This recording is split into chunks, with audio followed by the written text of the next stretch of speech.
Just so. Now lowers very carefully into the back lever. Out of that, he'll drop. Gets set up for this straddle dismount, and this is where all the marbles are. Not a bad exercise. Li Ning. Give you an idea of what the hands go through. Here's a big turn through the bottom. Straight arms. Now watch the hands gripping the rings and pushing down, readjusting the grip in order to make sure you're safe through the bottom. And as you can see, he's wearing a dowel grip, big dowel holding him on the rings. It enables you to really swing through the bottom. The amount of strength in the hands. A piece of wood, right? A little piece of wood underneath a piece of leather.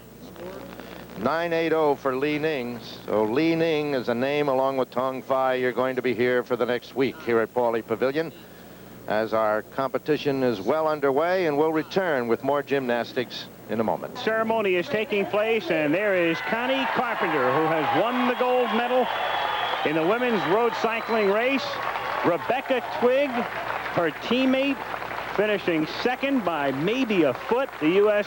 going 1 and 2. The United States has not won a cycling gold medal since 1912.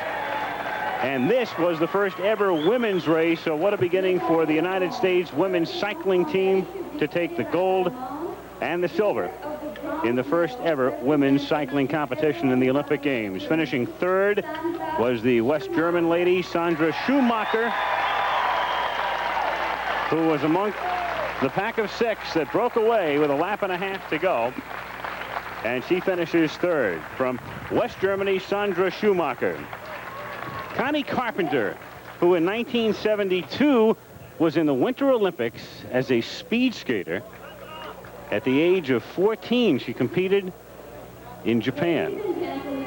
She was born in Madison, Wisconsin, her home, Boulder, Colorado, and a little bit later on, we'll find out whether we will have his and hers gold medals as well with her husband, Davis Finney, in the men's race. Right now, our national anthem.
Blue skies of Mission Viejo, with the cheers of thousands ringing in her ears, Connie Carpenter of the United States has won the gold.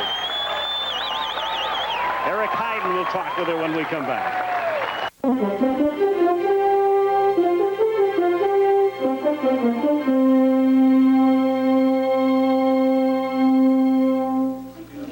Frank Gifford and Kathleen Sullivan once again live from our broadcast center here in Los Angeles. And believe me, the high that was set last night with the opening ceremonies, well, Kathleen, has just continued today. It has really been a great opening day of competition. Oh, how special it's been. Last night, when the People's Republic of China team walked into the ceremony, there was a standing ovation. Well, I'm sure the people of mainland China are most happy to be here. Their first appearance since 1952, especially in that the Chinese have won the first gold medal of these Olympic Games. It came in shooting this morning. Chu Hai-feng, and first Chinese to compete in the Olympics since what, 1952? 52. And it's going to continue. We have Mark Breland. He perhaps one of our best boxers on our amateur team at 147 pounds. You're going to see that very shortly. He goes against Wayne Gordon of Canada. We have more gymnastics coming your way. I hope you're enjoying it. We are. I don't want to go away. LA's a fun town. Mike Eruzione, captain of the U.S. hockey team back in 1980. He likes to have fun. He's been sniffing around, and he's found himself the farmer's market. Michael, what have you got going out there? Frank, this is amazing out here. And first of all, congratulations to Connie and Rebecca. I was sitting here watching the ceremony, and I had goosebumps going up and down my body. It reminded me so much of, you know, again in Lake Placid when I was standing on the podium, and I can imagine the feeling that they had. And there's a great feeling around here at the farmers market. It's interesting.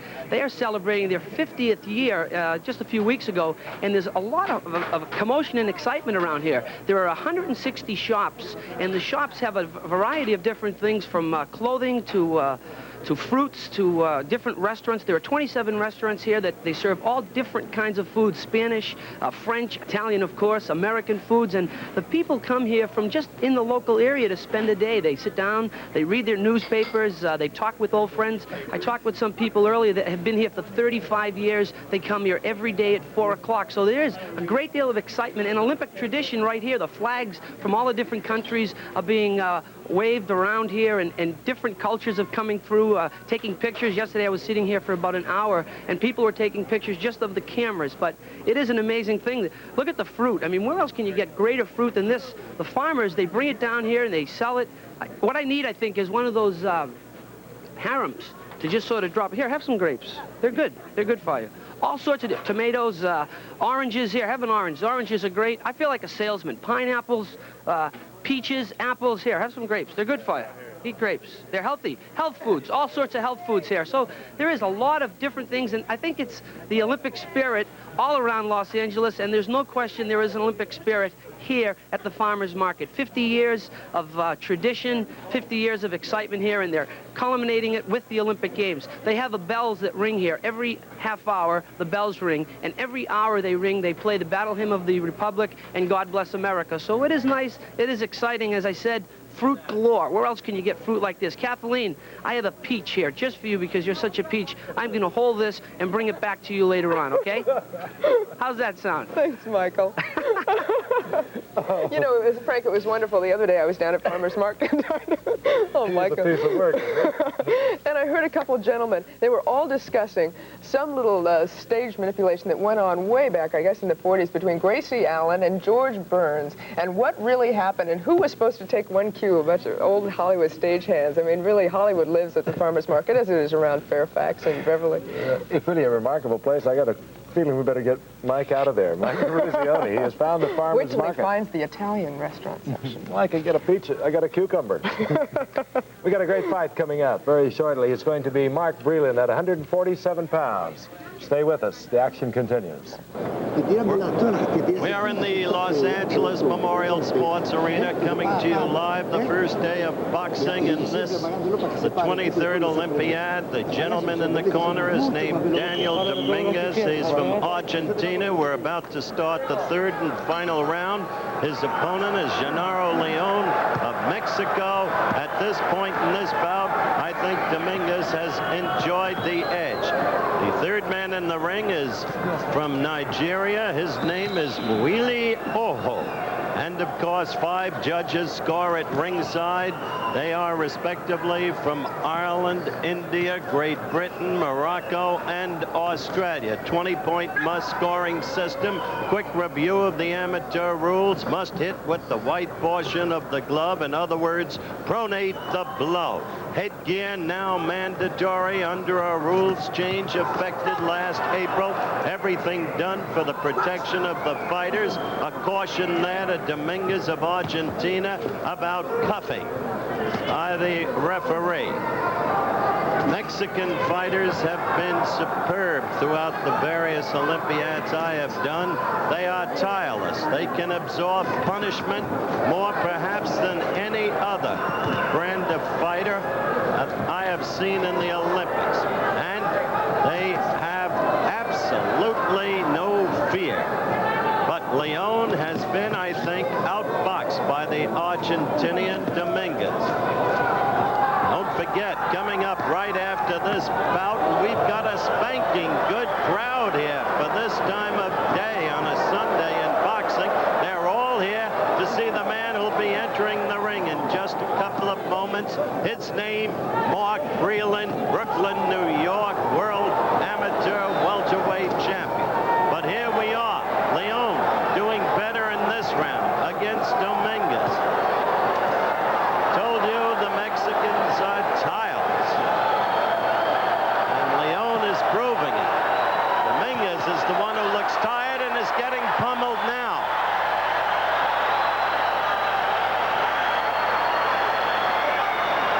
you have here was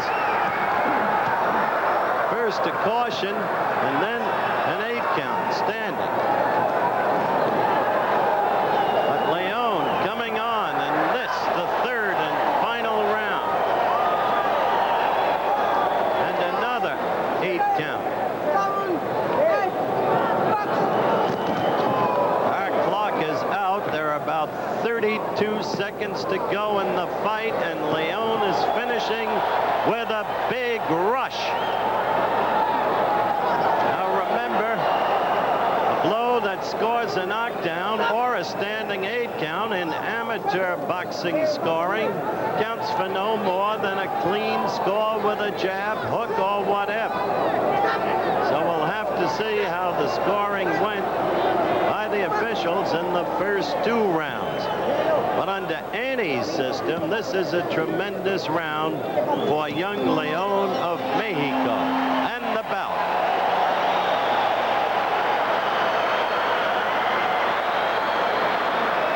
We'll be back for the decision in just a moment as you get a quick glimpse of Mark Breland warming up. By the way, note, we didn't have a bell. We have a kind of electronic tone. But once again, as you look at Mark Breland, the quick-handed, quick-footed fighter who resembles Sugar Ray Robinson, will be back. We are back live at ringside in the sports arena. The decision about to be announced. To the left of your screen is Leon of Mexico. To the right is Dominguez of Argentina. Mark Breland's fight against a tough opponent. Wayne Gordon of Canada coming up next. Referee stands between the fighters, and in the accepted Olympic tradition, with the announcement, will raise the hand of the winner. The winner, on point, 5-0, in the red corner, representing Mexico. They gave it to Leon. He came with a rush and won an unanimous decision. So using the stamina that is the trademark of Mexican fighters, having a tremendous third and final round where Dominguez might have enjoyed a slight edge after the first 2 rounds, the Mexican is returned the winner. He is a welterweight, same weight classification as Mark Breland. That means the weight limitation is 147 pounds. And Mark Breland is coming down. Now to the ring. You see him put it as he is with the head coach of the team, Pat Nappy leading him in. And you know about Mark Breland, 21 years of age, from Brooklyn, New York, has already been in a movie entitled Lords of Discipline, publicized everywhere, all over the world. As you see the fans stand, he's the one they've come to see. The problem he has too much of a burden already been placed on him with all of the publicity. More publicity even than Sugar Ray Leonard had enjoyed at a comparable stage of his career. And incidentally, to review his boxing record, show you some of his weapons, let's go now to the history of Mark Breland.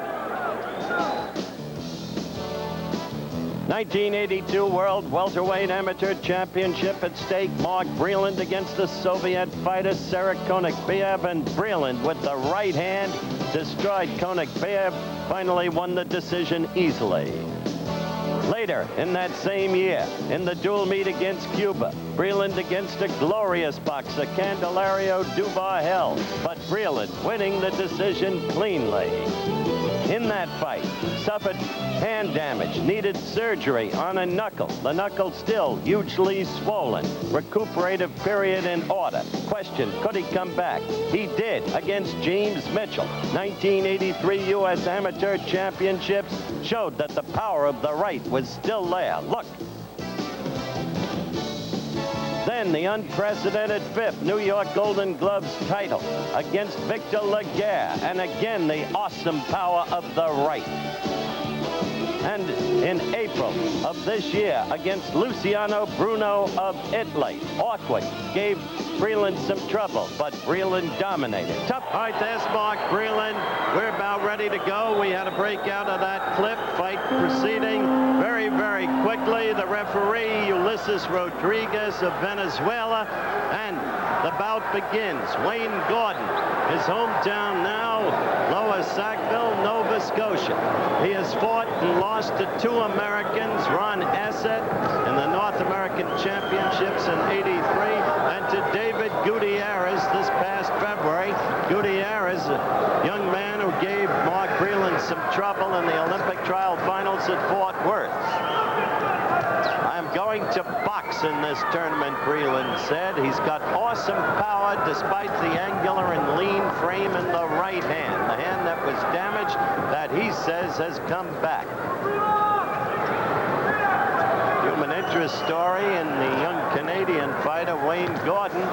His father, Taylor Gordon, is the Canadian national coach. Spoke with him earlier. He said, I think Mr. Breland will get a lesson. Wayne Gordon has been sounding off about what he's going to do to Breland. We shall see. Breland has the reach advantage, but only a couple of inches. He uses the ring beautifully in a professional manner. Has been training in the Kronk gym against the likes of 2 world champions. You saw the right get in there. See him slip and slide. The head always moving, slips punches very well. Some bad habits, maybe at the Kronk gym in the manner of Tommy Hearns and Milt McCrory dropping the left too much. But he says he's going to correct those bad habits in this tournament. Now the crowd begins with the USA cheer. And Breland is slipping punches beautifully. A right behind the head, cuffing, and referee Rodriguez of Venezuela cautions Wayne Gordon. Breland's last words to me, I will give him a boxing lesson. He is not a bragger. He is confident because of his incredible record. As he slipped and slid away there was a mild loss of balance. Not the result of Gordon blows. That left is getting in steadily, beautifully, as you can see. Uses the left jab to set everything else up. Basic boxing. First round action. And so far, an expectedly excellent, cautious but excellent round of boxing. Look at that left get in there. Gordon, to have a chance, will have to find some way to get into him as we approach the end of round 1 with Breland an easy charge. I know where it is, know just where to go. Oh, hurry up, Mom. Why are you so slow? There's more for your life. That's Pat Nappy talking to Mark Breland. We're between the first and second rounds, and that's Roosevelt Sanders, his assistant. Each fighter is allowed 2 people in the corner, but no coaching from the corner. We go into round 2. Now, watch the Canadian fighter. Has a tendency to drop that left, and Breland can come over that with a right.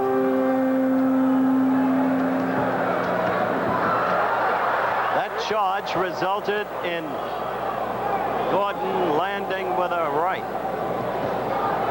He has to find a way to get inside, and the charge you just saw is his attempt to do that. He is becoming the aggressor at this moment. But again, a caution about cuffing. Round 2. There you saw Breland with the right. Now he's picking up and trying to bring that right over the left, just as I suggested. And with the power he has in that right, young Wayne Gordon may get earlier lesson than planned. May. Back to the use of the left to set up that right, which is the way to do it. Basic boxing, of which Breland at age 21 is a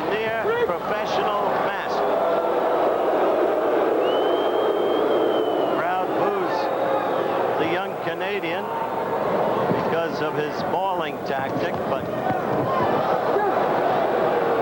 in amateur boxing scoring, as referee Rodriguez utters another caution to Wayne Clark, points are not given for that kind of aggression. Only effective aggression counts.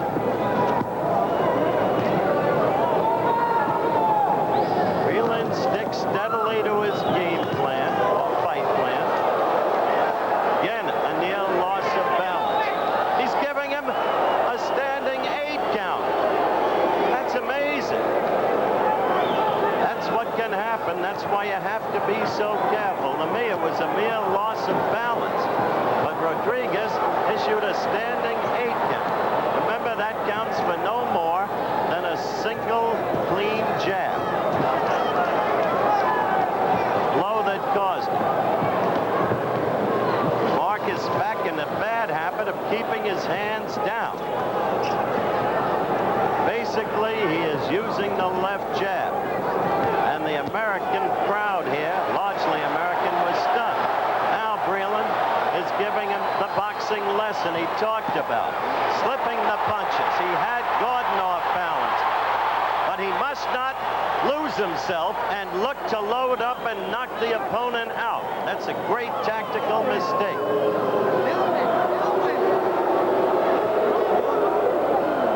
Referee Rodriguez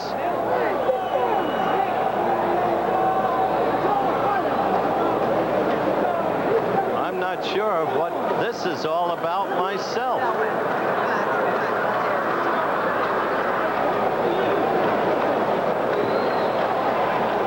I don't have a clue, frankly, ladies and gentlemen. The clock is totally out of kilter, and it must have been the end of the round with the electronic tone not sounding. And the end of the round came that abruptly when Breland was in total charge again. But Breland does have to be cautious. He was subjected, I think, absurdly, to a standing 8 count, as you see that. And this is, the right came in cleanly. That did come in. Now, Breland comes out, and he wants to really level the opponent. It would be a mistake to try to knock him out.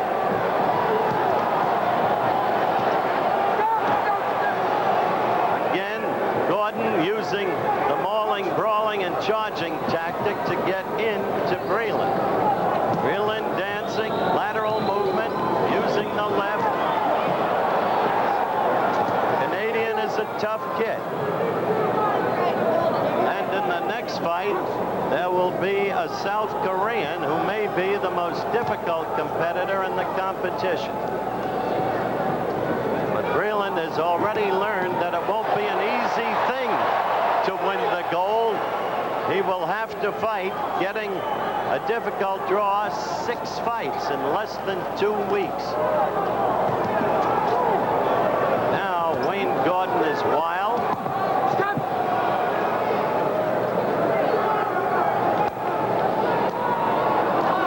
And the point is being deducted. That, you see, was the referee, Rodriguez of Venezuela, turning to each of the 5 judges at ringside. Taking points. Oh, this is not going to help Gordon. I don't care who's scoring or how they score. He's playing football in there, and it won't work.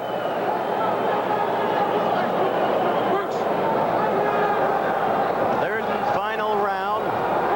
We have little more than a minute and a half left. This is what happens in amateur boxing. You meet unorthodoxy. Once in 72 in Munich, our bronze medalist, Jesse Valdez, almost lost to a guy from Peru who was utterly wild and unpredictable. And a stylish fighter has a great deal of trouble. It's a minute and 10 left before the end of this fight. And Wayne Gordon's style now is troubling Mark Breland, as you can see, because it is style. You saw the head of Gordon snap back by a sharp left of Breland. He is punching much more cleanly and effectively, in my view. But he'll remember this opponent, just as Sugar Ray Leonard in Montreal remembered Ulf Karlsson of Sweden, now a welder in Stockholm. Gave Ray Leonard fits.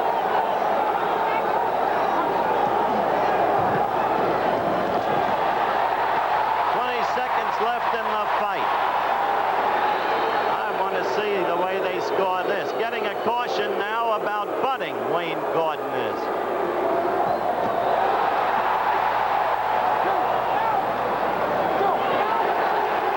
All right. The end of the fight with an 8 count underway against Wayne Gordon. So, as Mark Breland returns to his corner, or went over to the opponent's corner and now to his corner, we'll be back at the arena for the decision.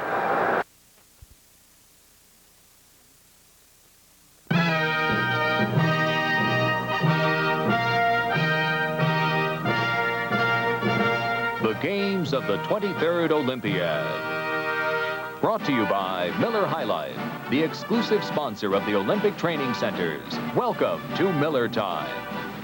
By Sears, where you'll find great values, great service, and a great selection. You'll find the things that make life worthwhile, because there's more for your life at Sears. And by Team Xerox, the right products and the right people all working together.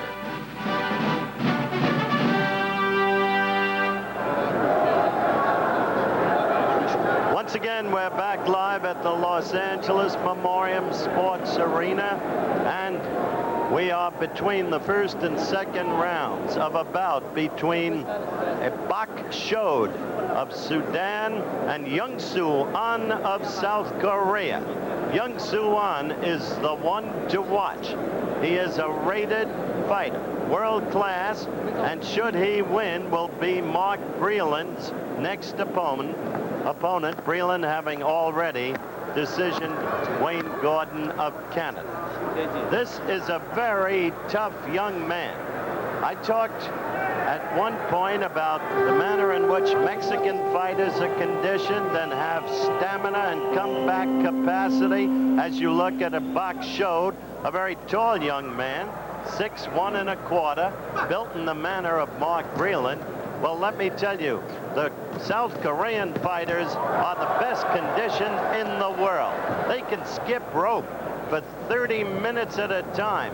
And when they're done, they first begin to go through the and without pausing for a breath.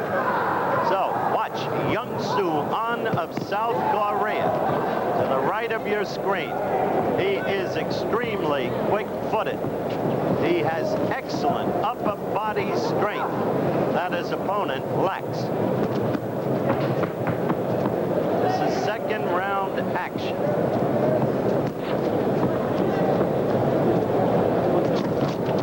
These South Korean fighters are very well taught.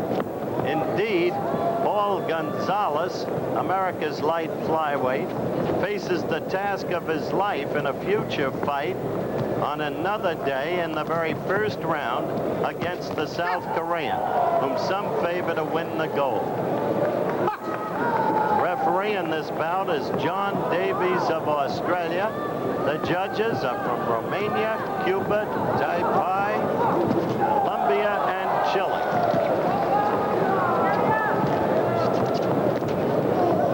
Everybody in this arena so buoyed by yesterday's spectacular opening ceremonies. A monument, I think, in the television industry to the genius of David Walter. Spirits are high. Pride is everywhere. But here, it's a South Korean against a gentleman from Sudan. Second round action. Cautious fighting. But there goes the South Korean.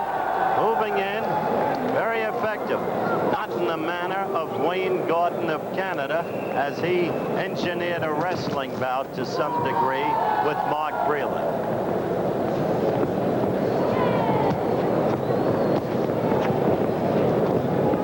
Remember the words effective aggression.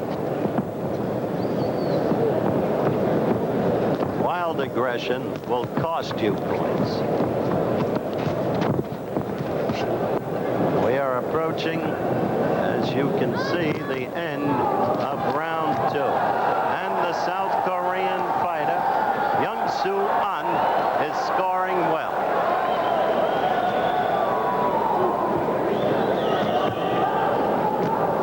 He will be, if he wins, another difficult opponent for Mark Breland. No cakewalk to the goal.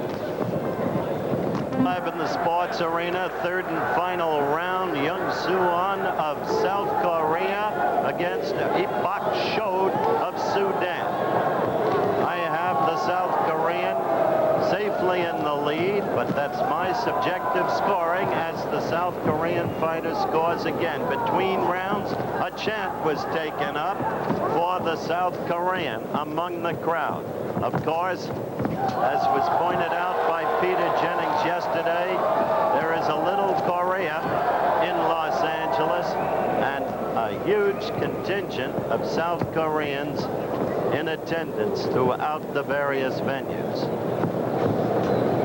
Third and final round action.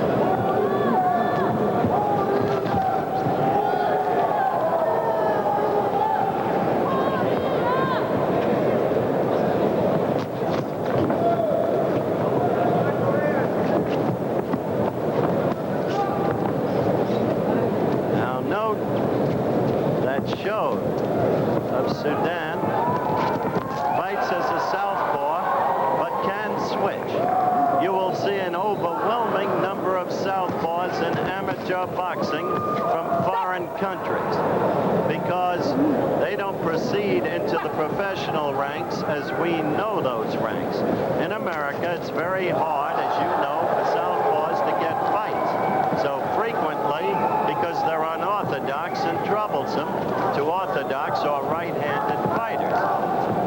The best example of conversion, still the classic example, Joe Frazier, who was a natural southpaw but converted. That's why his left hook was so stunningly powerful. You hear the chant Korea in the background. Final round winds down with less than a minute to go. It would seem that Young Soo An is safely in control of this fight. John Davies of Australia, the referee, and the judges, as noted, Romania, Cuba, Taiwan, Colombia, and Chile. 20-point must-scoring system.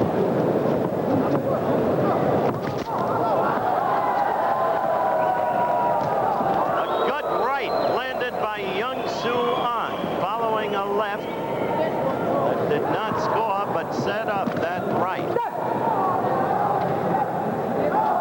It showed wide open for him.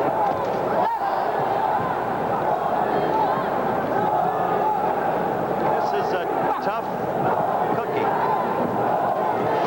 Young Soo An. I trust Mark Breland is studying him right now, knowing he must fight him next.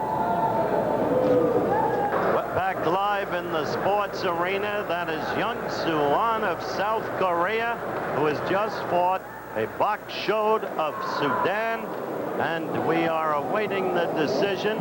Referee John Davies of Australia calling the fighters into the center of the ring.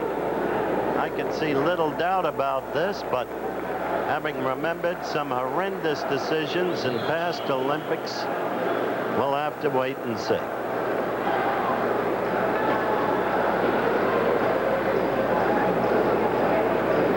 Scores are in. We only await the announcement.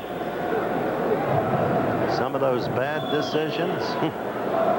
Pedro Gamaro of Venezuela being robbed in Montreal in favor of Joachim Bachfeld of East Germany. Reggie Jones of New Jersey beat up Valery Tregabov of the Soviet Union in Munich. The late Red Smith called it the biggest robbery since Brinks. Here it is.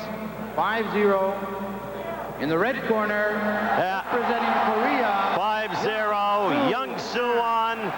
And with his bobbing and weaving style, his upper body strength, his lack of height, Mark Breland is going to be a very tough man to beat. So Breland, as I've said, won't have an easy time of it.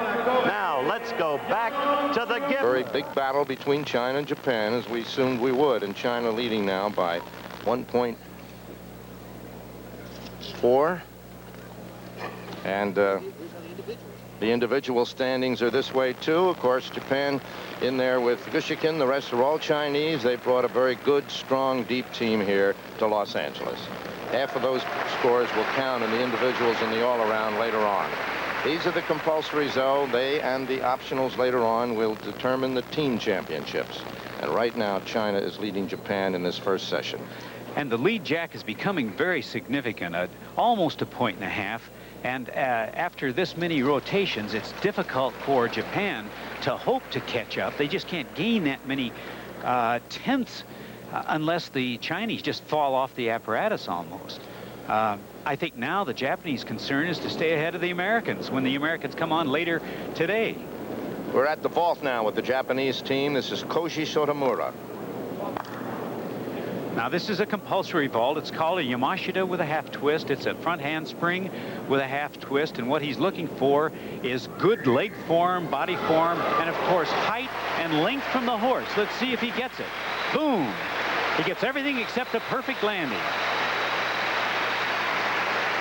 Koji Sotomura.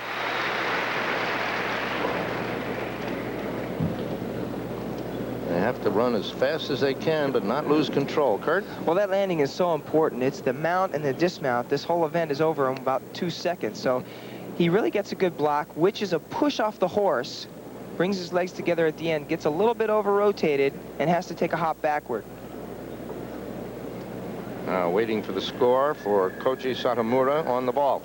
And, Jack, you know, the Japanese really ruled men's gymnastics for about 20 years. And it wasn't until the last World Championships that they began to slip, and they slipped all the way to 3rd place. Now the score is coming up. It is 9.75 for Sotomura. Now Koji Gushikin. Well, he was second in the '82 World Cup in Zagreb, Yugoslavia. He's a good vaulter. But the Japanese are, I think, sensing some pressure in the competition already this early in the Olympic Games. All right, here he comes with his run. Speed is everything. Good push. Oh. Pretty good landing. Not very much height, though, I don't believe. Went out there like a line drive, didn't he? Instead of a deep fly ball. He's the veteran of this team. Let's take a look at it, Kurt. Well, as he's running, it looks like he's almost going to run right into the horse. But then what's real important here is the fast reach with the arms to get the distance and the push off the horse. Fast reach right there. Gets a nice pike. Doesn't pike quite enough, but he nails that landing. Another angle at it. Now, this is where you can really see him running right at the horse. Quick hands off the board. Heels up. Nice push. And a good landing. On the high bar. This is Liu Yun on the high bar, Jack, and he's, I think the high bar is a pretty exercise. He does a wider kip now. Comes through into a dislocate giant. So far now he takes it right to the handstand, which is exactly what the judges are looking for. Now the dismount is pretty. It's called a hecht. Watch this. Up in the air, the hecht translates into swan, and that's swan with a perfect landing. All right, a big smile from Liu Yin of China. Already has a 10 in the vault. Let's take a look at the dismount. Well, he has to be pretty pleased with that routine. Here's the straddle hecht dismount. Takes it up nice and high, gets his arms out in front, and uses them as balancers, and just lays that landing right in. There's a super slow motion of just the hands to give you an idea of what they go through. The friction around the bars, and the changes. Gripping that bar with your thumb being the primary strength of your hand,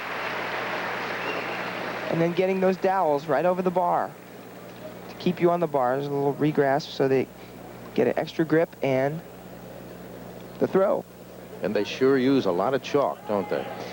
Yes, they do, in order to keep it from slipping off that bar. Lo Yin waiting for a score.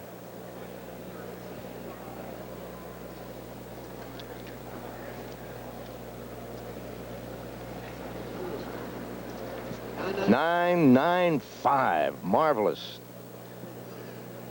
beginning here for this young man from China. 995.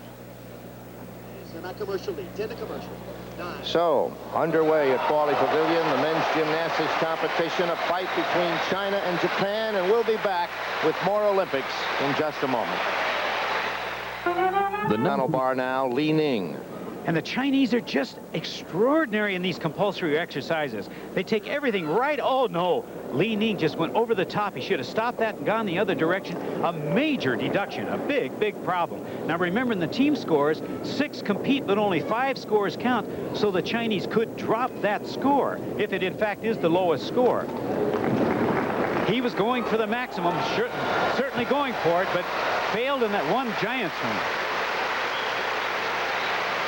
That hurts Li Ning in the all-around also. It's a significant problem. The one thing he's got going good for him is he did go over the top, but he didn't add any extra tricks. He still did just the kip. Well, let's see. A very important score for Li Ning. Remember, 50% of these goes on to the all-around and the individual. So let's look at it, Kurt. Well, this is one of the problems of really going all out on the horizontal bar or any event. You can take things over the top. Here he comes up and he changes his grip and goes right over the top. It's not easy to fight that position when your body's coming down at you. So he finished the kip. Here's another slow motion look at it. Here's his mount, stem with a half turn. Now watch this. This is another place you can take it over the top. He hits a nice position there. And then there's the position, but his toes just keep coming over. It's unfortunate. It's going to cost the Chinese team. That's a major deduction there. Hits another good position there. And manages to lay in a pretty good dismount. Straddle hecht off. But it did cost him. 950. A little earlier, Xu Zhicheng of the People's Republic of China had some fireworks. And Zhicheng really takes everything to the maximum. Watch this. Comes up high, almost hangs it in the handstand, does a perfect Weiler kip. Now he sucks through to a dislocate, which almost also goes to the handstand. Now remember, 980 is the maximum unless he shows extra virtuosity. There you're showing some showbiz. He gets 2/10 reward for virtuosity, and look at the height on the hecht vault. That, my friends, is a perfect compulsory exercise. And the judges thought so, too. A perfect 10, the third one for the Chinese team in these compulsories. But after Li Ning's rather disappointing 9.5 on the high bar, here was what Tong Fei did. And boy, he's been here before, Jack. In the World Championships in 1983, Li Ning fell off the bar, and Tong Fei needed an extraordinary routine to win the World Championships and gave it to the Chinese. Here he is doing it again, trying to cover for Li Ning's mistake. Tong Fei going right to the maximum on every move. Here he takes his cross change, getting set up for the hecht dismount again. Hecht has got to go high, and there again is a perfect exercise, and Tong Fei is your Mr. Pressure.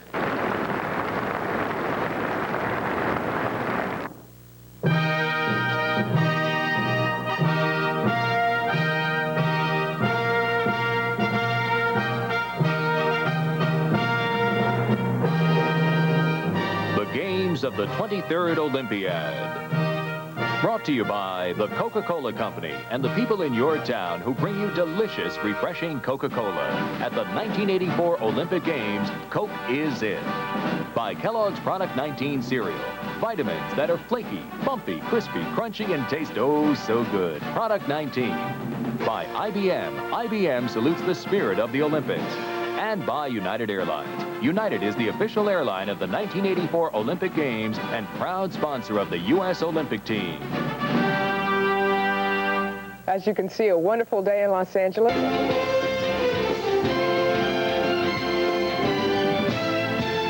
Beatrice. Family time, friendly days. Beatrice. All of the times we spent with you, we're Beatrice. Beatrice. Tomorrow we're gonna be there too. We're Beatrice. We're Beatrice. Beatrice. You've known us all along. Beatrice, you've known us all along.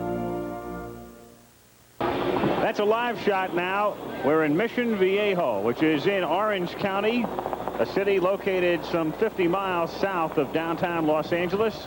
Town of 56,000 or so. The men's road cycling race has begun. It started at about 1 o'clock, about 40 minutes ago, and right now they are nearing the conclusion of the second lap. I'm Al Michaels, along with Eric Heiden, who of course won 5 gold medals in speed skating at Lake Placid and also made the U.S. Olympic team as an alternate in cycling in 1980. Greg LeMond is the world professional cycling champ and a man who last week finished third, the highest finish ever for an American in the Tour de France. In this race, 138 starters. They represent 43 countries. We've already seen Connie Carpenter win the women's gold. Her husband, Davis Finney, is in this race as well. And with Thurlow Rogers, Ron Kiefel, Alexei Graywall, Finney form the 4 American men. That's the maximum limit for any one country. Eric, as you look at the race and as you look right now at where we are at this point, 2 laps into a 12-lap race, a race that will take almost 5 hours to complete. What about the strategy of some of the people who should be there at the end? What are they doing right now? Well, the important thing to remember as a rider is that the race is quite long. And what happens is usually in the men's races, riders go off the back because they don't have the fitness and conditioning that the top riders do. So expect the pace to be relatively fast, a little bit faster than the women's, but don't expect to see any breakaways going away within the first probably 5 or 6 laps. As we get down near the finish line, though, you're going to see the pace pick up and a lot of attacks. But right now, you want to hide in that field and do as little work as possible. Right now, Søren Lilholt of Denmark has broken away, but the field is not really worried about that necessarily. He's out in front for the moment, but a long, long way to go. We're only 45 minutes or so into a race that will end sometime around 5:40 or 4 hours and 40 minutes duration. So a lot of mileage between now and the end. Thurlow Rogers is number 339. I give you these numbers because as we report to you through the day, you can keep them in mind as to who these people are. Thurlow Rogers, 339. Ron Kiefel, 333. Alexei Graywall is number 330.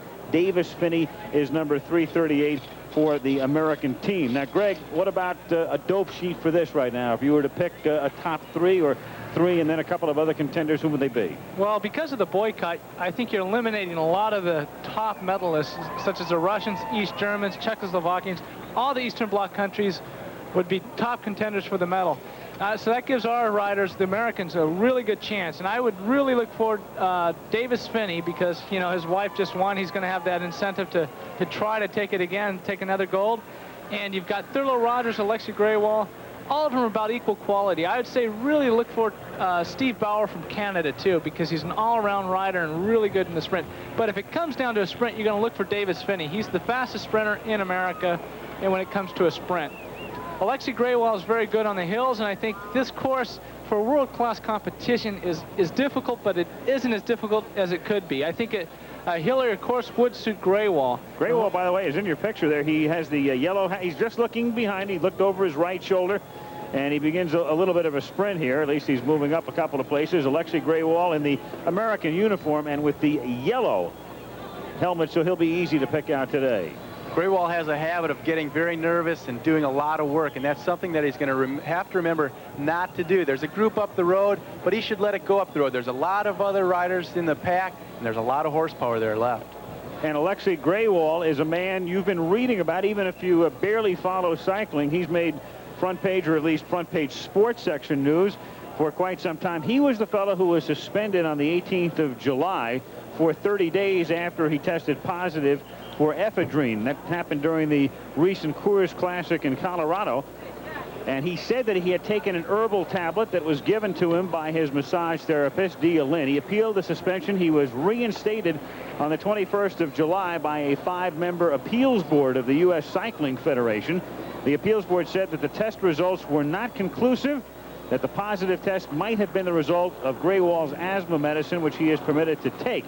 It is a controversial decision in as much as in the cycling world, that reinstatement has not been popular, as you can well imagine, with some of the foreign teams. So there was some question early on as to whether Graywall would compete. In fact, as of yesterday, there were some rumors around here that they might not let him compete once the IOC got a hold of it, but here he is in the race.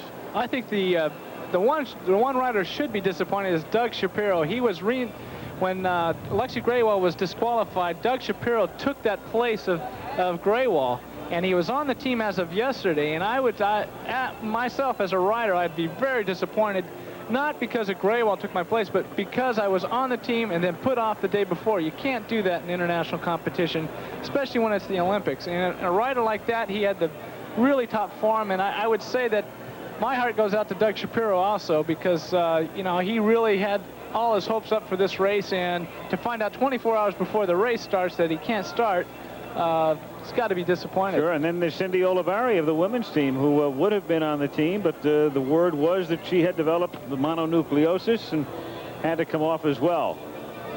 The women traveling the same course this morning, a course not quite 10 miles long, that takes us through the town of Mission Viejo. If you weren't with us this morning, this is almost a brand new city. In fact, there were no homes here until 1965. It is a planned community. They are very careful about the population explosion. In fact, it's so planned that they've been keeping on a particular course that was set up years ago and have really followed it to a T. And eventually there will be some 90,000 people here in the mid-1990s, and that's it. They have a man-made lake, Lake Mission Viejo.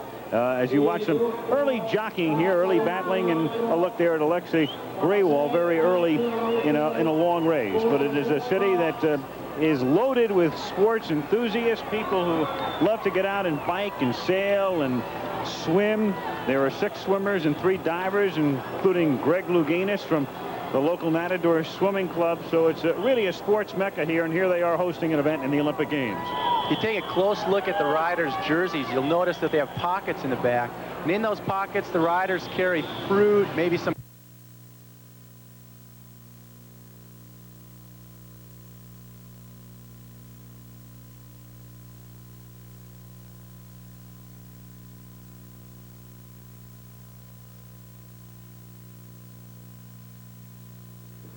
One, two. As you probably noticed, we are having a temporary audio problem from Mission Viejo. I'm sure we'll have that corrected very shortly, and we'll be back right after this message. Now we have the individual standings, and Gushigan of Japan is leading surprisingly over the rest of the members of the People's Republic of China. The American team will go in the 3rd session this evening. This is the first of 3 sessions. We're now on the 6th of 6 rotations. Well, our next thing for the Chinese team will be the pommel horse. And Jack, with the commanding lead, now they get the real test, the pommel horse.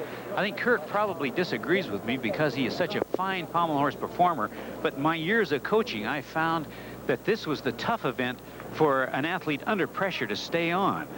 Kurt being one of the exceptions. Well, you're right. This is definitely the toughest event. But they have 3 guys coming up pretty soon here that are really tough. Well, here's Lo Yin, who's been having quite a competition in the early moments. Lo Yin now basically a tumbler, having gotten 10 in the vault, but he's going to show you some real class in his compulsory exercise here on the horse. Now, having a long body, oh, there's a major break, a stop in his reverse scissor. Now he does 2 forward scissors. Now that's going to be costing him probably about 4/10 of a point, 2 to 3 at a minimum. He's a little bit out of balance there. This is a tough routine for the Chinese now, for the whole team, because that affects all the scores that come up after him. The Japanese, in the meantime, are over on the horizontal bar and could pick up perhaps and close the gap even more in the team race. Well, this is a support event, and one of the things that you want to look for is someone with a little bit longer of an arm so they can push down and get their body up above the horse. That's the problem he has here. He works his reverse scissor here and gets leg a little early here and gets his legs stopped on the pommel, gets an intermediate swing, which is anywhere from 3 to 5/10 of a point of a deduction, which is too bad because they need this score. Continues with his scissors, nice and high, gets pushed out, and extends his body here. Another thing, little break there, legs came apart. Things you're looking for are split legs, bent knees, scrapes on the horse, and he's a little bit sloppy here. Another sloppy little move there, and his dismount isn't particularly high. Really should axe him for that routine. 9.20, and that's not going to help the Chinese cause in their fight with the Japanese. 9.20 for Lo Yin on the pommel horse. Next, we'll have Shu Cherchong. Now, his body type is a little more conducive to pommel horse work than Lu Yon was. He's a little bit longer, even though he's extremely muscular. He has longer arms and quite a bit longer body. Now, he stretches well, swings well. There's his reverse scissors. Now he comes back with 2 forward scissors. Hips not particularly high, but he gets good extension on his leg circles. Back up into the pommels. Now he does a front out. Here comes his dismount. Rather low. Not a great routine. Shu Cherchong, People's Republic of China.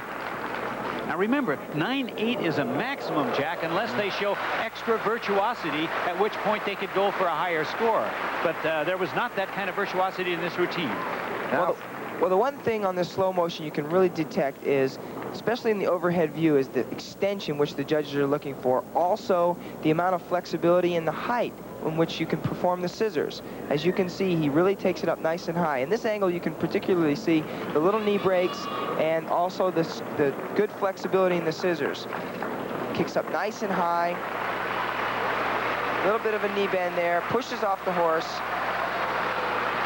And his score is 9.75 on the pommel horse. And we may, after this rotation, have a little closer score than we had coming into it. We're over at the horizontal bar now. Koji Gushigan, who's been quietly racking up 9.9s. And he's right at home on the high bar. He loves working horizontal bar. And the Chinese really wrote the book, pardon me, the Japanese really wrote the book on how to swing in this event. There's his Weiler kip. Sucks through to an eagle. Nice. Takes it right to the handstand and stops it. Just the way it ought to be done. Now comes his heck dismount. And here's where all the dice got to come up 7. Woo! And that's a fine exercise. Whoa, did he fly off that, huh? And he picked the right time to start hitting routines. This is a good moment for Koji Gushigan. He could sure be the story here, Kurt. Here's a slow motion look right before his dismount. Took that right to the position, right to the handstand. But watch his heck. I think it's the highest in the competition thus far. Arches his back, pikes, and throws the bar. Perfect 10. A perfect 10 for Gushigan. Worth every 10th of it, I might say. The veteran Japanese gymnast has scored a perfect 10 and has breathed life back into that Japanese team. Sure has. He's put himself ahead, too. Here's a super slow motion look at his hands. You can imagine the amount of pressure and the amount of friction on the hands. Has that dowel wrapped around the bar to keep him on the bar. A big dowel, I might add. Cross change. Must be very careful where to place your hands so that you're not putting it on any other leather or your fingers or anything else. And his Hecht throws the bar nicely. Now here is Li Ning on the pommel horse for the People's Republic of China, who all of a sudden may not have that overwhelming lead. Well, as in almost every other event, Li Ning works the horse well. He was first in the World Cup in this event at the Zagreb World Cup again. There's his undercut, back scissors. Back scissors are more difficult, I think, than front scissors. Hard to make look good. Here comes his front scissors. Now his hips have to be as high as his armpit. Swings out, hops down. Under control so far. Front out. Now here comes his dismount. Swings it off well. Doesn't get it up to the handstand as the Japanese did, but it's a nice exercise. Leaning. Well, he's got to be pleased with that routine. I didn't see any real deductions other than a couple scrapes and maybe a couple knee bends here and there. And, you know, the concentration has to be so intense at that moment because other people are competing in the arena at the same time. And it's, you know, the clapping starts, it gets to you. You've got to concentrate. Here's an overhead look of that in slow motion. Here's the mount. Gets his hips out nice and high and stretched.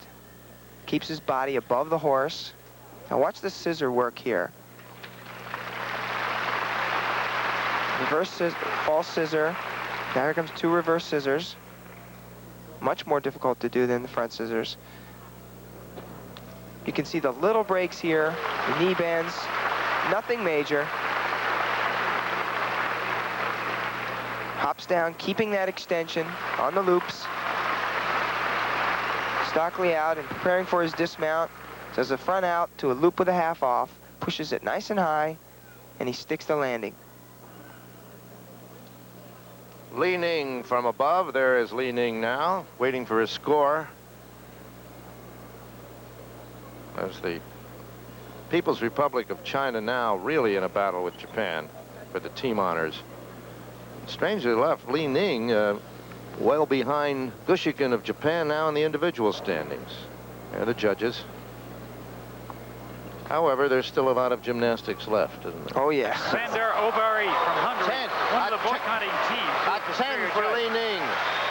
Says you better put his shirt on. Perfect 10, and he caught him with his shirt off. Amazing. Amazing. That's his second perfect score. My, Standing ovation. People here are loving every moment of it. Well, you can bet that's going to help him into the individual event finals. Well, how they pick each other up, don't they? Li Ning, a perfect 10. And this is Pauly Pavilion, where it started early, the fireworks in gymnastics, and we'll be back with more Olympics in just a moment.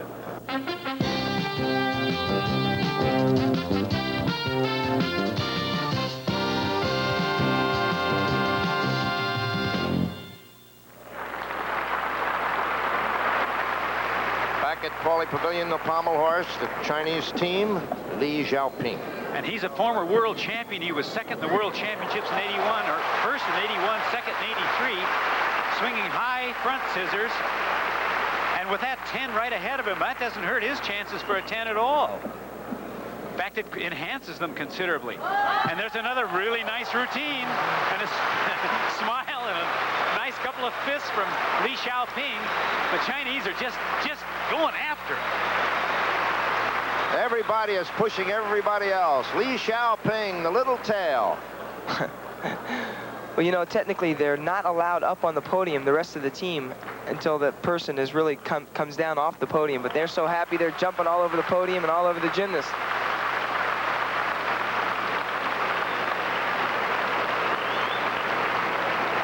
The Chinese team has already had quite a few perfect scores of 10. Now Here's another one.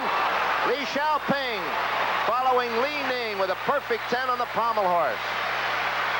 Well, as Gordon mentioned, you really didn't see any deductions. He did everything extended. He had nice high scissors and no real deductions in that routine.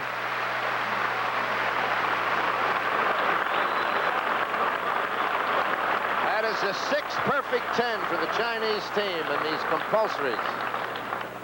Puts him well on the way to a potential Olympic gold medal in the event that he is really the best at. It's almost like there's a lot of pressure off him at this point because his optional is so easy for him. Here's another slow motion look at part of that routine, the flare work and then into the reverse false scissor. Look at the hip extension. Look at the amount of flexibility this young man has. The real deductions would happen here if they happened at all. They're just little tiny knee bends, which is almost impossible to keep your legs straight on these scissors. Hips are nice and high, really keeps his body extended here, almost like an ironing board out there. Pushes his back out, works the loops really high above the horse. That's another thing the judges look for is the clearance between your body and the pommel and your body and the horse. This is front out. Doesn't take his dismount real high, but there's certainly no deduction.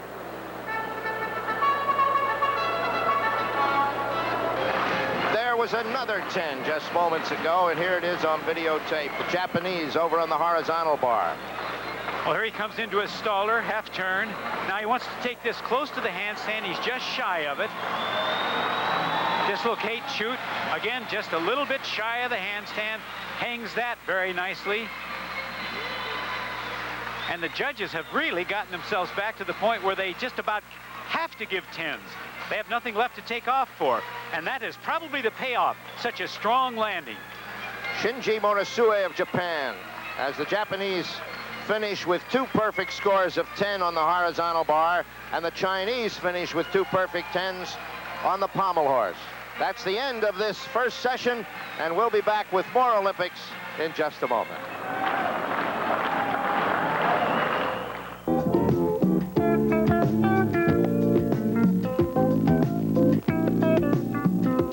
Here are the team standings. China in first place, just a little bit ahead of Japan. France is in third place. In the individual standings, Gushigin of Japan leads, with Li Ning jumping up into second place and the rest of the Chinese team right behind him. Reached the end of our first day of daytime Olympic coverage, but there's a whole lot more coming your way. In about an hour from now, Jim McKay will be taking over for Kathleen and myself for 5.5 hours of primetime coverage. Tonight's featured attractions include 4 swimming finals. Americans will be favored for the gold medal in 3 of those events. Among those favorites is Tracy Calkins, who has won more national titles than any other U.S. swimmer, but has never had a chance at an Olympic gold medal before today. 2 world record holders will take shots at their own marks. John Moffat of the U.S. in the men's 100-meter breaststroke, and the Federal Republic of Germany's Michael Gross in the 200-meter freestyle. The American men's volleyball and men's basketball teams begin their schedules tonight. The volleyballers trying to win this country's first medal in that sport play Argentina, while the basketball team takes on the People's Republic of China. And by the way, 7-foot center Pat Ewing, who was questionable a few days ago because of jammed fingers, will play in that game. You'll also see men's gymnastics featuring the United States, which is going for its first medal in team competition since 1932. And we'll have the conclusion of the men's cycling road race from Mission Viejo. For Kathleen Sullivan, this is Frank Gifford saying, hey, I really had fun. Oh, it's been wonderful. So much has been done. That's just the first 6 hours. Much more to come. And it's been an exciting day. We hope you've enjoyed. Olympiad have been brought to you by ARCO, Atlantic Richfield Company. We're proud to have funded the new Olympic competition track and to be an official sponsor of the 1984 Los Angeles Olympics. By Michelob, one smooth and mellow taste tells you that some things speak for themselves. By Nissan, builders of high-mileage, high-quality cars and trucks for 50 years, available at your Datsun dealer. And by McDonald's, sponsors of amateur sports from the neighborhood to the 1984 Olympics. Travel arrangements made through and a promotional fee paid by United Airlines, the official airlines of the 1984 LA Olympic Games and proud sponsor of the United States Olympic team. Don't forget to join us in 1 hour for our continuing coverage of the 23rd Olympiad.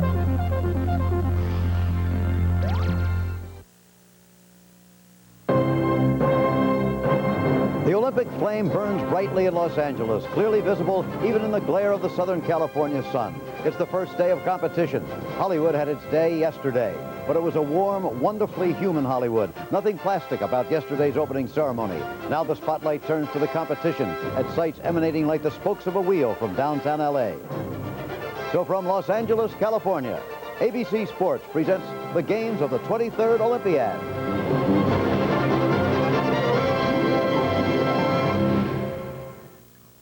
Hello, I'm Jim McKay. This evening, you'll begin to see the tremendous scope of these games and the number and variety of events, and also in the geographical locations at which they're being contested. For example, we'll be at the Forum on the road cycling course in Mission Viejo, the swimming stadium at USC, gymnastics at UCLA, and, well, let's check in with some of those locations right now. First to the men's road cycling race in progress at Mission Viejo, and Al Michaels. Al? It was an historic occasion this morning as women competed in cycling for the first time in the history of the Olympic Games. The event was a 49-mile road cycling race, and the finish was dramatic. Connie Carpenter of Boulder, Colorado, edging Rebecca Twigg of Seattle to win the gold medal. And now Carpenter's husband, Davis Finney, live, is trying to turn this into the ultimate family affair as he seeks gold in the men's road cycling race. We're more than 3 hours into the race with still over an hour and a half to go. Men's road cycling from Mission Viejo coming up as our Olympic coverage continues. Now to the swim stadium and Jim Lampley. This is Jim Lampley. Tonight in swimming, you'll see American world record holder John Moffitt gunning for gold in the men's 100-meter breaststroke. Tracy Calkins will try in the women's 400-meter individual medley for the only honor she's missed in her swimming career, an Olympic gold medal. And West Germany's Michael Gross will be gunning for a world record in the 200-meter freestyle. Right, we get a chance to see what kind of a basketball team Bob Knight has put together for the United States in the 1984 Olympic Games. This is Keith Jackson at the Forum. And some people say this team of the United States, led by the big guy from North Carolina, Michael Jordan, could be one of the great ones of all time, and they play China in the opening game. This is Jack Whitaker speaking from gaily festooned Pauley Pavilion, the site of men's gymnastic competition. And tonight you get your first look at the strong American team. Some say the best we've ever sent to an Olympics. Led by Peter Vidmar and this young man from UCLA, Mitch Gaylord.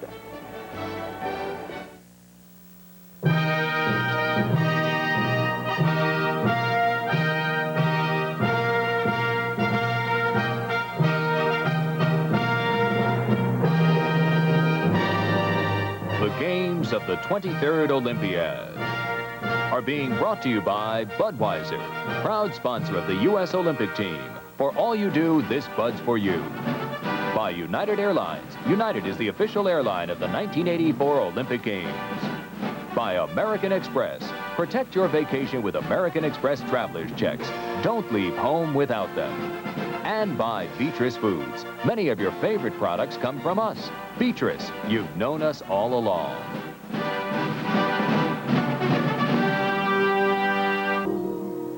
Family time. Beatrice. Friendly day. Beatrice. All of the times we spent with you, we're Beatrice. Beatrice. Tomorrow we're gonna be there too, we're Beatrice. Beatrice. We're Beatrice. You've known us all along. Beatrice, you've known us all along. Here in Los Angeles is still basking in the warmth of that opening ceremony yesterday at the Coliseum. I certainly hope you saw it too, because it was one to remember, to treasure really. But now the competition's begun, and it'll continue for hours yet to come. I'll be with you all through this fairly long evening. That'll be tonight, and starting tomorrow night, of course, we'll have late-night coverage also, including live events. But the first gold medals have been awarded, and the honor of winning the very first one went to a team making its first full-blown appearance in the Summer Games, the People's Republic of China. Now, Su Haifeng was the individual who won it, and he did it in the men's free pistol shooting event. Then there was that dramatic 1-2 finish for the American women in the first female cycling event ever held in the Olympic Games. A lot of other things happened today, and we'll be referring to them as the evening goes along. But tonight, in live action, you're going to be seeing such things as basketball, the United States against China, 4 swimming finals, as you heard, men's gymnastics, and right now, live coverage of the men's road race in cycling. Davis Finney is in it, and here is Al Michaels. All right, Jim, a nice little story is developing here, a race that began at 1 o'clock, and right now it is, about 8 minutes past 4. About an hour and a half still to go. They are on the 8th of what will be 12 laps. The course is just shy of 10 miles, and so this entire race is about 118 miles. As you can see, 74 down and a little bit more than 44 to go. Raul Alcala and Alberto Volpi have the lead at the moment, but the 4 Americans in this race, as I'm joined by Eric Heiden and Greg LeMond, and we've been here since 9:30, approaching our 5 o'clock shadow right now. But Connie Carpenter won the gold medal in the women's race. How do you fellas look at it? How do you look at it, Eric, now as far as where the Americans stand at this moment? Well, the thing is, the Americans, the women, have had an outstanding performance, not only this year, but in the years past. The men had a very strong spring tour in Europe, and they're showing us what they have right here in Mission Viejo. Greg, we've been following the American men. Alexei Graywall appears to be in decent shape. What about the others? Well, I think everybody's in a good position because they're in the group right now. They're resting. They're conserving the energy. The breakaway that you see right now has a good lead, but it's still quite a ways to go. It's got 5 laps to go. And I think that the Americans are in the best position because the race is going to come down to the last 2 laps. These guys, I feel, are going to be wasted at the very end of the race, and it's going to be a good time for the Americans to make their attack. Greg LeMond joining us for our coverage. Last week finishing 3rd in the Tour de France, highest finish ever for an American in the world professional cycling champion. So many of the men through the years have competed in Europe. Others have turned pro, and that's one of the reasons that the Americans have not fared particularly well through the years. In fact, you'd have to go back to 1912 for the last time an American won a medal in cycling. His name was Karl Otto Schutt. In 1912, the games were held in Stockholm, and here we are some 72 years later. The Americans have already won a gold and a silver in the first ever women's cycling competition today. Connie Carpenter and Rebecca Twigg, and now seeking some more medals in the men's division.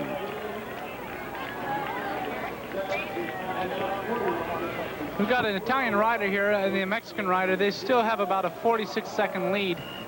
You can tell they're struggling on the hill, but it's also because of their effort that they put out. I think you can tell they're fatigued. You can tell that they've put out quite a events, the women's 100-meter freestyle and 400-meter individual medleys, the men's 100-meter breaststroke and 200-meter freestyle. All 8 Americans entered in those events have made it through into the finals, and in 3 of the 4 events, our Americans are favored to win gold medals, but you must apply an asterisk to 1, the men's 100-meter breaststroke, because of a situation which has just arisen here within the past 10 minutes. We'll be getting to that in just a moment. First, the women's events, where our expert, of course, is Donna Deverona.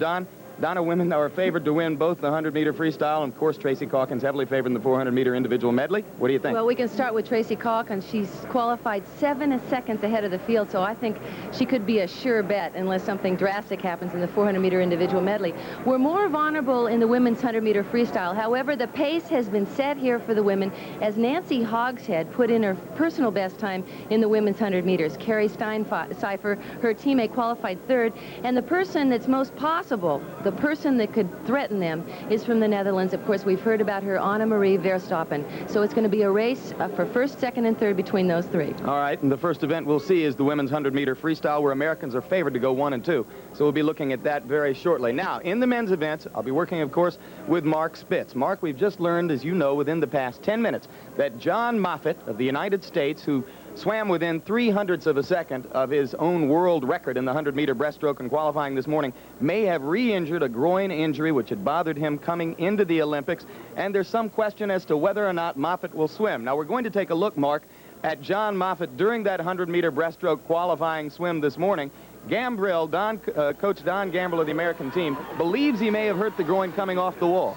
He said that he actually injured it right there at the turn. From the films, we don't have any indication of whether or not that was true or not, and of course this is only speculation. This could really cause an effect on the momentum of this team, because originally I thought that Steve Lundquist and John Moffitt would be setting the pace for the ball rolling for the first event would be in the 100 meters breaststroke. But it's a big question as to whether or not this will be a duel or not between Moffitt and Lundquist, because Moffitt, we were told after the prelims, had injured his groin, and in fact it's been confirmed that he has, but whether or not he pulls out of the race would be a catastrophic thing, Jim. It's never set a precedent. We've never seen anything like this before. In the 200 meters freestyle, we've got Mikhail Gross from West Germany, who had an impressive swim. His coach told me after the prelims that he had died in the last 20 meters. However, it wasn't very obvious as far as I'm concerned, and he may break a world record in the finals. But Mike Heath from the United States will have to swim in the race of his life if he wants to win, and there's always that possibility. All right, we'll be looking forward to all of that action tonight. 4 finals in swimming here at the Olympic pool, and we'll be back immediately following these favored going into the women's 100-meter freestyle. 22-year-old Nancy Hogshead of Jacksonville, Florida, and Duke University. The story bears repeating. She was one of the ringleaders of the young American group who went to the World Championships in West Berlin in 1978 and really reestablished the identity of American women's swimming. Then, after 1980 and the boycott, she She retired from swimming, was gone from the sport for nearly 3 years, came back last year, and has suddenly emerged to become one of the very best in the world in this event, an event which was not one of the events she swam competitively in her previous career as a swimming star. So Hogshead will be swimming in lane 4 in the middle of the pool.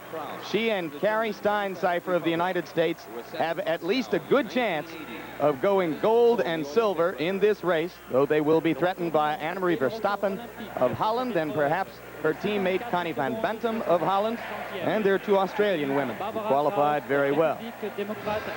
There you see all 8 swimmers. They have just left the warm-up room, which is a room where they actually sit and stare at each other for a good 20 minutes before they come to poolside, and that is quite a pressure situation, Donna. I think Nancy Hogshead will tell you that's why she's such a great fan of sports psychology, because she's learned the tools of being able to set herself apart from that environment, think about a race. Of course, right now, she's got to be thinking technique.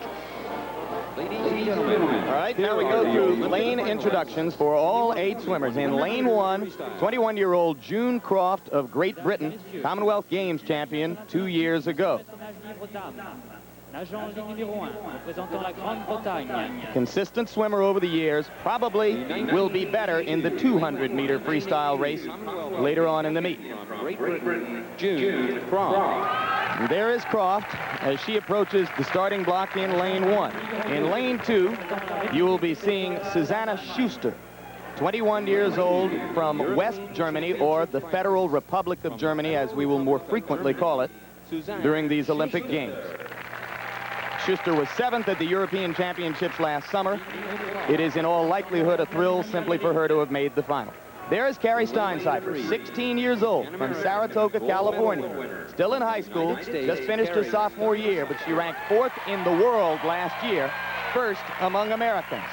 Won the gold medal at the Pan American Games, so she has the international experience necessary to compete here, despite the fact she's only 16 years old. And there's a good look.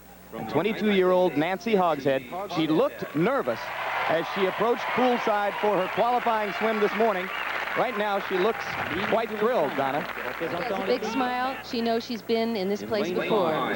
This kind of pressure she's dealt with over and over again. Now, here's the woman who could press her. Be swimming next to her in lane 5. Annemarie Verstappen, 18 years old, from Roosendaal, Holland.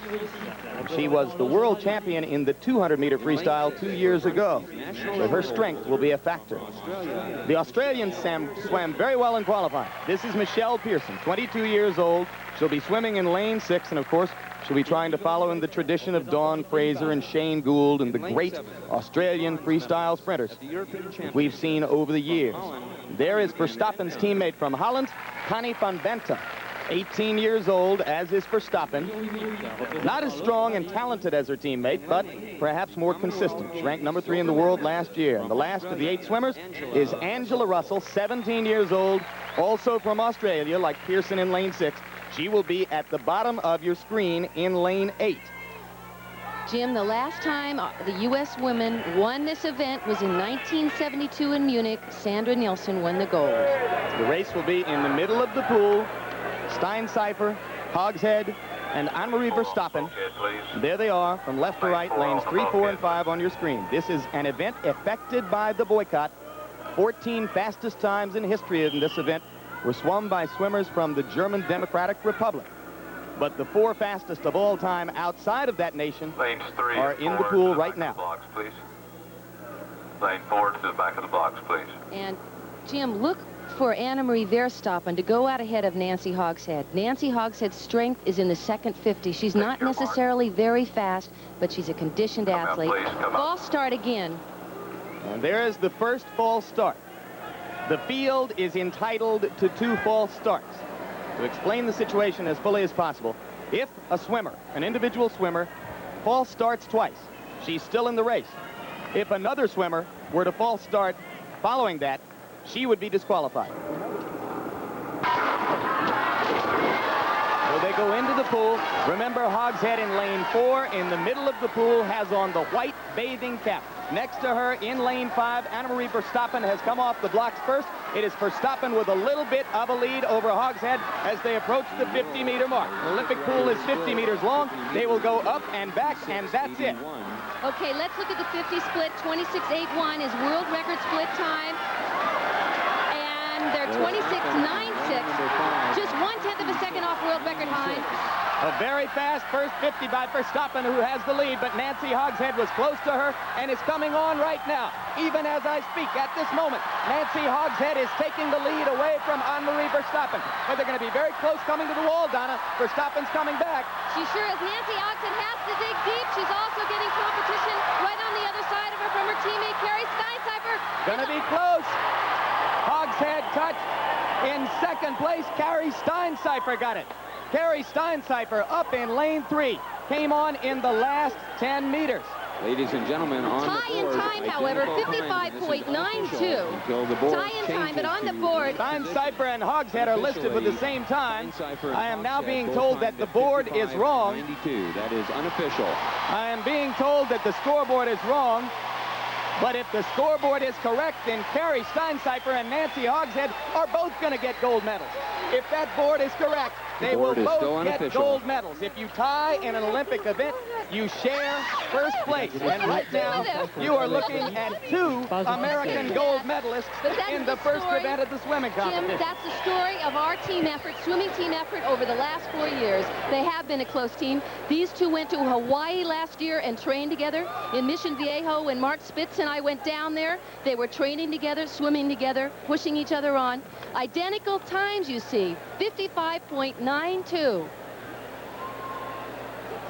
Now we're going to take a look at a super slow motion of the finish, and Donna Deverona try to pick it out. I can't. Verstappen looked like she led the race until about the last 10 meters. She's at the bottom of the screen in the middle of the pool. Nancy Hogshead in the middle. Carrie Steincypher coming on and driving for the wall. I can't tell. Carrie Steincypher on the top, Nancy Hogshead on the middle. The board is official. A tie for first place. We will be back between Carrie and the announcement is that it is official. Carrie Steincypher, 16 years old from Saratoga, California. Nancy Hogshead, 22 years old from Jacksonville, Florida. A 1980 Olympian and a relative newcomer. They have both won gold medals.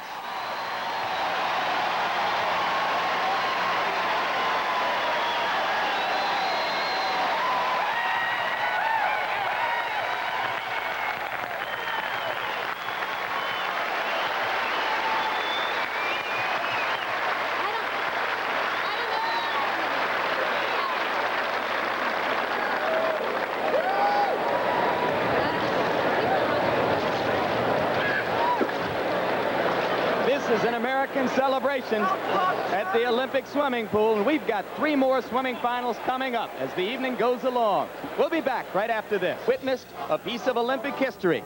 Carrie Steincypher and Nancy Hogshead of the United States, who were given a chance to go 1 and 2, gold and silver in the women's 100-meter freestyle, have gone that prediction 1 better with a time of 55.92, which is one of the top 5 or 6 times of all time. In fact, it's the 5th fastest time of all time. Steincypher and Hogshead have tied for the gold medal, and they will both get 1. I think what's going to be interesting. Now let's look at the finish again. But what's going to be interesting is how the coaches decide which swimmer is going to swim the anchor of the medley relay team. Here they are finishing together in a tie. In lane 3. It happened once before, at least that we know of. 400-meter individual medley for men, 1972 Munich. Gunnar Larsson of Sweden and Tim McKay of the United States tied for a gold medal. To our knowledge at this moment, the first time it's happened in women's competition. Let's go down to Diana Nyad at poolside. Well, I never thought I'd be saying this, but I'm... Tickets cost from 50 cents to $3. America was deep in the Depression. Still, Los Angeles became the first host city to build a special Olympic village for the athletes. By 1976 and the Summer Games in Montreal, the costs of building a massive games complex had gone wild. The city ended up with a staggering $1 billion debt. And now the Summer Games in Los Angeles, 1984. The biggest challenge? How to keep the games out of an Olympian-sized debt. The answer, in part, has been to transform all of Los Angeles into a games park. Turn the sprawling megalopolis into the largest Olympic site ever, connecting every event with the thousands of miles of roads and freeways that are the lifelines of this area. The use of existing sites in Southern California actually means that the Summer Games will be seen from 6 different counties. Starts north in Ventura County, the beautiful Lake Casitas, an ideal site for the canoeing and rowing competition. Only the 31-member Ventura Bass Fishing Club objected to the events being held there. 194 miles to the south on the old Fairbanks Ranch, equestrian endurance riders will compete on a 7,000-meter obstacle course. Still more equestrian events will be staged 115 miles northeast at the Santa Anita Racetrack in Arcadia. In Long Beach, the new home of Howard Hughes' Spruce Goose, the courts are ready for the Olympic volleyball teams. Long Beach will also be the home of fencing at the Long Beach Convention Center. The shooters will square off in Chino. That's the most eastern of the locations, only a jump to the sandy beaches of Malibu and to Pepperdine University, which will be the scene of the water polo competition. The demonstration sport of baseball will take place at Dodger Stadium on a hill overlooking downtown Los Angeles in Chavez Ravine. The Forum, home of the Los Angeles Lakers, will serve appropriately as site of the Olympic basketball competition. As a matter of fact, only 2 facilities were built especially for the '84 games. The Velodrome here at Cal State and Dominguez Hills, and a 15,000-seat Olympic swim stadium at the University of Southern California. Not since the 1960 Olympics in Rome have the swimming and diving competitions been held outdoors, but it's a logical step here in LA. And from all venues, a view of the California sunset every day. To the United States because of the tie in the 100-meter swimming event between Carrie Steincypher and Nancy Hogshead. what a moment for them. Nobody has to be polite to the other one right now. They can both take full pride because they're both winners. 1-2 finish, the American women in the road cycling event this morning. And now the tie for the gold in swimming. By the way, that cycling event victory was not because of the absence of any other countries. They were among the solid favorites right from the start. Medals, both representing the United States of America, Olympic champions Carrie Steincypher and Nancy Hogshead.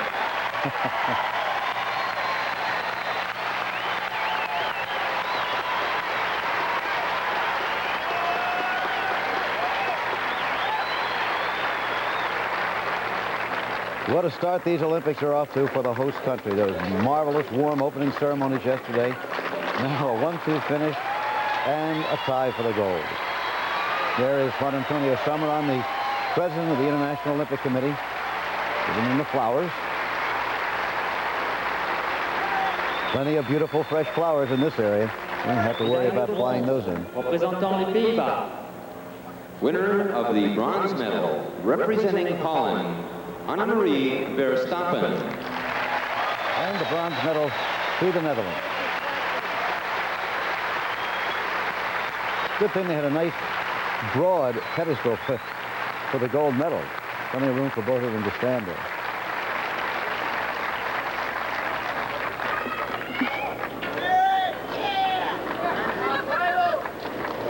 Equal flowers for the third place. Ladies and gentlemen, she was very close. Please rise to the playing of the national anthem of the United States of America. Mesdames et messieurs, veuillez vous lever pour l'exécution de l'hymne national des États-Unis d'Amérique.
the Olympic pool as we get ready for the men's 100-meter breaststroke, in which world record holder John Moffitt will swim, along with former world record holder Steve Lundquist.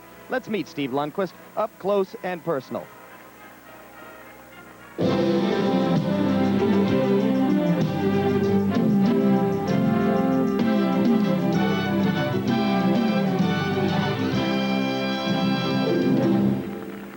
When I'm away from the pool, that's my time. If you're a coach, don't try to talk to me about, you know, getting rest and all that. I should know my body now. I just don't like sitting around and thinking about swimming all the time. It gives me a good break. I don't talk about staying out late and all that to anybody. And I don't try to take anybody with me. If you want to go, that's fine. I can be a good example and all that. But I don't think any little kid's going to be out watching me dancing at 1 or 2 in the morning.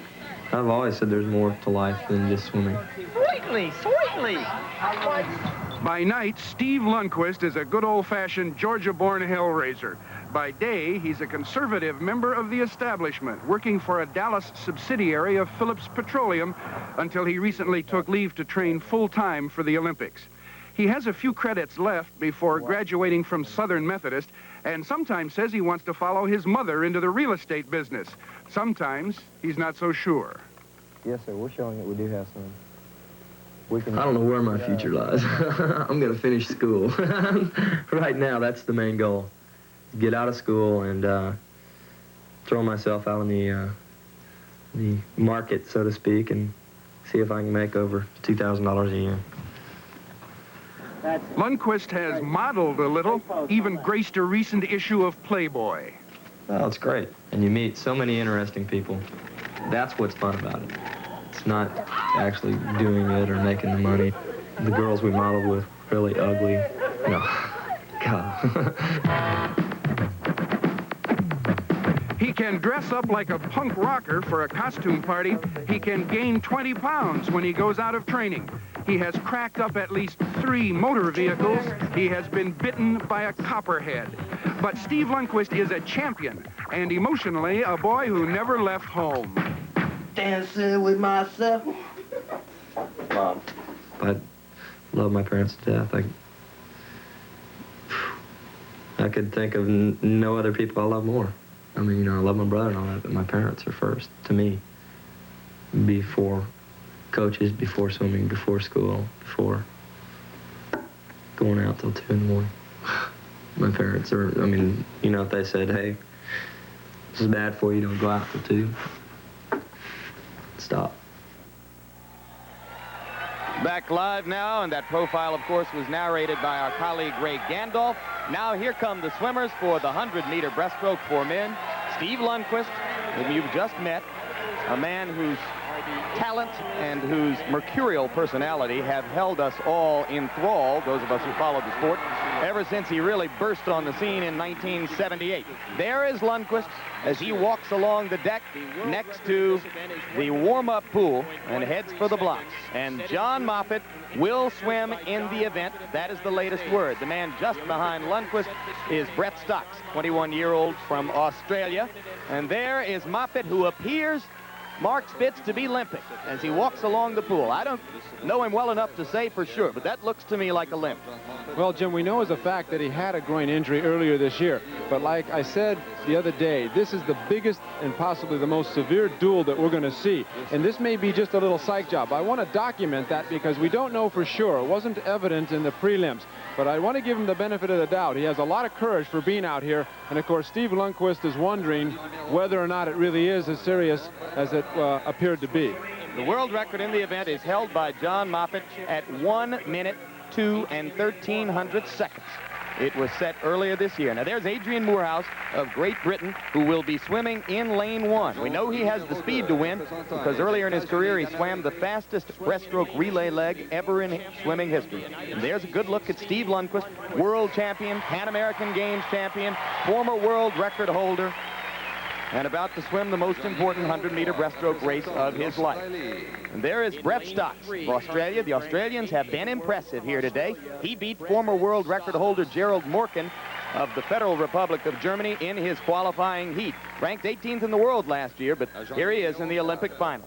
Now here is the leading qualifier. Swam within 0.03 of a second of his own world record in his qualifying heat this morning. John Moffitt, 20 years old, from Costa Mesa, California. He was the youngest member of the 1980 American Olympic men's swimming team, which did not get to go to Moscow. In lane 5, Peter Evans, 22 years old, from Australia.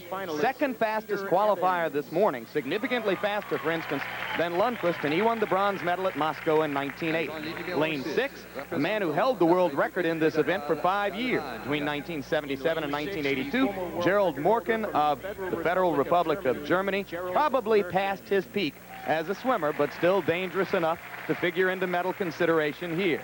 Lane 7 is the world record holder in the 200-meter breaststroke. A mark he's held since 1982, 20-year-old Victor Davis of Guelph, Canada. He is good enough to win the race if Moffitt is not sound and if Lundqvist does not swim up to his talent. Lane 8, probably the only man in the field without a chance to win a medal. Raffaele Avignano, 20 years old, from Italy, ranked 15th in the world last year. As I mentioned, the world and American record belongs to John Moffitt of the United States, and he now holds the Olympic record as a result of his qualifying swim this morning. His leg is taped, Mark Spitz. Well, he certainly kept it a secret until moments until he just took his sweatpants off. He must really have a groin injury there, and it is legal to have it taped. This is going to be a remarkable race. I mean, I'm really excited about watching this. Lundqvist used gloves on his hands because I think he probably thought he was a little cold. Good start. They're into the water together. Steve Lundqvist is known for his phenomenal starts, and he's a half body length ahead as they come up from their dive.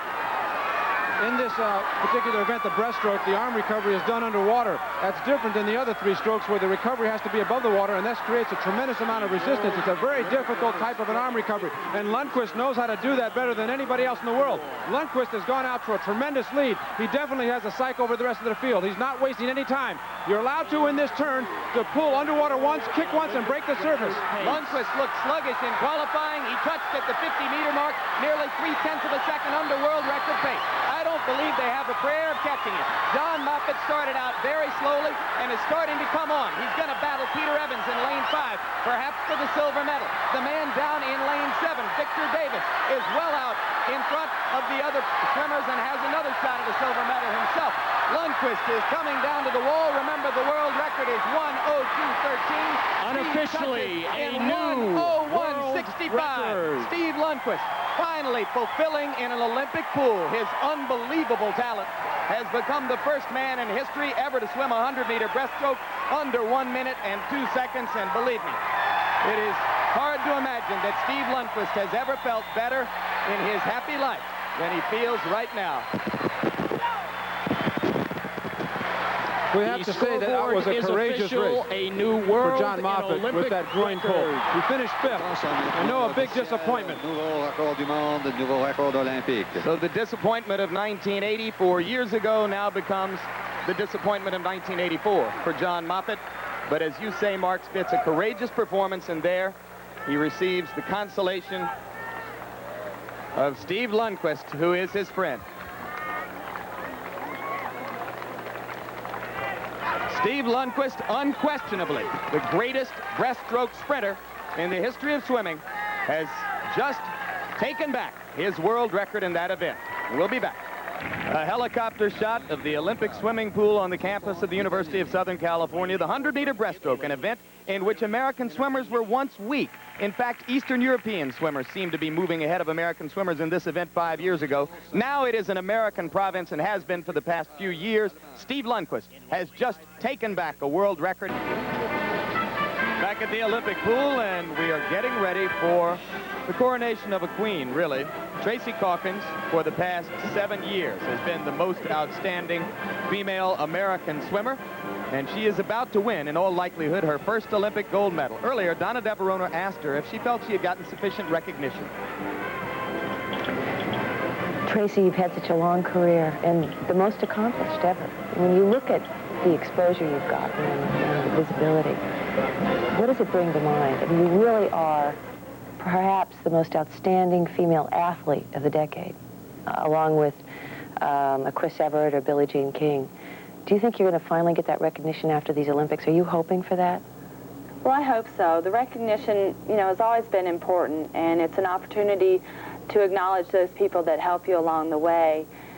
And I think swimming doesn't always get the credit that it deserves, and hopefully we can have a really, really good Olympic Games and get a lot of knowledge. And there is Tracy Calkins at poolside. Moments ago, it appeared to us, Donna De Verona, as though she was weeping, perhaps in disbelief that this moment about which she has thought for so long has finally arrived. But before we talk a little bit more about Tracy Calkins, Diana Nyad has an opportunity right now to talk with a disappointed John Moffitt. Diana? John, I suppose that as much thrill as the American coaches and public that watch that race feel for Steve, they feel equal disappointment for you. We all feel very sorry. How do you feel? Well, I mean, I kind of feel right now that 9 years has been put down the drain, but I'm sure I'll be able to bounce back and try to, you know, who knows, maybe go for 88. I'm sure it's going to have an influence on my decision. So, I'm kind of in limbo right now. I'm pretty upset, but I just got to keep going. See if I can get ready for Thursday and put in a good swim. Well, that's a great attitude, only 15 minutes after such a disappointment. Listen, this morning you had told us that it was only a slight problem, that it wasn't a full aggravation, but evidently it was really bothering you with the taping, and just what happened this afternoon that re-aggravated so badly? Well, I did it in the morning prelims, just coming off the wall, the 50 wall. And I mean, as soon as I admit to myself it's a major problem, that's when I going to start having problems. And as the day went on, I got to the point where I could barely walk, and I started realizing it's something more than just a slight pull. Well, the fact is you got up there, all taped up, and you tried, and we all saw it across the country, and we admired that. And for you, I really mean it, to stand here 15 minutes later and say that you're going to keep going, and the great world champion you are, I'm sure we'll see you again. Good luck. Thank you. Back to you, Jim. John Moffitt is scheduled to swim in the 200-meter breaststroke later on in these Olympic Games. It remains to be seen whether he will be able to do that. It would be stretching things to say that he and Steve Lundquist are close friends, but as a result of their long rivalry, there is certainly a mutual respect there. They know each other very well, and they have shared the moment after that race in a way that probably the rest of us will never fully understand. We are told that we have a delay here because of the water level in the pool. We are also told that it is scheduled to be a very short delay as they attempt to raise or lower the water level. I'm not entirely certain what it is that they want to do with the water level in the pool, but as soon as that is taken care of, then we are going to see the women's 400-meter individual medley. And there once again is a look at 21-year-old Tracy Calkins of Nashville, Tennessee. For the moment, she appears to have collected herself a little bit more than in our previous close look at her. But this is the culmination of the longest and maybe the most accomplished women's swimming career in the history of this country. I think, Jim, this is the worst time to have another delay. As I talked about, let's address this water level problem. It's too high. I think they're trying to let out a little bit of water. There are regulations on how high the water should be, where it meets the gutter for standard FINA rules. Because of the overflow, if it's too high, it'll bounce into the gutters, bounce back into the pool, and cause wavy conditions. But it looks like they're ready to go now. Now let's get back to Tracy Calkins and how you prepare yourself. You know you have to sit in that waiting room. You stare at each other, your competitors. You think about your race. And what she was doing there was putting aside, I think, the pressure. Yes, I think for a moment she said, this moment's finally come. We can't help but do that as athletes if we train 8 long years as she has.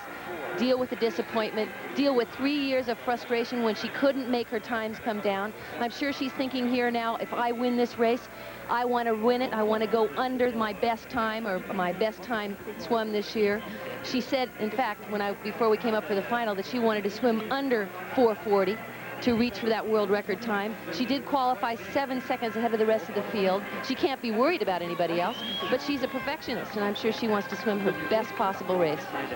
This is unquestionably, I should say, a boycott-affected event. You can see that the Olympic and world records are both held by Petra Schneider of the German Democratic Republic. Schneider has been passed in the German rankings, or the East German rankings, I should say, by Kathleen Nord, who might have ranked as the favorite to win the gold medal in this event, except that you must point out that Tracy Calkins defeated Kathleen Nord earlier this year in their one recent head-to-head meeting, and it is Calkins and not Nord who ranks #1 in the world this year. So perhaps Tracy would have been favored anyway.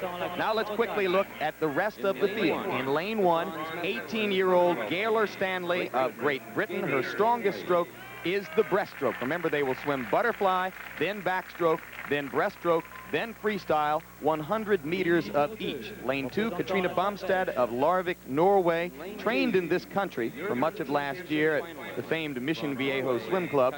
Not as fast, though, as some might have expected her to swim in the qualifying trials. Lane 3, big surprise, Natalie Gingras. The surprise of the trials, qualified 3rd behind Calkins and Sue Heon of the United States. Ranked only 22nd in the world last year, but here she is in an Olympic final and in lane 3 with a chance to win a medal. Lane 4 is the woman who has won 51 national swimming titles, broken American records 61 times, is the 1978 world champion in this event as well as 2 other individual events, and one of the very few women to win the Sullivan Award as this nation's outstanding amateur athlete. She was given that award after her memorable performance at the World Championships in 1978. That was Tracy Calkins. Now in lane 5 next to her, and the favorite to win the silver medal is 22-year-old Sue Heon of Clarks Summit, Pennsylvania, who has bettered her previous personal record by more than 3 seconds this year and ranks 3rd in the world behind Calkins and Nord in 1984. Lane 6, Petra Zinder of the Federal Republic of Germany, 3rd at the European Championships last summer behind Nord and Schneider of the German Democratic Republic. Big improvement in 1983 for Petra Zinder. Lane 7, Donna McGuinness of Canada. The Canadian swimmers, as well as the Australian swimmers, appear to have come to this meet particularly well prepared. Donna McGuinness, 15 years old, looked to beat Canada's top medal hope in this event coming in. And lane 8, Suzanne Landell, 19 years old from Brisbane, Australia. Appeared to be one of Australia's top medal hopes in women's swimming coming in, but she did not swim as well as her coaches might have expected this morning. She'll hope to come back with a big effort here. There is Tracy Calkins, center stage, ready for what must rank as the most important race of her life to this point. I'd say so, Jim, because even though she's qualified for 3 events, the 200-meter individual medley and the 100-meter breaststroke, she respects this race the most because it's 400 meters, it requires versatility, and I equate it to the decathlon of track. You must be able to be proficient in all 4 strokes, which she is, and most medley swimmers aren't. Usually they have one weak spot. Few people know better than Donna De Verona, who was the first woman to win the Olympic gold medal in this event back in 1964. There's a false start. As you can see that the nerves continue to dwell with all of these swimmers. I might have chosen that option myself, Jim. I remember in Tokyo that I did false start during right before my Olympic race because I didn't feel right at that moment. I had waited in that waiting room and I just didn't feel good. I had to get my concentration back. Now they go into the pool. Once again, butterfly, backstroke, breaststroke, and freestyle. 100 meters of each, and already Tracy Calkins has assumed almost a full body length lead. It's been a long time coming. If you were with us this morning during qualifying, you heard me say, but it bears repeating, I know of no other athlete whom I know personally who was so devastated, so disappointed by the boycott of 1980. And I'm not sure Tracy believed at that time that she would have the capability of making it back to these Olympic Games. Her body changed, her attitude towards swimming changed, but she came back. Nancy Hogg said as well, you've seen 2 women that have hung in there longer and an age difference in our women's swimming unparalleled in modern swimming history. Of course, that's been possible because of college scholarships. Both Hogshead and Calkins did benefit from that option, which was not available until the 1970s, middle 1970s. You can see now she's swimming a very easy butterfly, breathing every other stroke. Fabulous undulation in her butterfly. She is...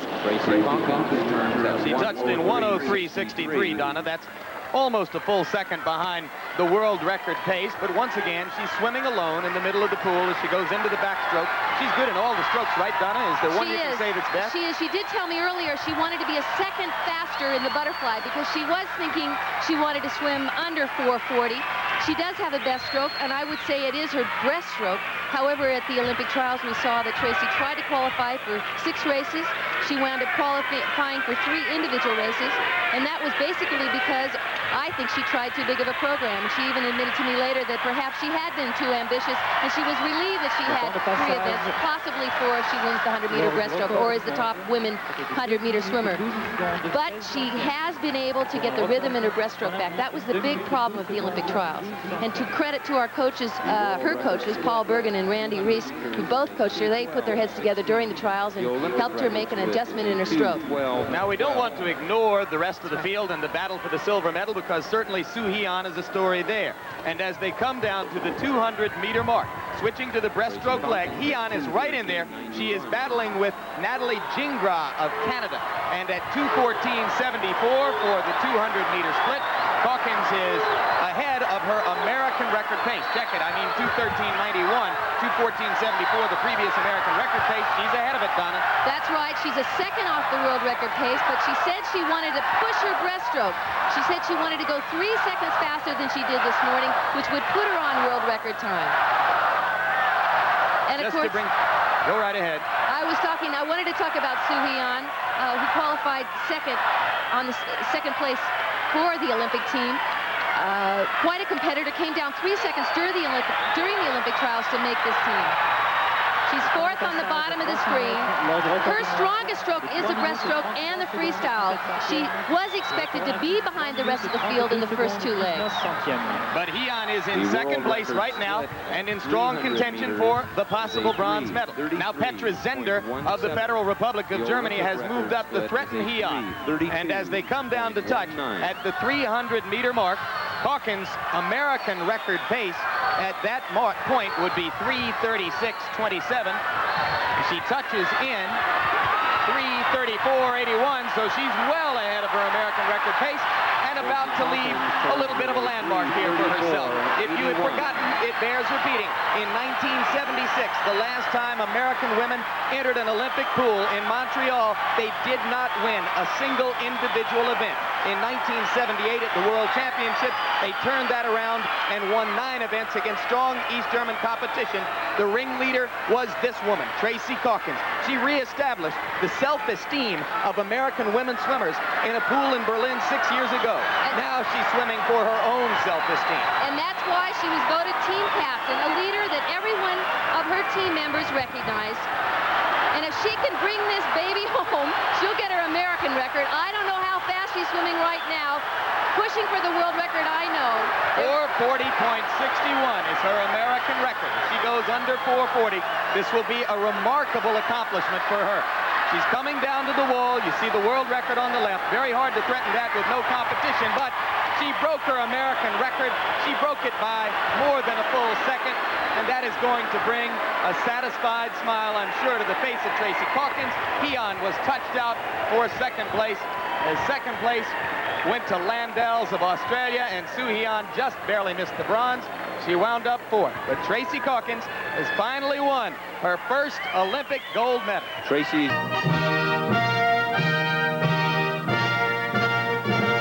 The games of the 23rd Olympiad. Brought to you by Wishbone Dressings. Your salad wants the freshness of Wishbone Dressing. New Southern recipe and Southern recipe with bacon. By Allstate. For home, auto, business, health, and life, you're in good hands with Allstate. By Converse, the official athletic shoe of the 1984 Olympic Games. And by Chevrolet. With the performance, the style, the innovation, the quality, and the value that make up today's Chevrolet. Family times. Beatrice. Friendly days.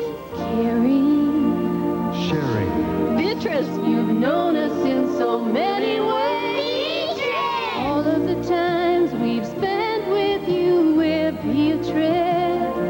Beatrice. Tomorrow we're gonna be there too, we're Beatrice. Beatrice. Knowing us. You've grown with us. We're Beatrice. Beatrice. You've known us all along.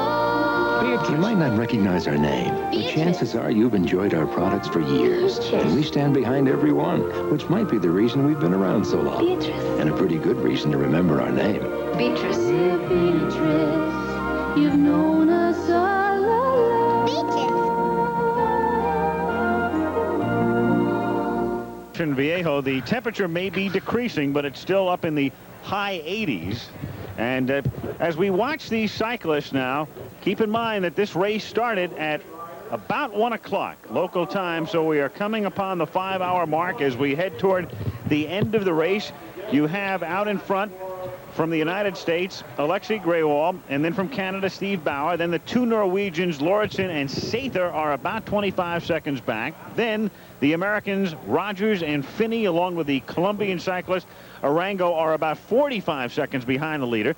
As you look at the top two, about 2.5 miles to go. They'll remain on this road, which is called O'Neill Road. It is an undulating surface. It's an undulating surface, and you got to remember there's a stiff headwind. Either whoever's working right now at the front is breaking a lot of wind. When it comes down to the sprint, it's going to be very interesting. I think if Alexei is smart, he's going to sit on Steve and let Steve do all the work, because he knows that Steve has a much stronger sprint than he does. The riders, though, have to remember that there's two Norwegians behind him who are working well together. They can't slow the pace down too much. And if I think if the sprint takes off, and whoever's leading it, because of the headwind, the person behind him is going to have the momentum of the draft, and it's going to be crucial with the last 200 meters to go. I can tell you in swimming, Mikhail Gross has set a new world record in winning the 200-meter freestyle, and you will be seeing that race retrospectively very shortly. A world mark for the Olympic champion Gross in the 200-meter freestyle. But here, live coverage is Grewal and Bauer, who was looking behind, vie for the lead, and that's Bauer now moving to the front, looking back to see where the Norwegians are, and right now they are about 25 seconds behind. Watch how Alexei every now and then looks down, like right there. That's the sign of a tired rider. Well, here he comes again now. Great. So to you, Bauer looks the fresher, Eric? Bauer looks the freshest. Grewal, I think, is pulling through because he knows the Norwegians are coming. He's not making a big, hard effort at the front, but he's hoping to sit on Bauer's wheel, I think, as we get down to the sprint. He's got a medal. I mean, I think what he feels is if he does the work, even if he gets second, it's the first American medal in history, or since 1912. Which is almost the history of the modern Olympics. That's right. Well, the riders right now off to their left can look over Lake Mission Viejo and see the finish line after 118 miles. Oh, the nerves are mounting. My nerves are mounting. There they are, Grewal, Bauer. Who will be the man to make that initial move? What is the very earliest you think a man can go flat all out? In a race like this, in a sprint finish, I think the last 200 or 300 meters is about the maximum. You could start a little earlier, but if he starts any earlier, the guy in second position is going to have the advantage. Bauer has taken the lead. They're in the final mile now. It's going to be a two-man finish the way it looks. At this point, with the heat, the fatigue, you risk cramping if you attack too early in a sprint. When you do an all-out effort like that after 190 kilometers, you never know if a hamstring or something's going to cramp up. Just before the halfway mark in this race, we had a group of 7. They alternated, each working for the other. Then all of a sudden it split a bit. Grewal went out in front by himself for a while, and the other 6 were behind. Then Bauer caught him, and then it's been Bauer and Grewal, and the 2 Norwegians split off from the other 3. So they're in a sequence of 2, 2, and 3 right now, but 2 men vying for the goal. You can see both the riders just coasting, waiting for the other one to go. Watch out for those 2 Norwegian guys. This is going to be a race of tactics. You've got Bauer. That's Bauer in front. At the Olympic trials, what was it, the last race, one of the riders off the back came right by the whole field, just sitting around, flew right by everybody and won the race. So watch this. Big crowd at the finish line anticipating what should be a tremendous fight for the finish. Bauer, Grewal, neither man making that move yet. Looking behind, making sure the Norwegians are far enough back so they don't figure in. Second position is the best place to be. You've got the drafting effect, and you can control the sprint from there. That's Bauer, that's Grewal in that drafting position. From here, it looks like the Norwegians are about 150 to 200 yards back, so Grewal and Bauer are pretty safe, but they still got to watch out for what's going on behind them. Bauer first, Alexei Graywall from Colorado in second position as they head toward the finish line on O'Neill Road. Bauer is winding it out right now. He knows he's got a lead. He knows he's got a lead. He knows Alexei's going to sit on his wheel. Downhill at this point. They'll finish on a slight incline. That's Bauer and Graywall, and here they go, sprinting for the finish line. Graywall trying to get up even with him. Graywall and Bauer. Graywall and Bauer. Graywall looks like he has him. He does. He wins the gold medal. Graywall wins it. Unbelievable. Graywall's sprint has gotten better this year. Can't believe it. I can't believe it. It's incredible. Graywall winning it. The two Norwegians are battling for the bronze right here. Lauritsen and Sather, the two teammates, are coming across the line, and the bronze medal belongs to number 270, Dag Lauritsen, with Sather finishing fourth. Alexei Graywall, a man who a week ago was suspended. He had been suspended, and then through the appeal process reinstated.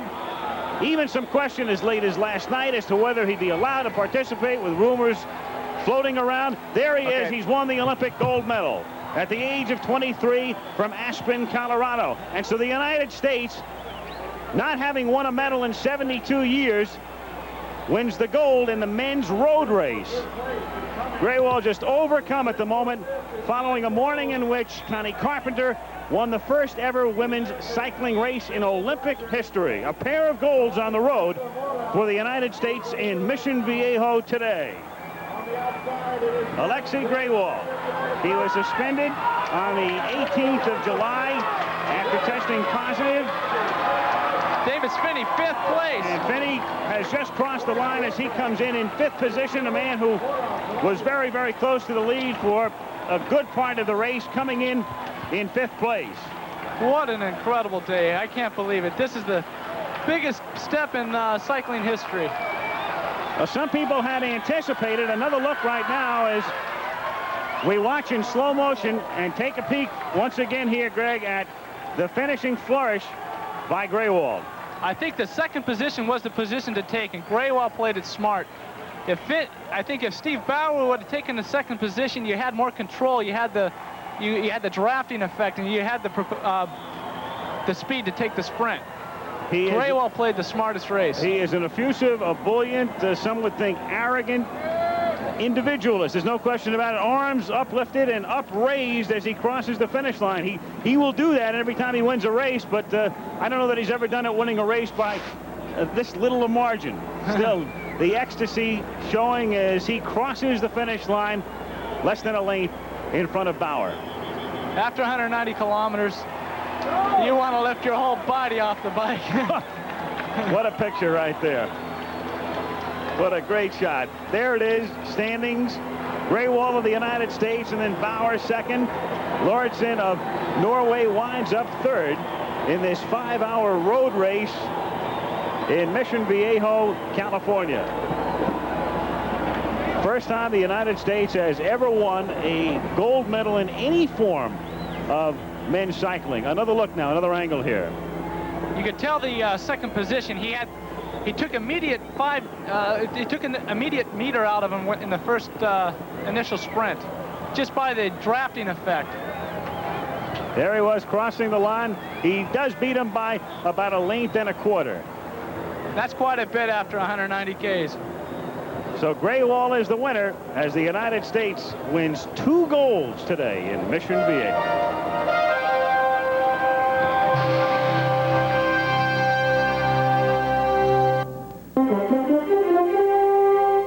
The games of the 23rd Olympiad continue. Once again, here's Jim McKay.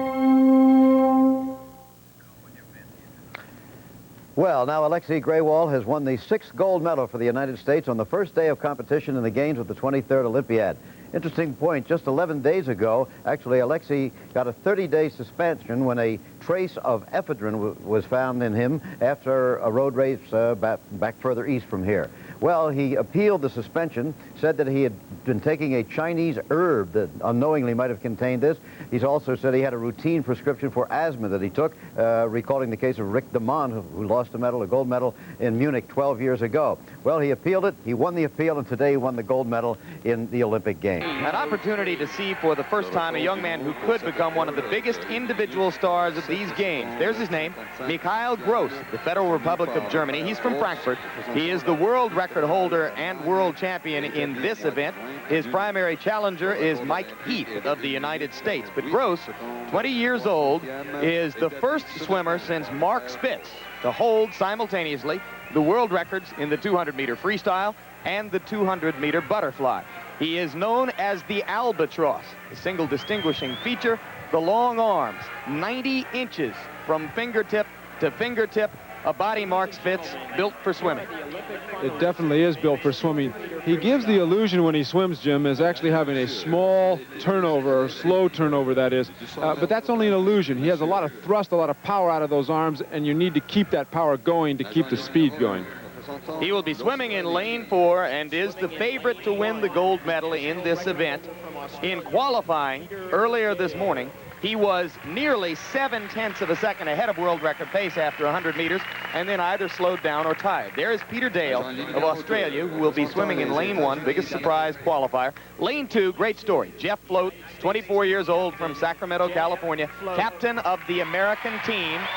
Not to belabor the point, Jeff Float is 80% deaf in one ear, 60% deaf in the other, and has the genuine admiration of every other member of the United States Olympic swimming team. Lane 3, Thomas Farner of also West Germany. He will be swimming next to his teammate, Mikhail Gross.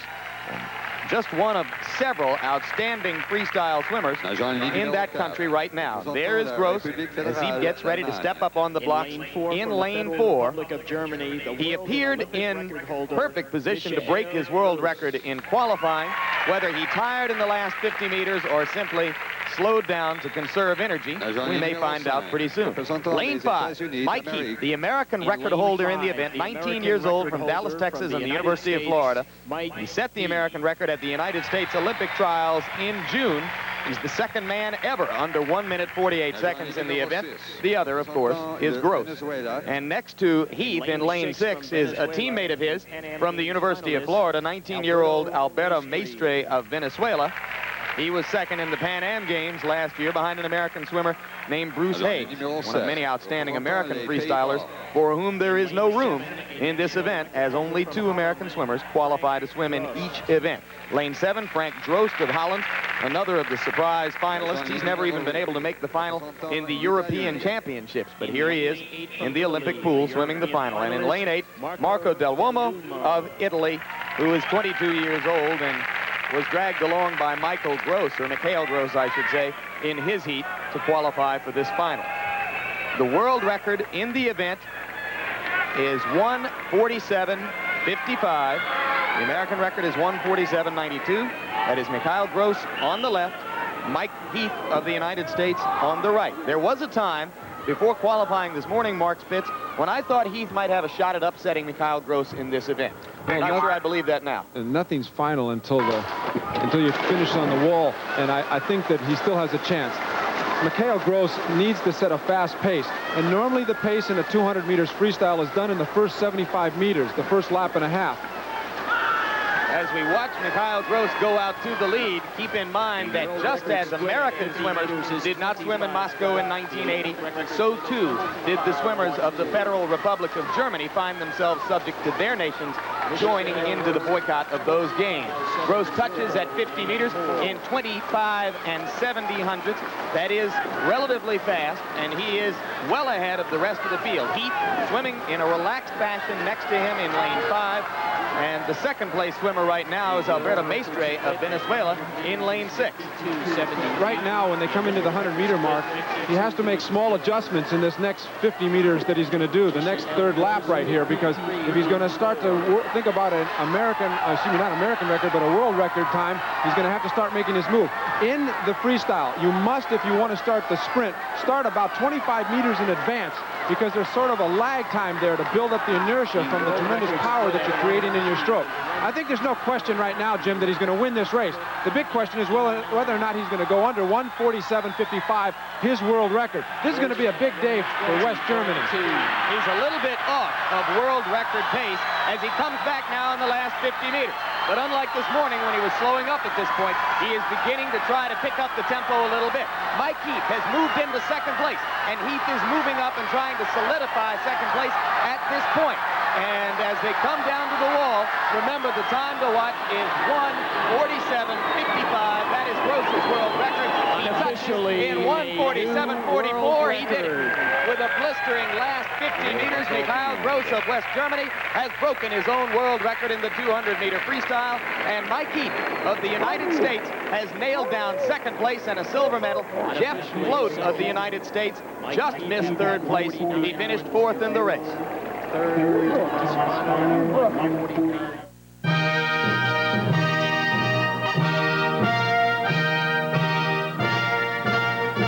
The Games of the 23rd Olympiad. Brought to you by Stanley, the do-it-yourself company. Stanley helps you do things right. By the Coca-Cola Company and your Coca-Cola bottler. At the 1984 Olympic Games, Coke is it. By Canon, the official 35mm camera of the 1984 Olympics. And by McDonald's, sponsors of amateur sports from the neighborhood to the 1984 Olympics. Where gymnastics are taking place. This is the first day. We've had the men's compulsories. 2 sessions already are finished. This is the 3rd session beginning this evening, which will feature the United States. And after the first rotation in that 3rd session, Switzerland and the United States are running 1-2. Korea, Japan, and China, after the first rotation in their sessions, were just behind. So it will change as we get through the apparatus here. 3 competitions, as I introduce Kurt Thomas and Gordon Maddox. 3 competitions in gymnastics. We're in the compulsories now, which will, along with the optionals, decide who wins the team competition. And this morning we saw China and Japan. It's been a tremendous show so far, Jack. The Chinese this morning with the 10s, and then the Japanese always good in the compulsories. So it's been great so far, and now the United States. So. Well, I think the Japanese were okay this morning, Kurt, but I think they opened the door for this U.S. team. But I've heard all my adult life that compulsories were dull and uninteresting. Got to tell you, stick around. You're going to see nothing but unadulterated excitement. This is great stuff. And the Chinese are here not only in great strength, but in great depth. They scored 6 10s. Perfect scores this morning, and they've given notice that the gauntlet is down, and they're the team that somebody has to beat if they want to have the gold medal. Our colleague Ann Simon is down on the floor at Pauly Pavilion, or up in the seats, I guess, with Peter Vidmar of the United States with his parents. Ann? Very few of us have the opportunity, obviously, to have the thrill of having a child in the Olympics. Mr. and Mrs. Vidmar, this has got to be unbelievably thrilling. Very much so. It is. We're very thrilled. It's a culmination of a long, hard road on Pete's part. We're so thrilled that he's here. Jack? All right, thank you very much, Ann. As we get ready now for the 2nd rotation, the United States now on the vault here is Bart Connor out of the University of Oklahoma. And they've been scoring high in the vault. And this is one place where you're either really on or you come up sucking swamp water. You don't know until you hit it. That's a fabulous vault. What a start. Now, there's part of a near-capacity crowd. It was a little late filling up here in Pauly Pavilion because of traffic, but they are filled now just about. And let's take a look. Kurt? Well, you only get 1 vault, and this was a pretty nice one for Bart. He got a good block off the horse, got the distance that he needs. That's what the judges are looking for. And, boy, he just laid in that landing. Another angle. Now, watch. This is what I mean by the block, the push off the horse. Nice pike in the air. You have to pike and make a half turn. Then he looks for that landing, uses his arms as balancers, and really lays it in. That's a good start. It's a fine start for the team.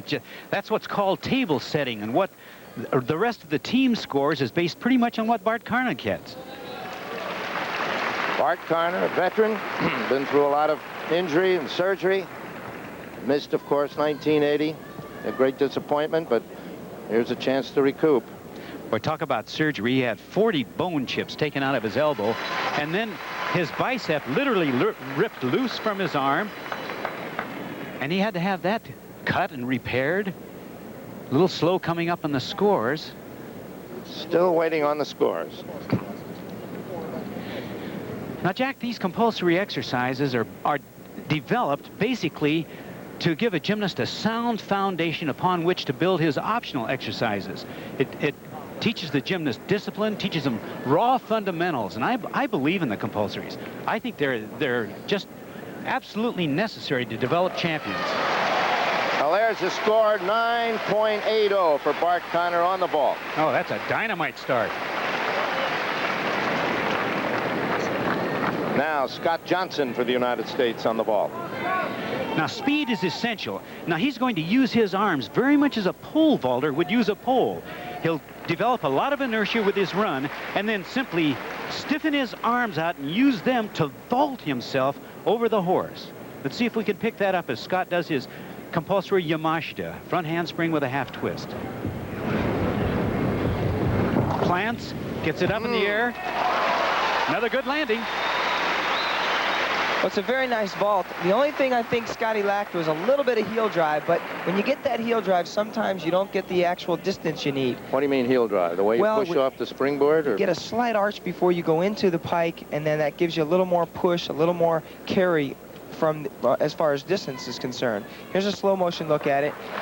He cuts his heels off a little early, but pushes nice off the horse, really looks for that landing. That's crucial here. The judges are looking for the distance between you and the horse. Super slow-mo on the other side here now. Good reach. A little problem there on the pre-flight, but it's hard to detect. This is a great camera angle and a great camera to see the little breaks. 9.85 is what Mr. Scott Johnson gets. And he looks pleased with that, doesn't he? And I think what is happening here is exactly what we suggested earlier. The scores do escalate with the competition. Timothy Daggett.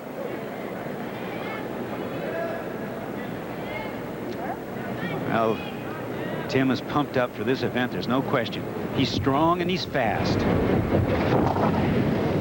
Bad ball. Now remember, 6 gymnasts, only the top 5 scores count. And this is not going to be a good score, but it puts pressure on all the vaulters that come after him. Well, Gordon, you said that he really took a lot of pressure and he really pumped up. You know, it's difficult to calm that pressure and that hype down when you're competing like this. Here, Timmy gets a little bit over on this. There's a slow motion look at it. Really goes all out for it. That's what I like about him. He's very aggressive on every piece of apparatus. He just did the half turn a little late, got him back, but he really fought for that landing.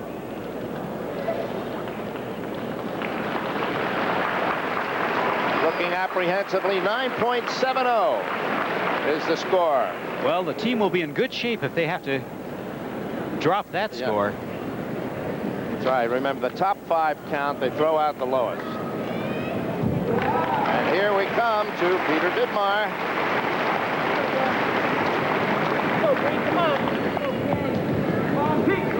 Talk about pressure. Here's a young man who really handles pressure well. His head is screwed on so straight I can't even believe it. Plants. Whoop. Overcharged it a little bit. It's that kind of event. And you only get one chance, Gordon. Yep, and when you're on, and when you're not, it just kind of leaves you wondering. Too much adrenaline, maybe? Yeah, it's disappointing, too, because you really want to push and go as high as you can, but you want to try to stop that momentum so that you can set in for the landing. Sometimes you have to sacrifice one or the other. Now, you see here, he gets a nice heel drive, good form in the air, pushes, but look, his shoulders keep coming back. He didn't kick out quite early enough. Here's from the other side now, a super slow motion shot where you can really see just the little tiny form breaks when they happen. Okay, he should have gotten out a little bit early, but this vault requires you to pike. So when you have to pike like that and kick out, it's difficult to kick out right at the perfect time. He knew it in the air, didn't he? He really did. Well, the judges gave him a 9.80. He shouldn't complain about that. No. And now we look at James Hartung.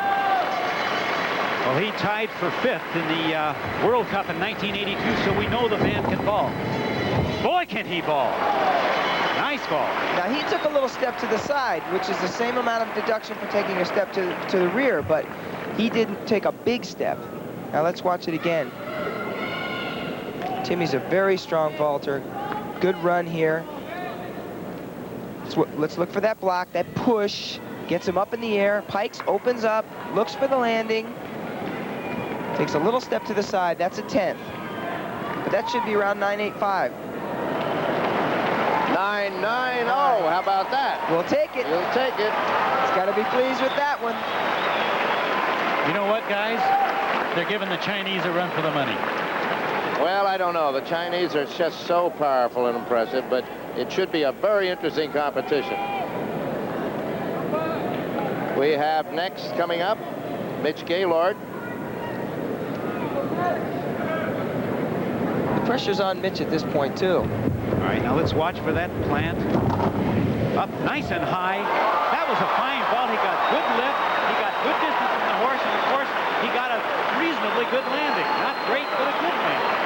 There's an example of really watching the block, the push off the horse to see how high you can get up in the air. The judges are looking for the distance between you and the horse right here. Look at that push. Tremendous amount of push. He gets up in the air real high, and watch him fight for that landing. That's one of the things that our American gymnasts have been working on, is a landing. Another side shot of it. Good form in the air. Look at that push. Great half position turn. on the horse. Great ball. Mitch Gaylord, a 9.95, and the U.S. is flying. Someone gave him a 10. And a standing ovation.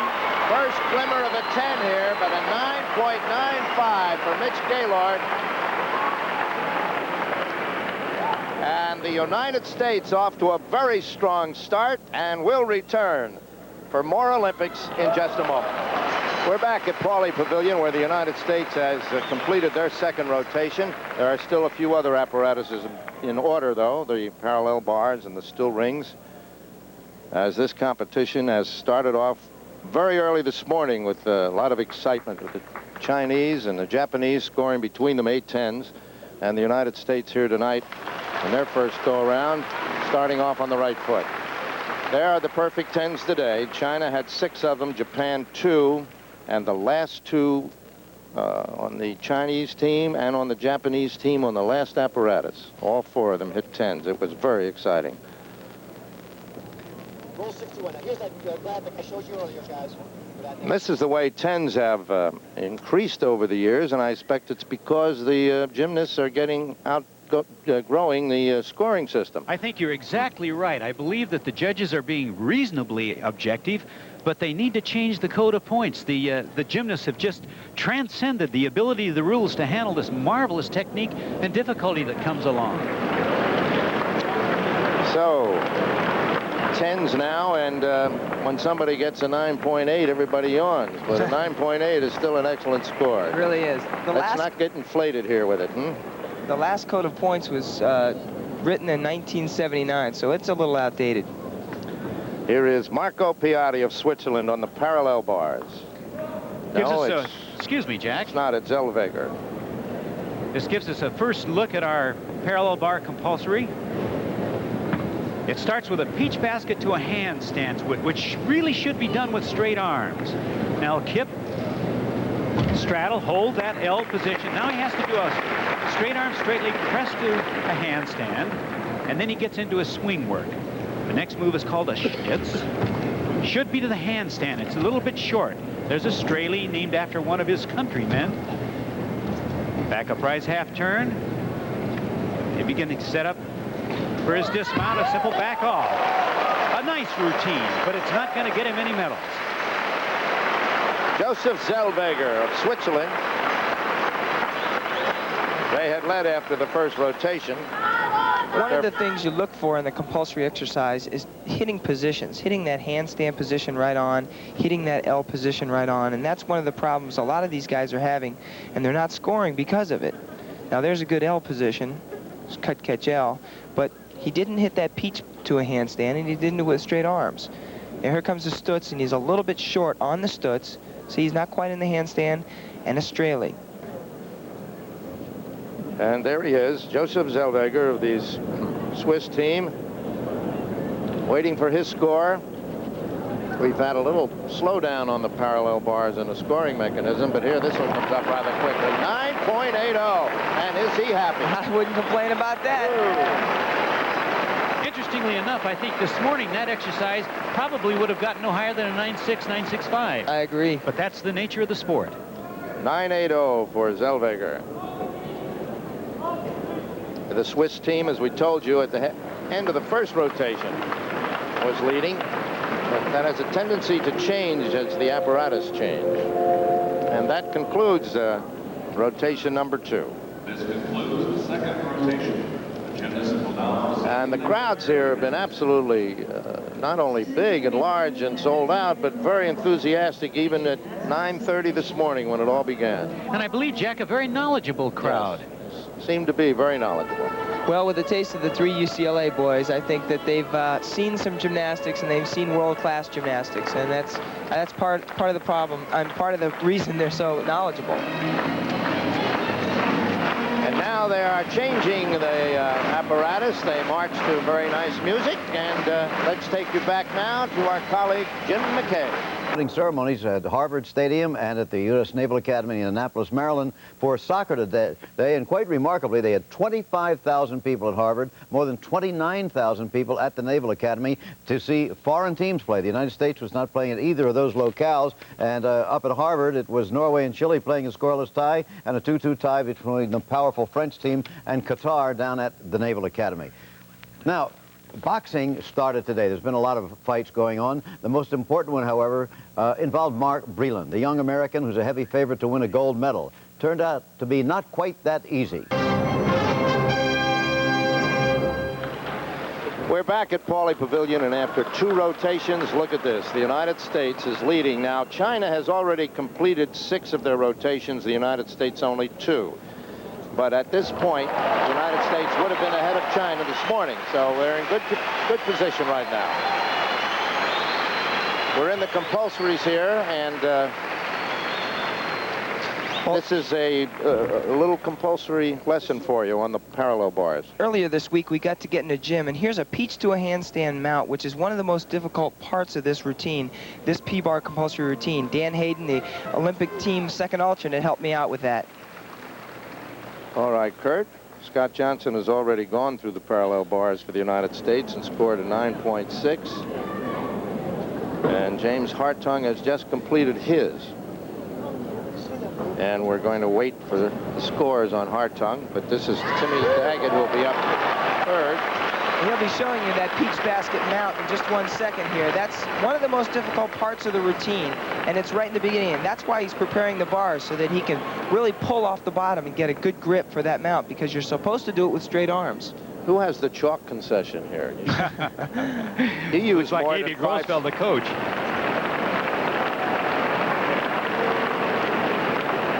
The compulsories and the optionals make up competition number 1, which is for the team championship. 9.75 there for Hartung, and Tim Daggett is ready to go on the parallel bars. Now let's watch the mount that Kurt just described. Remember, the straighter his arms, the better the move. It's a somersault under the bars. Oh, yes, nice. Nice straddle cut, good solid position. Now remember, as Kurt said earlier, positions are the name of the game. The maximum score, 9.8, unless they do something extra special. He hangs it close to the handstand, straightly over the top, just a little bit past the handstand. Back up rise half turn, swinging pirouette. Now here comes his back off. Got to look for a good solid landing. Nice exercise by Timmy Daggett. I don't think you'll complain about that one. You know, you can't say that the guy is not strong. He didn't hit a couple positions, but he's very, very strong and went right through the position and still showed it. Yes. It didn't have quite the sell the Chinese had this morning. Go, Kurt. Here's that back up rise reverse stutz, keeping the hips nice and straight. This is a super slow motion look at it, which will really give us an idea if there are any breaks. It's hard for the judges to see the real small breaks, but we can see it with this camera. Obviously none in that layout back off.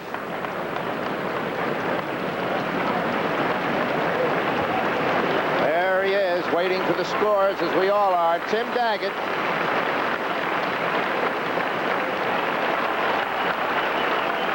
United States still cooking. Well, I think that's a good start for us, but I think he anticipated a little more there, Jack. I anticipated a little more, as a matter of fact. Bart Connor, remember, way back in 1979, won the World Championship in this event. We're looking for Bart to come through here. The compulsory certainly is an important part of that march to the victory stand, should he go there. Peach hand in the beginning, straight arm just exactly right. Straddle cut solid. Now, if his arms look bent, it's because he can't completely extend anymore because of all the surgery. Now let's hang it in the handstand, right on the money. Straley, good move. Now you're looking at an exciting compulsory routine. This is precisely the way it ought to be done. All right, Bart, now you just have to stick the dismount. Absolutely super exercise.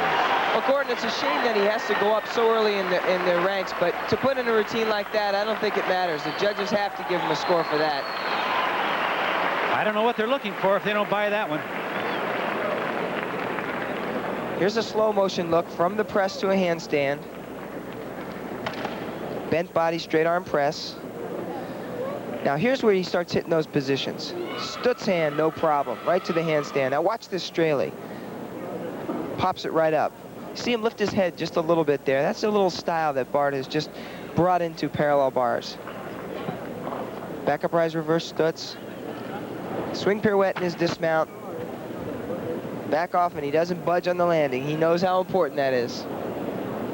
All right, there's some other excitement in the United States this camp. They have won their second volleyball game, 15-7. They only need to win one more, 3 out of 5.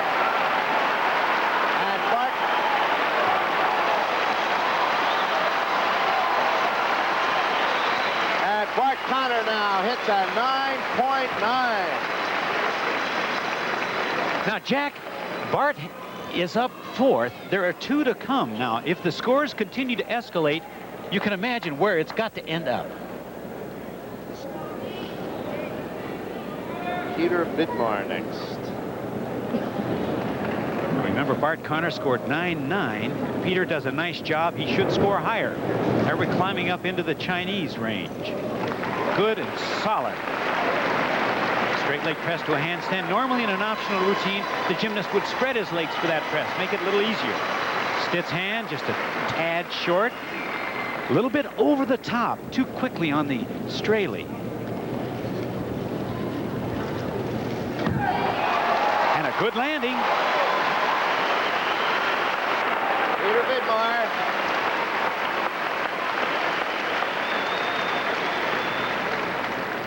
Well, you know, you get working on parallel bars, and it's so easy to get ahead of yourself and to just keep going, and your body momentum just keeps you working right through the bottom. It's hard to stop. Here's a slow motion look at his, first of all, his Stutz, and now his Straley, which is really just a backward roll on the bars. Drops through the bottom, takes it over just a little bit too much. I'm sure he's not real pleased about that. Tries to bring it back now with a cast reverse Stutz, which he does. And then he hits position here in the handstand. And a nice layout back off for a dismount. Most of those moves named after people, aren't they? The Straley and the Stutz. Yes, they are. And they're mostly named after people that happened way before the sport came on. 9.90, Peter Vidmar. Well, they have taken up the challenge of the Chinese, that's for certain. We get a few 9.9s, we can hold off on the 10s. All right, Mitch Gaylord. What a great story Mitch has been. Coached by his brother Chuck, his older brother. Attended UCLA here. Let's watch his peach hand now. Bang, right to the handstand. Straddle, solid. Nice execution. Nice flare. Stitz hand, right on. There's that Straley again, over the top a little bit quickly.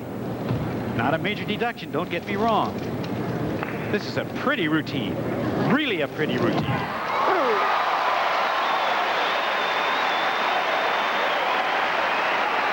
Well, that might be your first 10 from the Americans right there. Well, this crowd will go mad because Mitch is another one who's grown up here in the Pauley Pavilion. Slow motion, look at that mount. Peach to a handstand. Mitch has no problem with it. Pulls right up, almost lock-armed. You know, one of the good things about a previous performer, maybe rushing or something like that, it gives you, it kind of gives you a lesson. You watch that, you say, hey, concentrate. Maybe I better not go a little too fast on this. There's a Straley, backward roll to a handstand, hit position, and then dropped out of it. No real form deductions. Look for knee bends, feet coming apart. I don't see them. Could be a 10. Arch, nice layout, stuck the landing. I didn't see any. It is. It is a 10. It's Gaylord. And now the crowd's on their feet. I must say it's not totally an American crowd because we're hearing Swiss cowbells all over the place too. But it is a totally appreciative crowd, and they're all on their feet. So Mitch Gaylord concludes the third rotation with a perfect score of 10 on the parallel bar. And this gymnastic competition is heating up. We'll return with more Olympics in just a moment.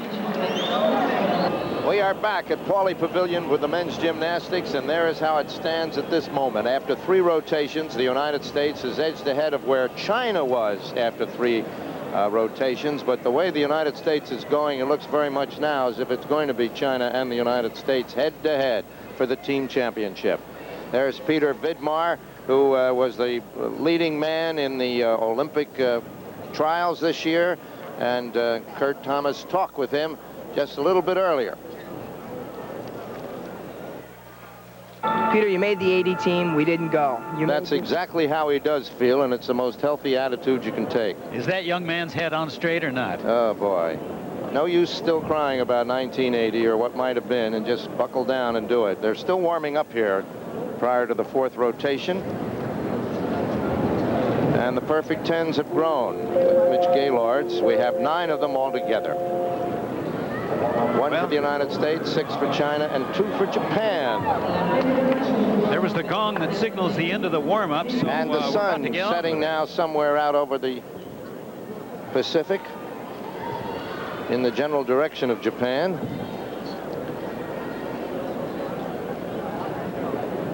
And now we're back inside Pauley Pavilion. Peter Vidmar. And on the horizontal bar, Scott Johnson. And I just happen to love this horizontal bar exercise. Now, I'm not talking about Scott's. I'm talking about the routine. I hope I'll love the way Scott does it. It's just a great exercise, I think, for a compulsory. There was a Stalder half turn. There's a Weiler kip. Now he'll suck his feet through and dislocate. Not literally, of course. Free up circle to a handstand. Cross change now and gets set up for what's called a hecht dismount. And it is a lovely dismount to watch. And a lovely landing. That's a long way down for little Scotty. Again, Scott has given him a real good start. Now, hecht means swan in German, is that right? That's what I'm told. I'm not a linguist, but I'm told that's so. Either that or it's a man. Swan dive in landing, huh? Scott Johnson. Well, this is an event that is very easy for you to go over or under. It's hard to control that swing once you get that momentum going, but it's just better to go out there and attack the event just like Scotty did, and hopefully what Jim Hartung will do next. Well, other than vault, this is the only other event, I guess, in the, well, horse too, but there are no stops. A stop is absolutely forbidden on the bar, so it's easy to make a mistake. They just get so much going up there. It'd also be very dangerous, couldn't it? Well, it was when I was a gymnast. The high bar. Oh, we'll see some things on that when we get to the optionals and the all around. Here's another slow motion look at the dismount. Right here, he gets his arch, his pike, and his heel drive again, which we call a tap, and then really fights for that landing. That's about 18 feet he's dropping out of the air. I think I'd like a net under me. Scott Johnson.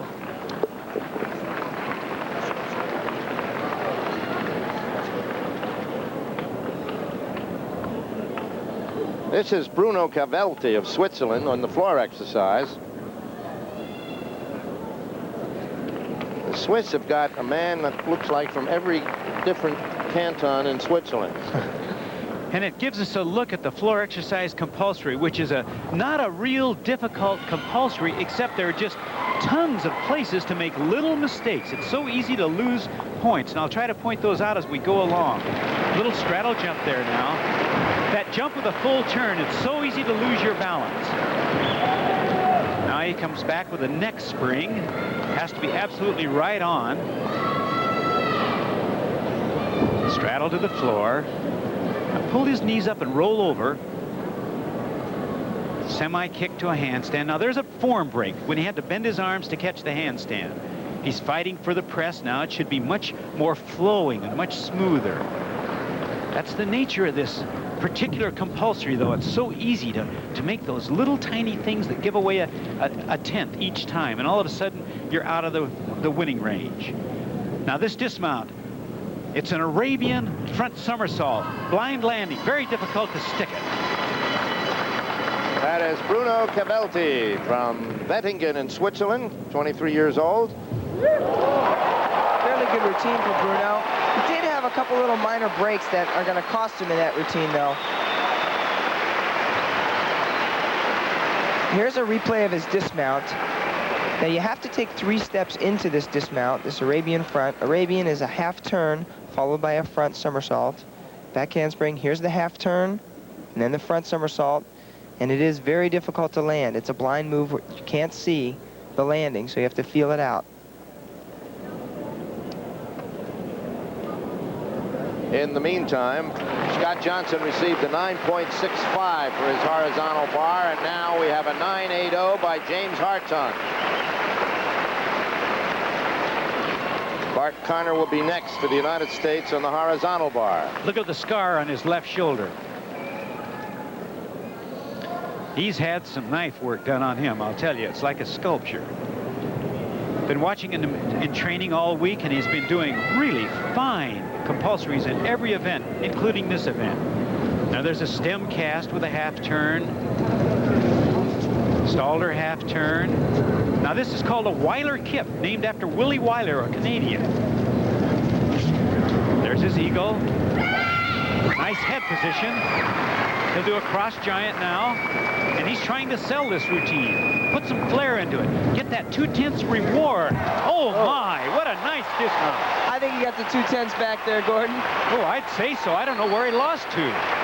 Good exercise. You know, having him up early in the lineup might be even more of a challenge to Bart. I think he works that way. He works a little better under a little less pressure. There's a super slow motion look just tight on his hands to give you an idea of the friction and the amount of pressure that is on the actual hand and the different changes you can see. He's wearing a big doweled grip. As you can see there, the dowel wrapping around the bar, helping to keep the gymnast on the bar. And then the different Stalder positions he goes through the bottom, changes, turning the body. Incidentally, Stalder is named after Joseph Stalder, who was an Olympic champion in this event. And a judge, I believe. There's the score, 9.90 for Bart Conner. And this crowd's getting like a crowd at a Michael Jackson concert. And that's with 3 gymnasts yet to come on the team, and they're already up to 9.9. Looking good.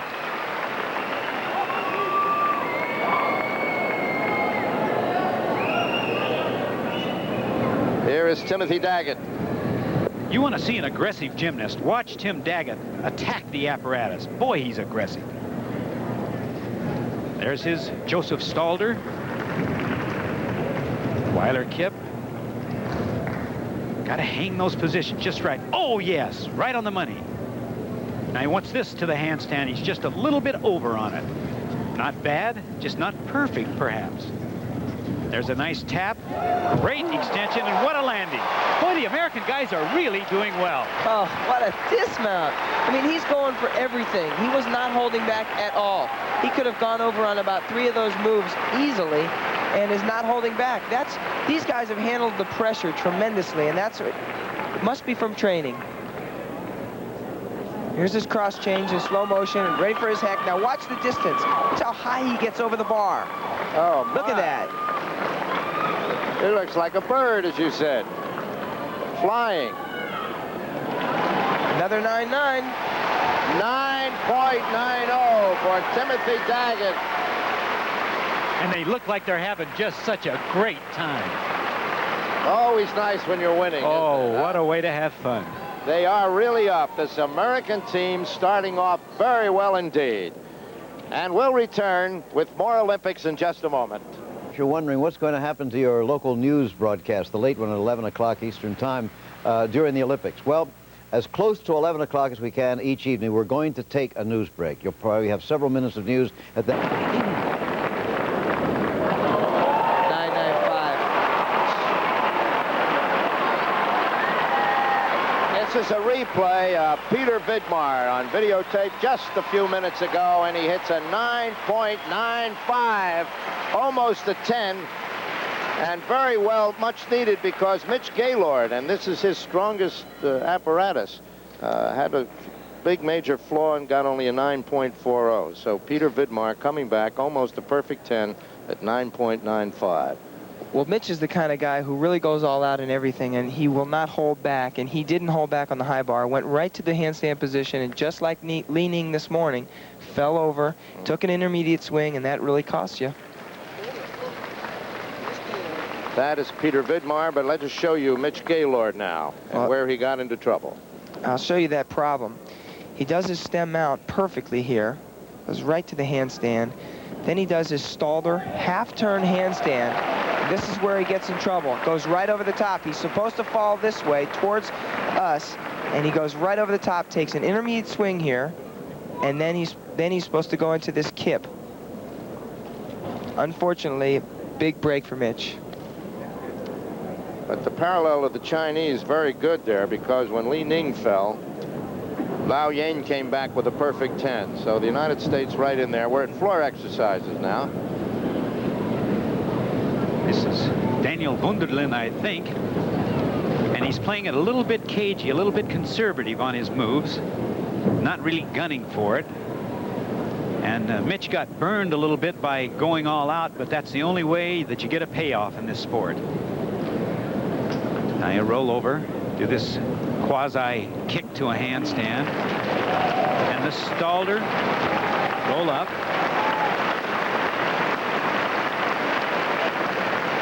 Remember, these compulsory exercises are required of everyone, and they're so precise that if you have a half turn and you tend to by nature turn the opposite way, you have to do the entire routine backwards. You can't just do one part backwards. Now here comes his Arabian, very difficult landing, and he lands it really nicely.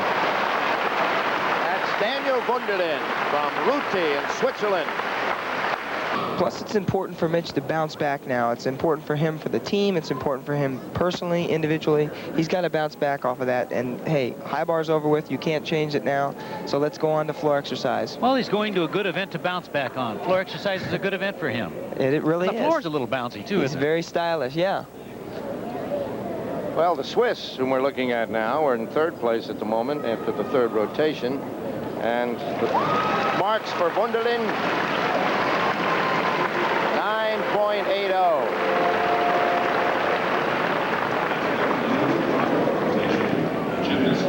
You know, Mitch was going for a 10. Well, and your heart has to go out to him. He really was. And you come off an event with a 10 and you just say, well, if I can do it there, I can do it on the next one. I can go all out there too. And unfortunately, sometimes that happens. You just kick over a little bit too much. And I admire his spirit. I really do. It's a true champion there. I trained with Mitch for about 6 months, and I know his personality. I know how he trains. I know what he wants out of this sport, and he doesn't want to go out there and score a 9.9 and maybe tie for third. He wants to go out there and win. Now he'll try it on floor exercise. He'll bounce back. Will he get down on himself? He's down on himself. He's not down on the team. He's mad at himself right now, and I know Mitch. He performs better when he's mad sometimes. There, the United States team. Bart Connor with a big smile. Mitch not smiling behind him as they move over to the floor exercise. Bart's got a lot of friends in the house, I guess. What a ham. There's one of them.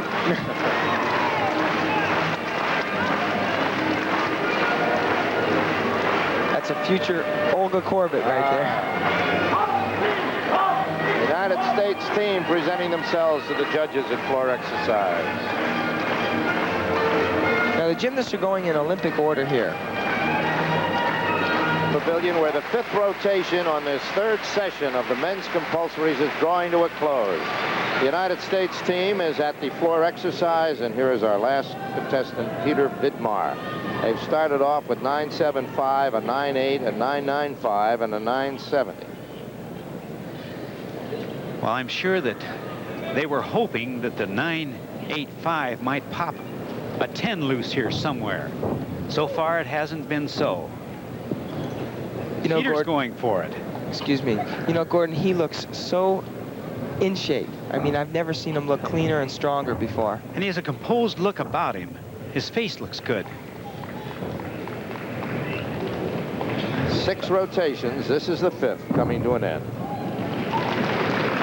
All right, now he's going to roll over. Now, this exercise takes a lot out of you. It's very aerobic.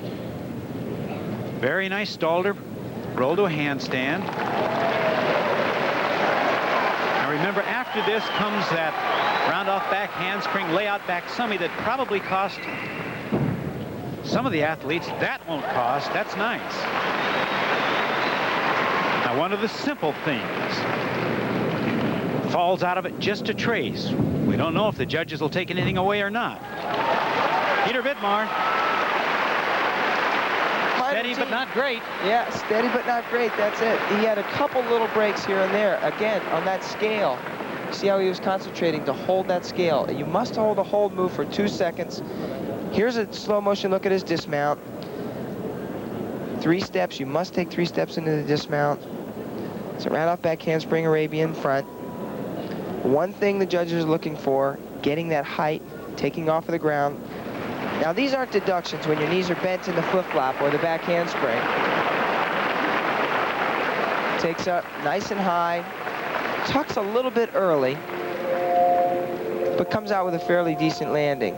This concludes the 5th rotation. 9.80 for Peter Vidmar, and the United States does quite well on that rotation on floor exercises. That concludes the 5th rotation. In the final, Connor, who has done very well this evening here, and Kurt talked with him earlier about his expectations here at these Olympic Games. I know you have expectations out there. What are they? Well, certainly my most important effort here is really to do the best I can for the team. And as you know, in both the all-around and the individual events seems to work right in. If you do the best you can for the team, your individual efforts and opportunities take care of themselves. In my case, though, my lineup situation is not really the best for my individual efforts, but it is the strongest to help the team. So I don't know exactly where I'll fare as an individual, but certainly I'll be able to do my best opportunity to do what we need to do to get a team medal. And so far, Bart Connor has been doing just that. There's really concentrating. Visualizing your routine is very important at this point because you have so many distractions, other people going on the events, and you want to really think about what to do. And this is the pommel horse, which is a continuous routine, and you really have to know what you're doing, aren't you? As we look at Jim Hartung.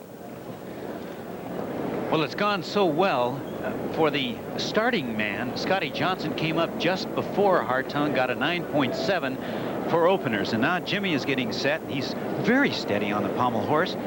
And in all my years of coaching, this is the event that I feared most for my team. It's like balance beam for the women. It's so easy to come off that nag.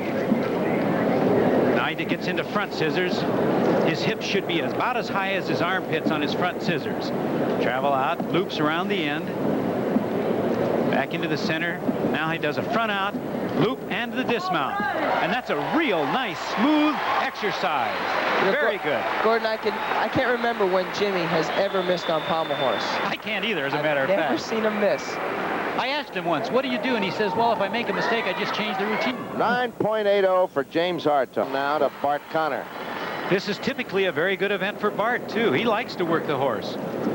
He was sort of a horse phenomenon when he was in high school, back in Illinois.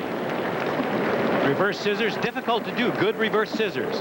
There's his front scissors. Hop down to the end. In good control now, really on balance. Constant change of your point of balance. Another good A real marketable exercise. It almost looks like he's stunned there. He's had such a great meet. He's almost surprised at it. It's over for him now. He can go home. He's having a good time, isn't he? Here's from the overhead. Yeah, watch this leg work. One of the things you really want to look for, here he hopped down to the end. And he's moving into his loops.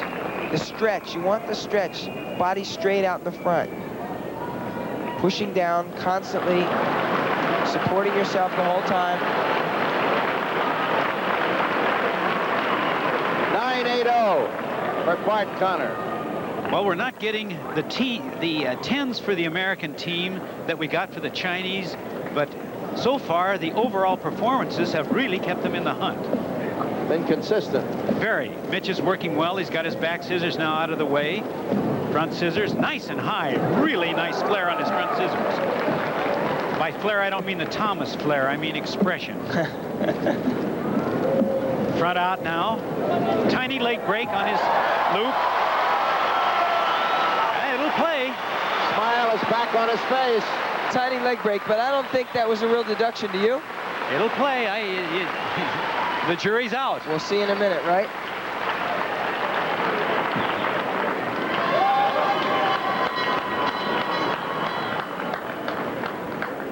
Another overhead look. Here he is hopping down to the end. Now Mitch gets a real good extension, has a lot of air between his legs and the pommels. Really pushes down. You can really see the breaks, if there are any, from this angle. The leg splitting, little tiny things that the judges may not see. The score. 9.90. And Mitch Gaylord is back. A 9.90. And we'll be returning for more Olympics in just a moment. In amplitude, can't go wrong there. They are back live now. Listen to the chant. USA. I felt it before. What a fortunate time for this American team to peak when they have the Olympic Games right here in the U.S. And at UCLA, where these two gentlemen went to school, along with Mitch Gaylord. Now, Tim Daggett has just finished. They're waiting for his score, and it may be another big one. I feel that Tim just might be the best pommel horse man in these Olympic Games. You know, we saw the Chinese this morning. I thought that it was an insurmountable task, but now I wonder. 9.95. Tim Daggett hits 9.95. Oh, that's pretty heavy. I think we've got the Chinese. On videotape, here is Tim Daggett's pommel horse routine. Now, as I say, he is the most aggressive gymnast I've ever seen, other than the man sitting to my left, Kurt Thomas, who is reasonably aggressive. Tim Daggett just goes after it. Now, he had some small leg breaks on his reverse scissors, which may have been what cost him the 10. Isn't it funny when you think 9.95 is a little low? My heavens! What an exercise! What a team!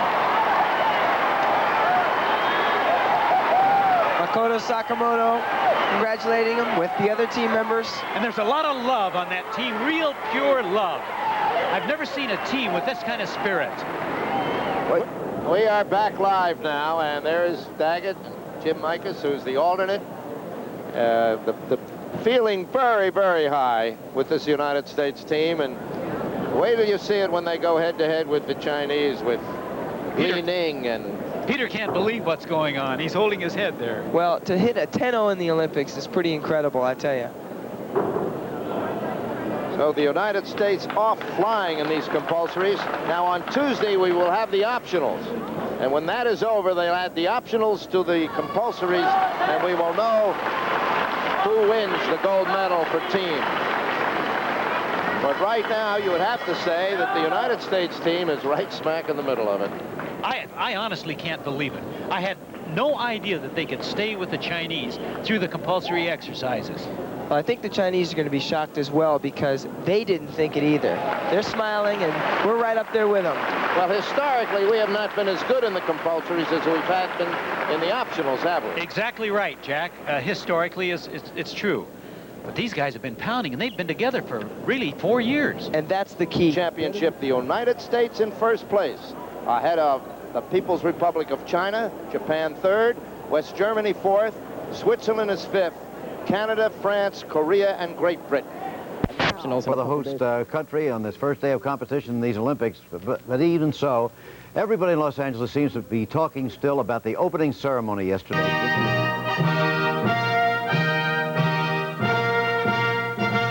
The games of the 23rd Olympiad have been brought to you by Kellogg's Frosted Mini Wheats. Whole wheat goodness for the adult in you, delicious taste for the kid in you. By Pontiac, cars that tell the world you're not just along for the ride. Pontiac, we build excitement. And by Kmart, from quality merchandise to low prices, we've got it and we've got it good. Travel arrangements made through and a promotional fee paid by United Airlines, the official airline of the 1984 LA Olympic Games and proud sponsor of the United States Olympic team. This has been an ABC Sports presentation. The day begins in Los Angeles, California. The sun edging over the horizon. Natives and visitors awakening together. The excitement starting to build all over again. This morning begins day 2 of ABC Sports coverage of the games of the 23rd Olympiad. Today's schedule includes the women's compulsory gymnastics, where American Mary Lou Retton will lead the United States against the world.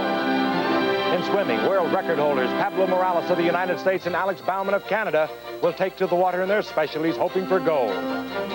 In boxing, 3 American medal contenders flying between the ropes today: Evander Holyfield, Virgil Hill, and Paul Gonzalez. The Olympic rowers up at beautiful Lake Casitas, the northernmost venue at these games, put their oars in the water as competition begins in rowing. And this morning, there will also be women's basketball with the powerful United States squad opening the Olympic tournament against medal hopeful Yugoslavia. All that and more today on ABC. It's the Olympic sport of rowing. This is a sport of contrast, of power and grace, of motion and control, of beauty and punishment, of quickness and endurance. These are not rowboats in Central Park. They are finely tuned machines, long and sleek and Spartan. Everything on them is designed for speed, including the athletes. They're giant. The men, for instance, average 6 feet 5 inches in height, 200 pounds, as many as 8 of them. They must be highly conditioned, and every muscle in their body must be developed, the legs and the arms and the backs. But what makes rowing most interesting is not the development of strength, but of sensitivity. To move a racing shell effectively, each athlete must work in perfect unison with the others. He must sense the fellow bodies sliding up and down in their seats and slide with them. He must drive his blade to the water and pull at the exact instant that everybody else does, and with the same intensity. Any deviant move will check the motion of the boat. When 8 move is won, it feels like you're flying over the water, not through it. All this takes intense concentration and practice. And imagine how difficult it is to maintain control in the wild frenzy of an Olympic race. From the frantic start to the halfway point and beyond, the fatigued oarsman must repress any desire to ease up or even breathe out of sync. Here lies the difficulty and the excitement of rowing, also the only formula for winning a gold medal.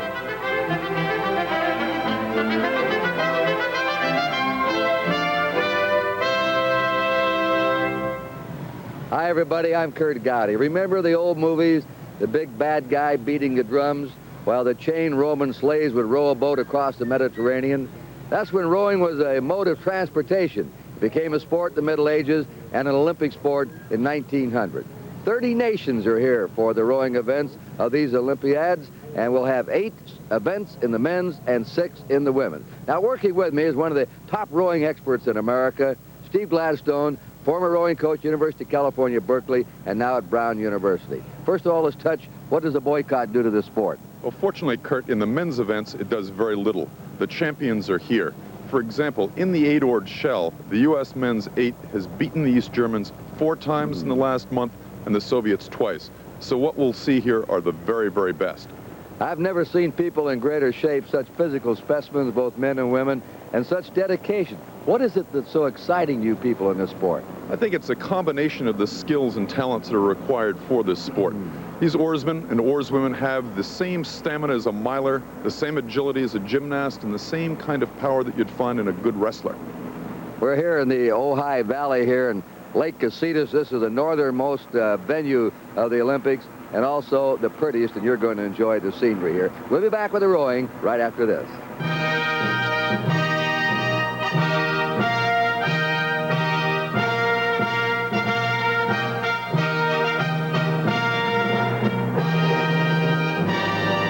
The games of the 23rd Olympiad are being brought to you by the Coca-Cola Company and your Coca-Cola bottler. At the 1984 Olympic Games, Coke is it. By Kmart, from quality merchandise to low prices, we've got it and we've got it good. By McDonald's, sponsors of amateur sports from the neighborhood to the 1984 Olympics. And by ACT Fluoride Rinse from Johnson & Johnson for extra protection against cavities. In our opening, you saw the sweep rowing. That's one person handling an oar, and now we're going to watch single sculls in the women's division. One oarswoman pulling 2 oars per shell. This race will be 1,000 meters long. The shell's about 26 feet long, with the oars measuring 9.5 feet. In lane 1 will be Holland's Jos Compan. Lane 2, Canada's Andreas Schreiner. From the Federal Republic of Germany, Ursula Brock. Lane 4, Austria, Astrid Unger. Lane 5 for the USA, Karolyi Gear. In lane 6 from Australia, Jackie Marshall. Now, as they line up here, Steve Gladstone, there's the aligners. Those bows must be perfectly in alignment. What's the secret here of sculling? Kurt, this event requires tremendous stamina. Keep in mind, there's one person moving this craft. They have to be quick, and they have to be able to persist in their power all the way down the course. It's a tremendous test of will. There's one person, you're out there alone, and you've got to make that boat go. Now, the start, as in all rowing events, is very important. To get out there with sort of a free field in front of you, and then slow down and go through your strategical pace. But the start is not like a mile run. This is a little over a half mile, where you get off to a slower start and then pick up the pace as the race goes along. They all want to get off with a great momentum. They sure do, Kurt, because they don't want to be in the wash of the other boats. They want to be clear and clean so they can get into a nice, relaxed, long pace. So those first 20 to 25 strokes, you'll see tremendous concentration and tremendous surge of power. Let's watch it. Winner of each heat to the semifinals. Others go to 1 of 3 repechage. And the top 3 in each, there they go, and they're dead even start. In the blue shell, number 5, second from the bottom, is Karolyi Gear from the United States. And as we get a wider shot, we'll set them up for you, 1,000 meters. Right now, Karolyi Gear's in the lead in lane 5. Wow, Karolyi is really blasted out of there, Kurt. Look at her move that boat. This is tremendous, tremendous start. And this is going to be very exciting for the women's team. She's 26 years old, lives in West Fairleigh, Vermont, went to Dartmouth College, graduated there in 1980, and her rowing affiliation is the Dartmouth College Rowing Club. She's out in front right now. Kurt, she looks as though she's in command, Kurt. She's got a tremendous rhythm going. The other boats are right with her, but she's got a nice pace. I think she's going to do well. This must be tremendous for her confidence. Right now in lane 3, that's the yellow shell. In second place from the Federal Republic of Germany is Ursula Brock. And in lane 2 from Canada, one of the favorites, Andreas Schreiner. It is the Netherlands. There she is, Andrea Schreiner. She's 25 years old. She's competed in many international events. She's being passed right now by Jos Compan of Holland. Karolyi Gear in the lead in the women's single sculls. And if you don't think this doesn't take some stamina, boy, it really does. Yeah, Karolyi has really got a beautiful pace right now, Kurt. She's what we call in rowing, she's swinging the boat. She's hanging all that weight on those oar handles through the drive, and then look at that nice, smooth, relaxed movement forward into the full reach position. She's looking just super, and this is going to be a real lift all the way through for the rest of the women oarsmen. Karolyi in the lead from the USA in Heat 1 of the women's single sculls. They passed the halfway mark. There are 500 meters to go here in Lake Casitas. The wind and the water conditions are very important. That's why records don't mean a lot, world records, because sometimes you row on a river, sometimes on a lake. If the water's choppy, if you're going into a headwind, of course that affects not only the outcome of the race, but also the clock timing. Karolyi, West Fairleigh, Vermont, in the lead of Heat 1 of the women's single sculls. Yes, that's a spectacular lead at this point, Kurt. This has got to bode well for Karolyi for the heats as they come up. She has got a tremendous pace going. I'm sure she's just feeling great at this point. In second place right now from the Federal Republic of Germany is Ursula Brock, but Karolyi right now has it to herself unless she fades here. She's a graduate student in nutrition of Tufts College. If she wins this heat, she will automatically go on in to the semifinals. Then they have the finals, the final 6. The repechage is interesting. You can lose in this heat and still get the second chance. It's sort of like a second elimination in a high school basketball tournament. You still have a shot to go to the finals. Karolyi is in the lead, lane 5. Here she comes now. They're moving in front of the stands. And she's getting a roar. Canada is second now. Andrea Schreiner has moved up into second. There she is with a white jersey and the red stripe. And it's the Federal Republic of Germany, Ursula Brock. But may be beaten out. Karolyi is about to win this heat. Here she is. This is a mild upset because the Canadian Andrea Schreiner was favored here. And across the finish line, winning Heat 1 of the women's single sculls is Karolyi of the USA. Second is Canada, Andrea Schreiner. The crowd gives Karolyi a hand. Yeah, Kurt, I think the fact that Karolyi won is significant, but the fact that she dominated is really terrific. There she is looking over at her opponent, Andrea Schreiner, who was a favorite in this heat. Karolyi now automatically moves on to the semifinals of the women's single scull. And that is a torturous 1,000 meters. Let's watch the start. Watch the blue boat, second from the bottom. Her explosive start, it really won her this race. It sure did, Kurt. You can see that leg drive. If you watch those knees flatten, she's beating the rest of those oarsmen down with her legs. She's swinging that boat forward with the arms and shoulders. Look at that connection between, that's a perfect shot of her opening that body, hanging that weight on the oar handles. Tremendous skill. There she is, the winner of Heat 1 of the women's single scull. So that's the story here, part of the rowing events from Lake Casitas in Northern California. Santa Anita Racetrack here in Southern California has long been noted for its quality thoroughbred racing. But here in 1984, it is the perfect site for the beautiful sport, the equestrian events, dressage, the 3-day event, and Grand Prix jumping. Hello again, I'm Chris Schenkel. Delighted to be here and again be working with my friend Bill Steinkraus, who made 6 Olympic teams and for the first time for the United States won an individual gold medal, Grand Prix jumping at Mexico City. Bill, nice to have you here. Thanks, Chris. Yes, I was lucky enough to see a lot of good equestrian games, and I think this one is going to rank just at the very top. That's good news. And, of course, Tad Coffin thrilled us all in the games in 1976 at Montreal, winning not only individual gold in the 3-day event, first time for an American, but the team gold as well. Tell us about your specialty. Well, Chris, it's really an equestrian triathlon, a true test of versatility on the part of the horse and rider. And it's one of the few sports where men and women compete on an equal basis. The last day is a test of show jumping, but the real heart of the sport is the speed and endurance marathon, and it covers some 17 miles. Part of this marathon, the cross-country course, is what we'll be bringing to you on Wednesday, August 1st, and it's 4.5 miles over 33 solid obstacles that the horse and rider must attack at the full gallop. But it all starts here. This is the dressage phase, and dressage is precision riding. It involves a lot of elegance. It's ridden in a small arena on the flat with no jumping involved, and while it may look easy, it's very hard to get a good score here.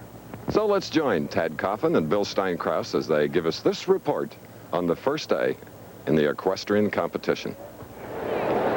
Starting off the three-day dressage, one of the first riders to perform was the U.S. team captain, 44-year-old Mike Plum, riding in his 7th consecutive Olympic team.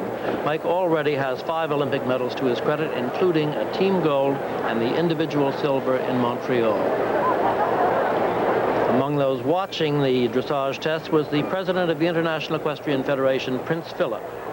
Tad, what do the judges really look for in scoring a three-day dressage test? Well, first of all, Bill, they want an elegant picture, and there's certainly no better place to have an elegant picture than here at the Santa Anita track. It's just gorgeous with the mountains in the background and the way they've done up the stands. It's beautiful. Mike is very well turned out. His pink coat contrasts very well with the gray horse, so he's going to have a nice, elegant picture here. The second thing that the judges want is the correct physical development of the horse. Each of these movements that the rider does on the horse require a certain amount of strength, power, suppleness, and balance. And the judges look to see that the horse has these ingredients. Tad, the three-day event has 3 very, very different phases, and dressage is the first one. Are the 3 phases of equal importance? No, they certainly aren't. The cross-country phase is by far the most demanding. The dressage comes next, and then finally the show jumping. But it's very important, as I said, to get a good score here. Yes, the good score really is the foundation for the individual challenge and the team challenge as well in trying to win a medal in the Olympics. That's correct. The third thing that the judges are looking for is a very good level of communication between the horse and rider. The rider has to communicate to the horse through body language, and the horse has to understand this, and he has to respond to all of the rider's aids in a very willing manner and in a very precise manner. He's got to hit all of these letters around the ring are the places where the rider has to perform these certain movements. And a lack of accuracy is severely taken points off for. And that's sure tough with a horse that's fit enough to do that very demanding cross-country phase on the second day. Yes, and you can see Mike made a little bobble in that corner. The horse had to gallop across the arena, come back to the trot, a real test of obedience, and he shook his head and was a little disagreeable. That's something that the judges will take a few points off. And Tad, you were a teammate of Mike's in our gold medal team in 1976. What do you think of our chances this time? The British team was 29-year-old Virginia Holgate, already a team gold medalist in both the last World and the last European Championships. Jenny was expected to turn in a very strong performance, and indeed she did. Tad, you've been talking about elegance and precision. How do you like this for elegance? Well, I think this is the classic example of what elegance is really all about. And also the classic example of what correct physical development of the horse is. Look at him go through this half pass. He really crosses a lot sideways, and that's what the judges are looking for. That's a demonstration of the horse's strength, suppleness, and obedience. We're seeing demonstrated here is the fact that this is one of the very few Olympic competitions in which men and women compete together on even terms. Do you think, in fact, Tad, that there is any real advantage one way or the other? No, I really don't, Bill. The real art in riding is communication, and that's not anything to do with men or women. That's horsemanship, and men can do that, and women can do that very well, and as well, and if not better sometimes. She gets a real good extension there in the canter across the ring, doesn't she? And watch how smoothly she comes back to the trot in comparison to Mike's test. The striking contrast will come when we see her on the cross country, because she's a real tiger across country, and yet she's so smooth and elegant here that you could hardly imagine it's going to be the same girl. I know, that's where the versatility of the horse and rider come in. Very important. At the end of the day, Ginny's score of 56.4 penalty points left her in 3rd place with a good lead-off performance for the British team. As the riders have to go essentially just about as hard as they can for 3 laps. You open up as hard as you can the first lap, back off maybe 90, 95% the second lap. Let your momentum carry you. The 3rd lap, give it everything you have. It's not a long race, only just over a minute. And it's all out for 1 minute, 3 times around. We'll take a look at how the standings are so far in this 1,000 meter or the kilo. See what has transpired. We've had 12 riders come up so far in the event.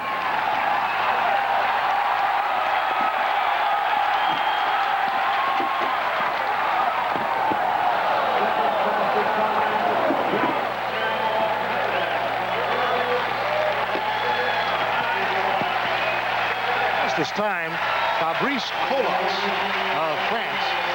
And that's 106.649. The Trinidad rider has just been out on the track, Gene Samuel, and O'Reilly is coming out now. Take a look at Rory's bike. He is one of the few riders who really pays attention to all the mechanics of cycling. He sat down with a frame builder this year, went through a whole bunch of different kind of frames, and now he's come up with this thing.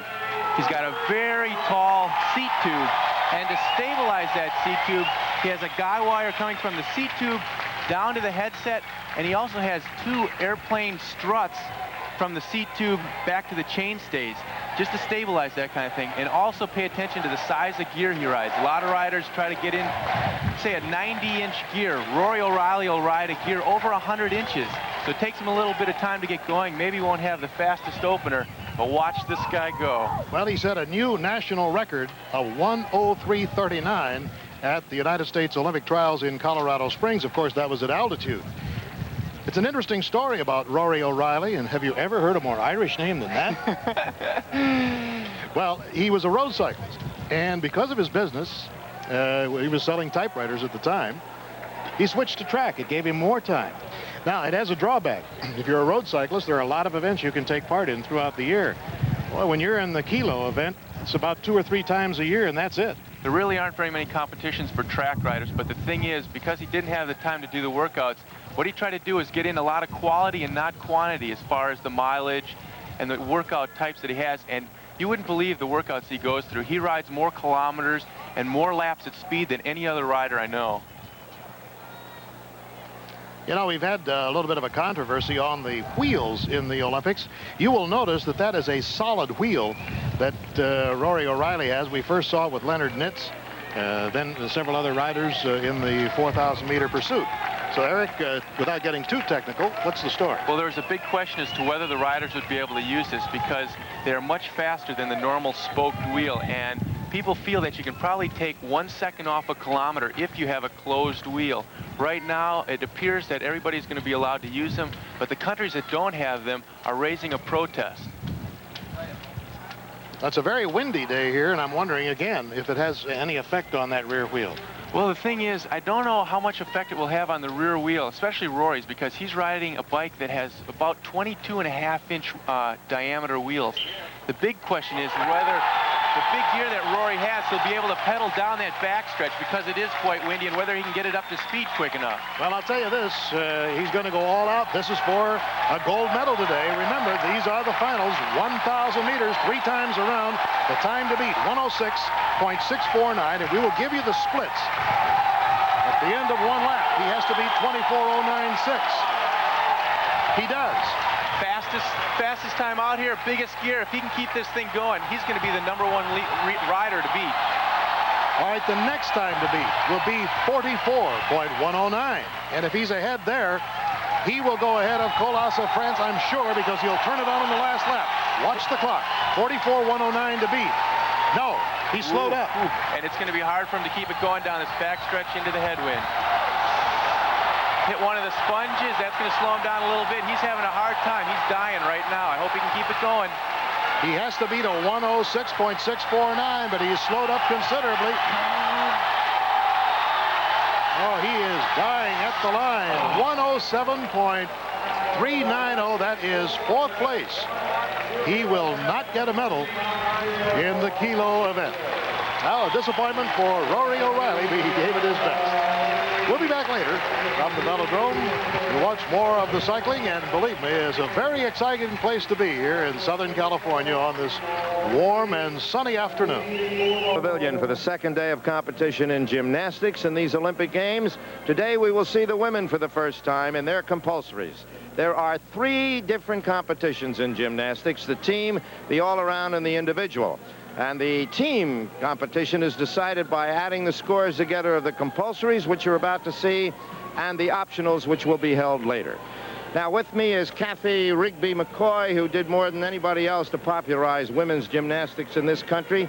with the great start the men had yesterday, do you think that's going to be good for our women's team or bad, Kathy? I think it's a very positive pressure. The U.S. men didn't expect to beat the Chinese after compulsories, but the crowd and the judges were with them, and they all hit. Now, the U.S. women are physically ready, and if they are as mentally prepared as they are physically, then they should have no trouble. I must say the Romanians and the Chinese, mostly the Romanians have a slight edge because they've had so much experience, but the Chinese will also give them a run for their money. Well, the Romanians will be here tonight, which you'll see later on. They are certainly the strongest women's team here. And the boycott has really affected women's gymnastics more than the men, wouldn't you say? Well, I would say so, because we are missing the Soviet Union, East Germany, and especially Bulgaria. And basically what we have, though, is we have the Romanians and we have the Chinese. And the Romanians were second in the World Championships. And if the United States team can beat Romania, then we have to have proven to the world that we are contenders in gymnastics. It is the best women's team we've ever sent to an Olympics, isn't it? Absolutely, Jack. They're great. Well, we do miss the Soviet athletes here. They have, as you know, produced a great number of outstanding women gymnasts, not the least of which is this lovely person, Ludmila Teresheva, who has been a champion many, many times and who is here in her job as a member of the technical committee of the International Federation of Gymnastics. In 1972, Ludmila Teresheva proved to be the most versatile gymnast at the Munich Games. The 19-year-old Soviet first demonstrated her ability on the vault with a score of 9.65. She was equally successful on the uneven bars. Her mature and polished style had put her well into contention for the gold in the women's all-around event. On the beam, Ludmila floated even closer to gold, and with steady balance and displays of strength and flexibility, she scored a 9.4.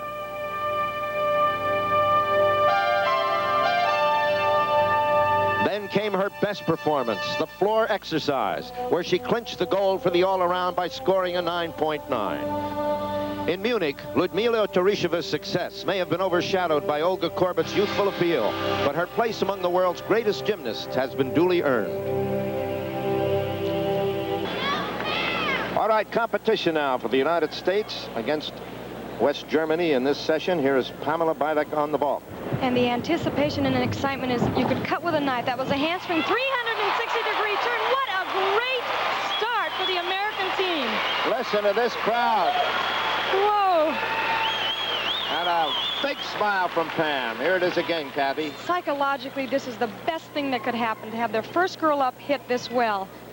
Let's take a look at slow motion. You can see the great punch off the horse. Good shoulder reaction. That hand drops right to the side and a perfect landing. There's another slow motion view of it from the side. You can see she goes into the vertical position. That arm is right to the side where it should be. Feet land right in the right position. Very nice. Remember, it is the best out of two. She gets 2 shots at it. And the score is 9.75 for the first one. Oh, is it nice to have that already in the bank? Oh, my gosh, it's terrific. Second one for Pam Bylek, 15-year-old from Huntington Beach, California. And Pacifica High School, and I'm sure a lot of her fellow schoolmates are here. They're watching now. Another great landing. Nothing wrong with that fault. Good push off the horse. And a good flight after. What an exciting way to start. You can see she has a tremendous run here. She'll kick her heels over her head, punch from her shoulders. Great distance from the horse.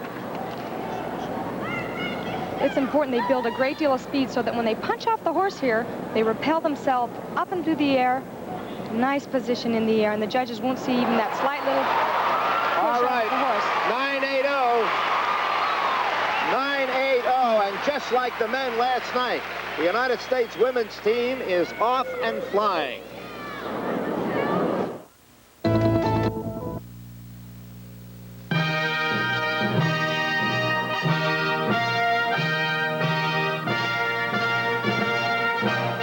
The games of the 23rd Olympiad. Brought to you by McDonald's, sponsors of amateur sports from the neighborhood to the 1984 Olympics. By Sears, where you'll find great values. There's more for your life at Sears. And by Atari Home Computers and Video Games. Atari, sharing the Olympic spirit.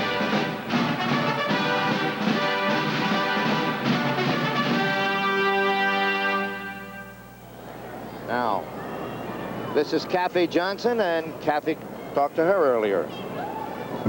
With the Olympics only a few hours away, what are you feeling? You must be extremely happy that you're here and competing. I'm ecstatic, actually, that I'm here competing, and I'm treasuring every moment. It's like people look at me and they're asking me is something wrong or something, because I'm always sitting around just thinking, and it's made me very, very thoughtful in the last few days, and I'm trying to, you know, capture the moment.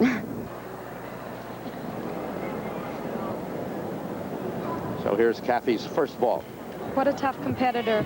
Almost didn't make the Olympic team due to a bad move on the uneven bars and another good landing. But she has struggled to get here, and what a fine first vault. A veteran of this team, she's 24. You can see Kathy has really improved on the vault. Wasn't a weak event for her a while back, but now it's very good. A little off on the ending, but nothing that the judges are going to take more than a 10th off. Look at that arm drop straight to the side. Good position in the air, stretches out that landing. Waiting for the score because she has a second vault to come. Kathy lives in Huntington Beach, California now. Comes from Tennessee. Now, while this is going on, the West German girls are on the uneven bars, and that's what you hear. 9-8-0 for Kathy Johnson. Woo. She has to be psyched. I've never seen a team so confident and wanting this so badly, wanting to beat the Romanians, so hungry. Exactly like the men were last night. It's the same feeling. You can see it in her eyes. Kathy Johnson's second vault. Already she has a 9.8. A culmination of many, many years for this young lady, the highlight of her career right now.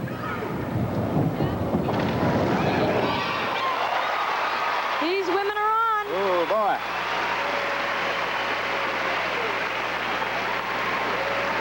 Kathy Johnson. This is a strong event for the American women. They are very good on this event. We hope many great things will happen, especially the medals, the gold medals on this event with Mary Lou Retton, although all the girls are hitting at this point. Right in the center of that horse. That's where you want to be. There she is. Kathy Johnson's overcome a lot of adversity to get here to perform in the Olympics. Waiting for that second score. The anticipation for that score is incredible, Jack.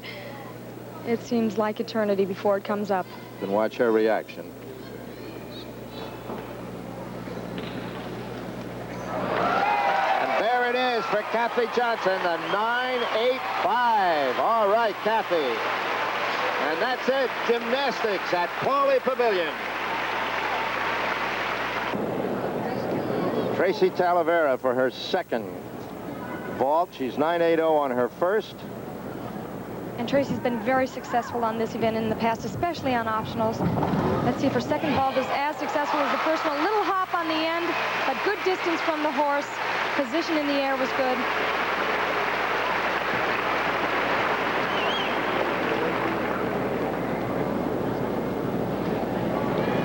Waiting for her second score now. Tracy's very long for a gymnast. She has good punch here, rises up fairly high, not quite as high as some of her teammates, but not bad. You can see that she punches out of her shoulders here. You can almost see it in her, right in her shoulders as she pushes away. Good position, very good position in the air. Not quite the distance of the ones we've seen, but very good. A 9.8. This American team is really moving along.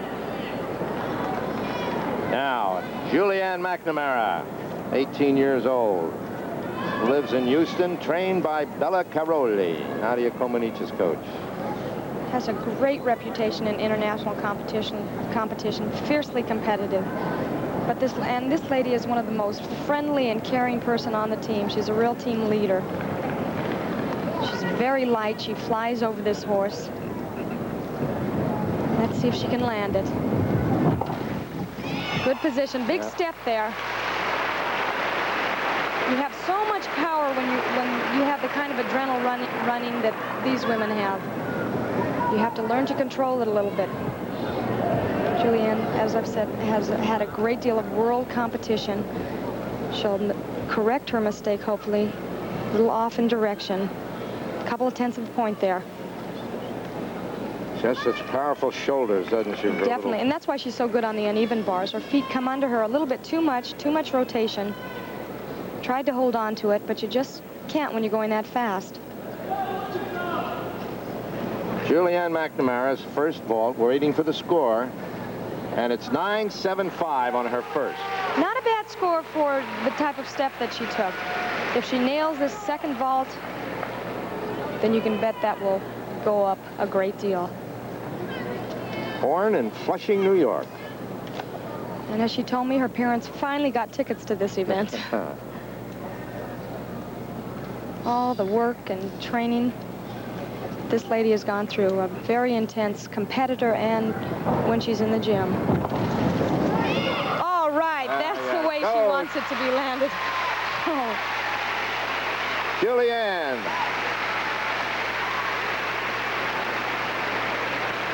Coach Don Peters. Every one of these American girls has hit their landing on either the first or the second one. What more could you ask for? Look at that punch. Good position in the air, and she knows what she has to do there. 9.80 for Julianne McNamara.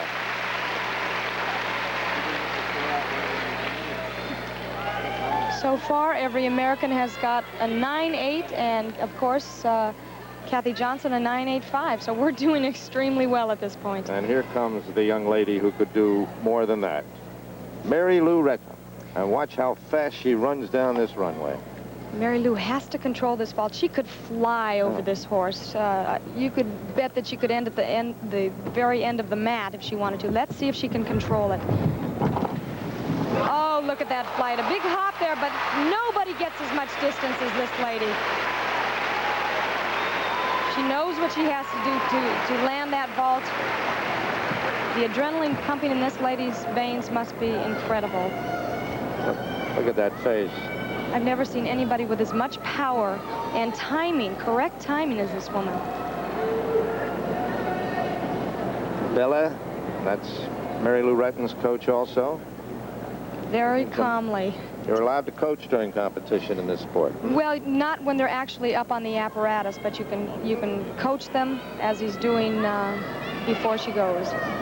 Mary Lou, born in Fairmount, West Virginia, but she now is in Houston with Bela Karolyi, where she trains, and along with Julianne McNamara. And she can be a pepper pot.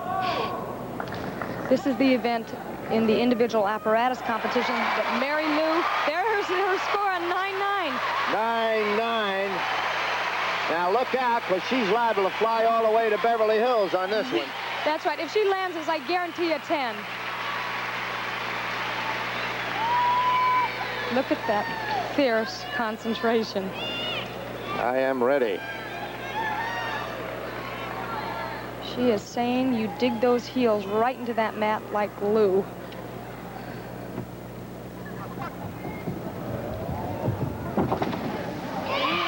Okay, a little bobble there, not bad. Mary Lou Retton. She has to be happy with that. I know she would have liked to have just stuck it, as we call it in gymnastics, but look at the flight on the pre-flight and the after-flight. Very nice vault. Let's see what the judges say. Let's watch this slow motion once again, though. Punch, good position. 9.90 again, so a pair of 9.90s.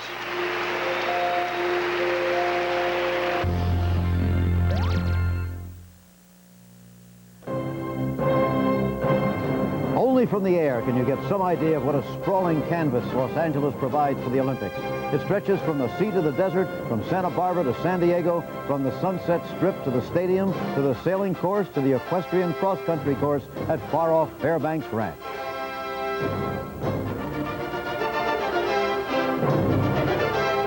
From Los Angeles, California, ABC Sports presents the games of the 23rd Olympiad.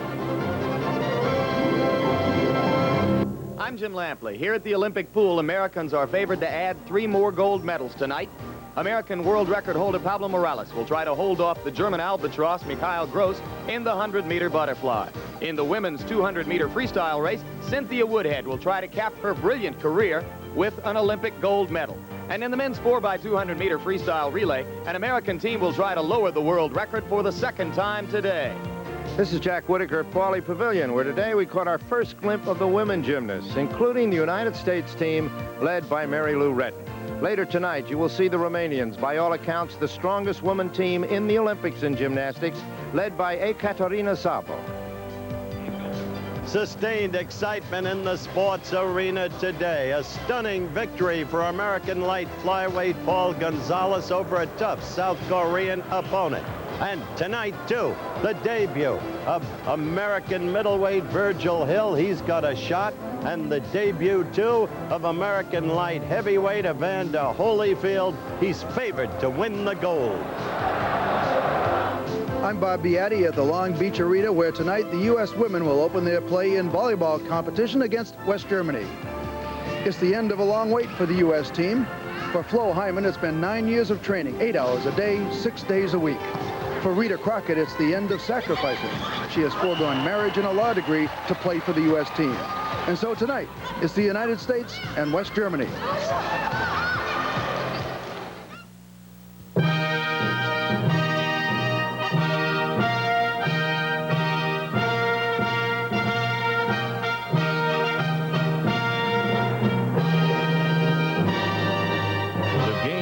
The 23rd Olympiad are being brought to you by Miller High Life, the exclusive sponsor of the Olympic Training Centers. Welcome to Miller Time. By Sears, where you'll find great values. There's more for your life at Sears. By Aetna Life and Casualty. 1 in 10 Americans say, Aetna, I'm glad I met you. And by Nissan, builders of high-mileage, high-quality cars and trucks for 50 years. Available at your Datsun dealer. Pick up the threads of these games of Los Angeles to get the feeling, the sense of the personality that will emerge. We get it from the athletes, but from other people too, like the young law school graduate from Syria who took a journey of almost 2 years, much of it on horseback, to reach L.A. in time for the Olympics. Adnam Azam says that his family feared that they would never see him again, that he'd be shot by cowboys before he got here. But he made it the hard way.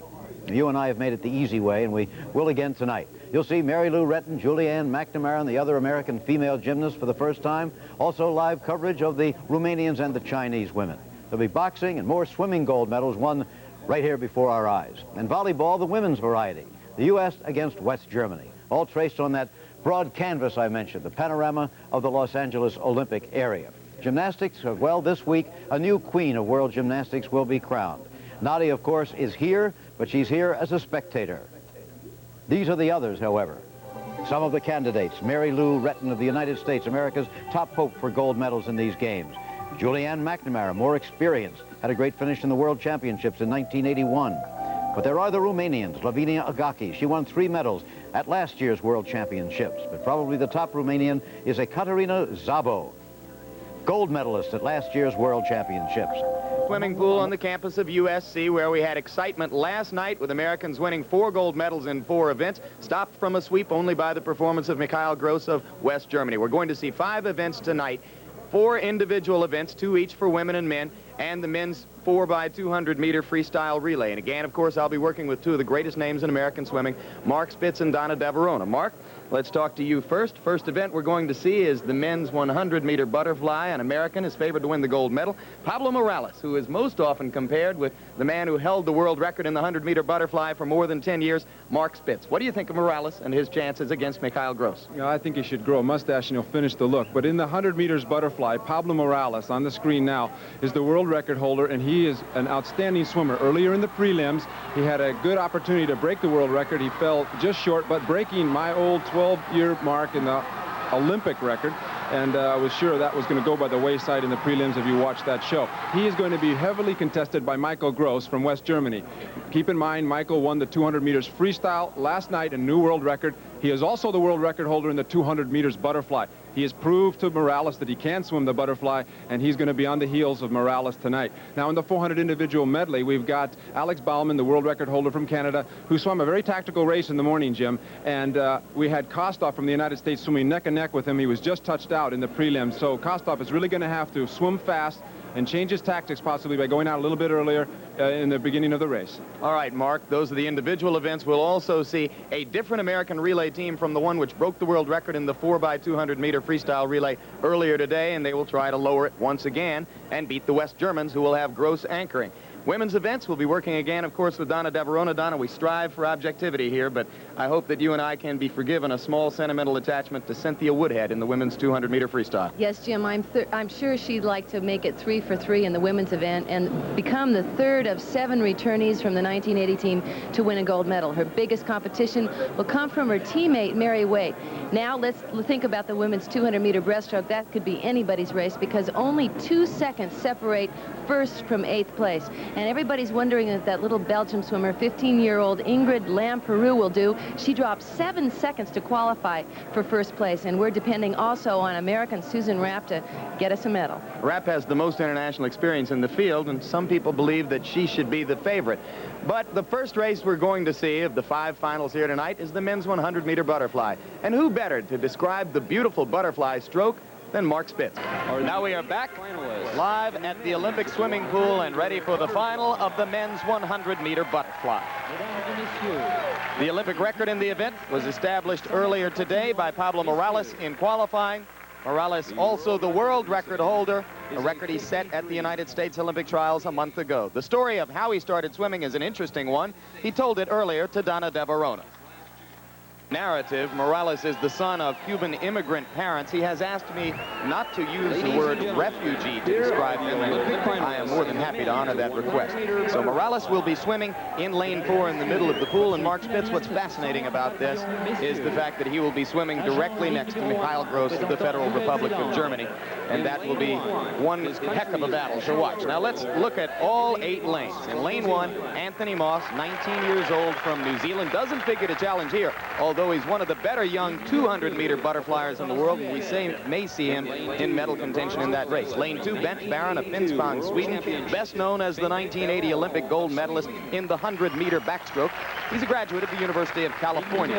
Lane 3, Rafael Vidal, 20 years old from Venezuela, a member of the NCAA championship swimming team at the University of Florida. He won the bronze medal in last year's Pan American Games in this event, but is probably better at 200 meters. Lane 4, Morales. He came into this year with his primary challenger for supremacy among American butterflyers being Matt Gribble, who held the world record at that time. Gribble did not make it to the final, bothered by a bad back, so Morales now stands alone as the top American butterfly sprinter. Lane 5, Mikhail Gross. Last night you saw him lower his own world record in the 200-meter freestyle. He is also the world record holder in the 200-meter butterfly, and he is certainly a threat to whip Morales for the gold medal here. It is said by some that American swimmers, and indeed others, are intimidated by Gross's size. He's more than 6 feet 7 inches tall. We'll see if it bothers Morales. Lane 6, Andrew Jameson, 19 years old from Great Britain, better known as a backstroker until the last few months.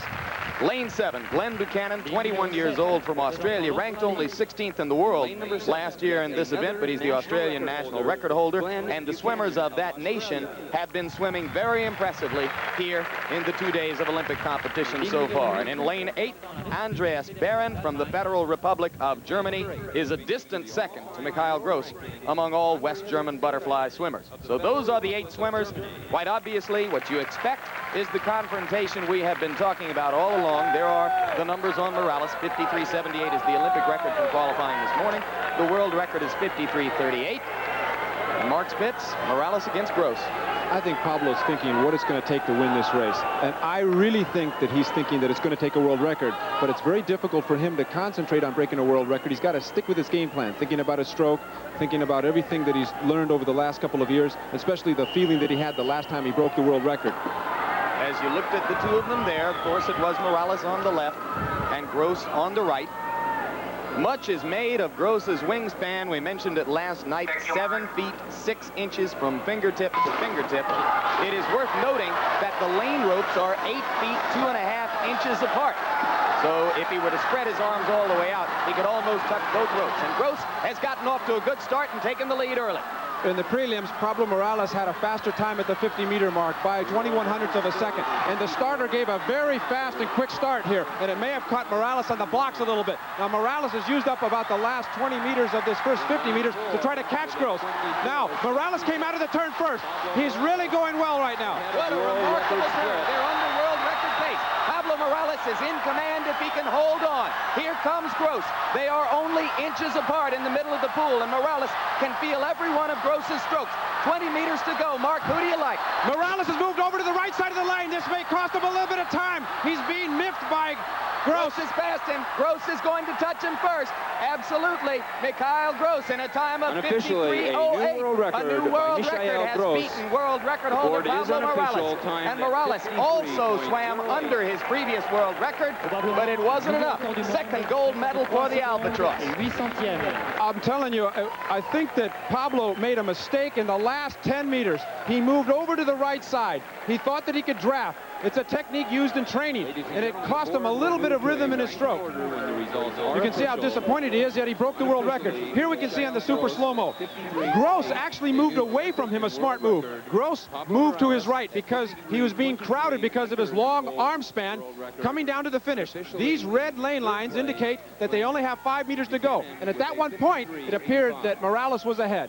They are similar in age as you look at the finish. Gross is 20, Morales is 19, but there is a much wider gap than that in international experience. Gross has been to many more big international meets than Morales, and that may have been the difference there.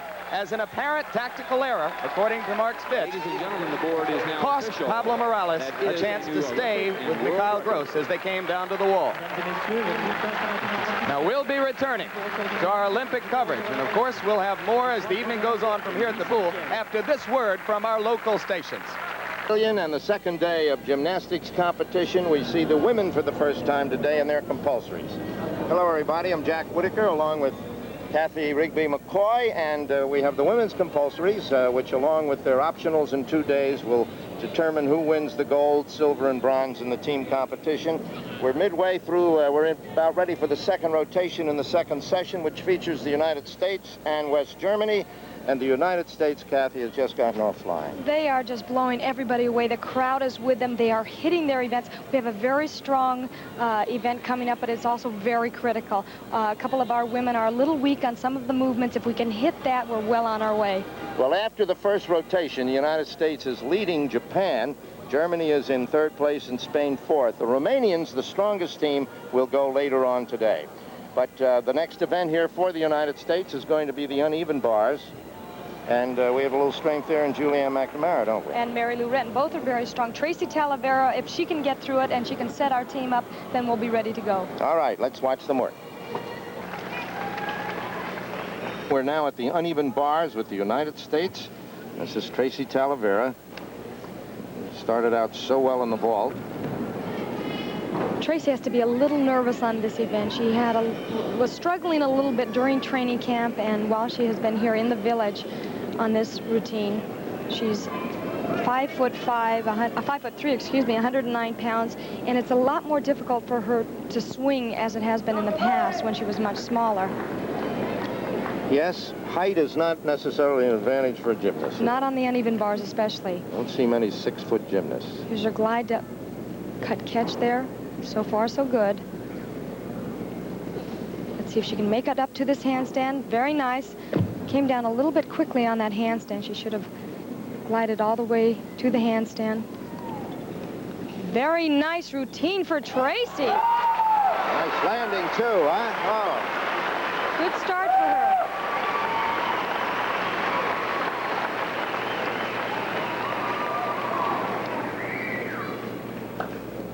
Take another look, Kat. I know this was a big worry for Tracy, but she's doing very well. Her glide catch was very good.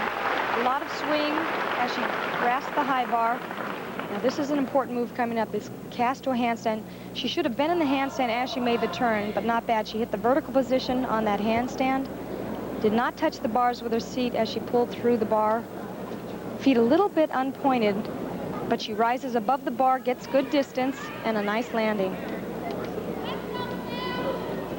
So the competition here on the uneven bars, waiting for the score. They've begun. Tracy looks rather content. This has been a great comeback for Tracy. We didn't expect to see her after 1983. We thought she retired, but she has come back, made the Olympic team, and has performed so well thus far. She is a tough competitor. All right, the score has been posted. It swings around here. 9-4-5. Few boos coming down from the gallery. Well, it's certainly not the same kind of scoring that they got on the ball team, but you have to take into consideration that the judges are different. Now Pam Bilek, just up the road in San Jose. Our team is showing more and more depth with the likes of Pam. She's been hitting well in practice, and with the World Championships under her belt, she will have better concentration, and this is a good event for her. Wide kick, cut catch, good position, nice form.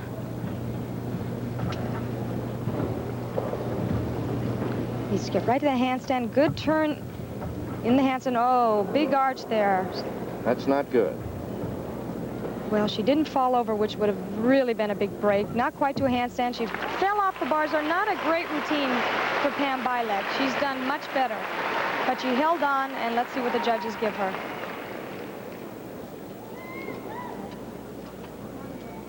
Good position in the handstand there, the half turn. Now watch this. She really over-rotated that. She held on to it. That's what adrenaline will do. Big break. Let's take another look at that dismount. You see that she released the bar very early. You can see way under the bar. She should have popped above that bar, and the judges will deduct for that also. Pam Bilek, and we're still waiting for her score on the uneven bars.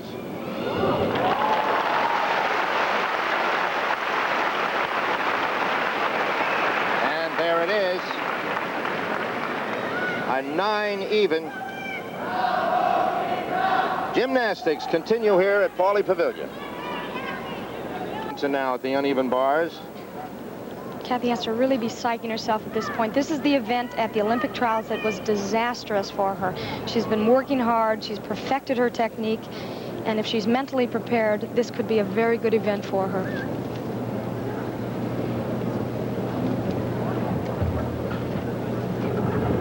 Nice position on the shoot-through. Now, this is the first part where Kathy had trouble in the trials. Let's see if she can overcome that. Good position. Nice turn. Right to the handstand. Just the dismount. Let's see if she can push that handstand up. Slight bend, slight break in the leg, but a nice pop off the horse. She's got to be happy with that routine. Kathy Johnson, 24 years old.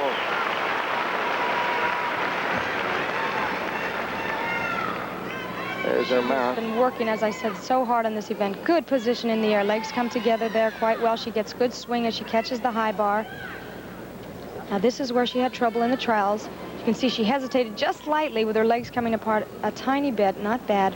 Her seat should not hit the bar on that shoot-through. It didn't. Slight break in the legs there. And on this dismount, the judges are looking for the gymnast's hips to come away from the bar.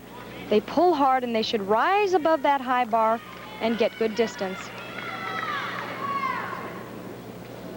And Coach Don Peters' head is right there. Waiting for the score. Here it is. We need a good one.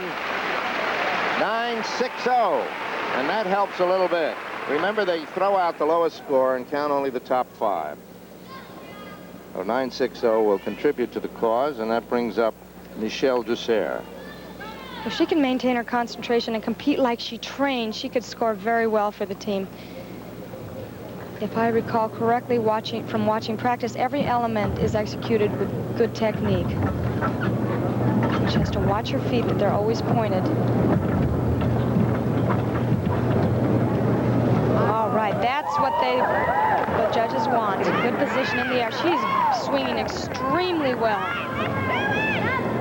Oh, very good. Right to the handstand.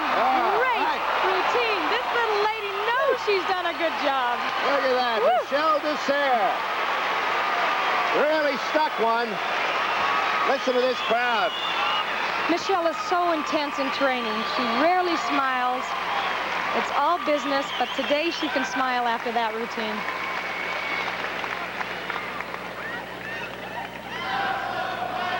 Now she wants to make sure those judges know what she's done.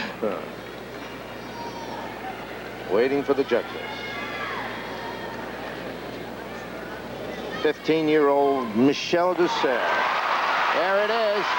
9.85. And does that help? Mary Lou Retton has really made some headlines lately, and Kathy Rigby McCoy talked with her. Mary Lou, do you have any fears at all going into these Olympics? No, I don't. I feel very confident, and I'm just going to go out and do the best that I can be. I know I'm preparing the right way that, you know, anyone is. And hopefully everything's going to go all right. You know, if you work hard, it's going to pay off. Hard work pays off. Mary Lou Retton. She is ready. As Mary Lou will tell you, she's had to really work on getting better swing because her body is so short. But this lady has the strength of 10 horses. She got the Retton flip on this named she after her, does. but it won't be in the compulsories, will No. She is ready. You can tell from the time she mounted those bars. This is a critical time right here.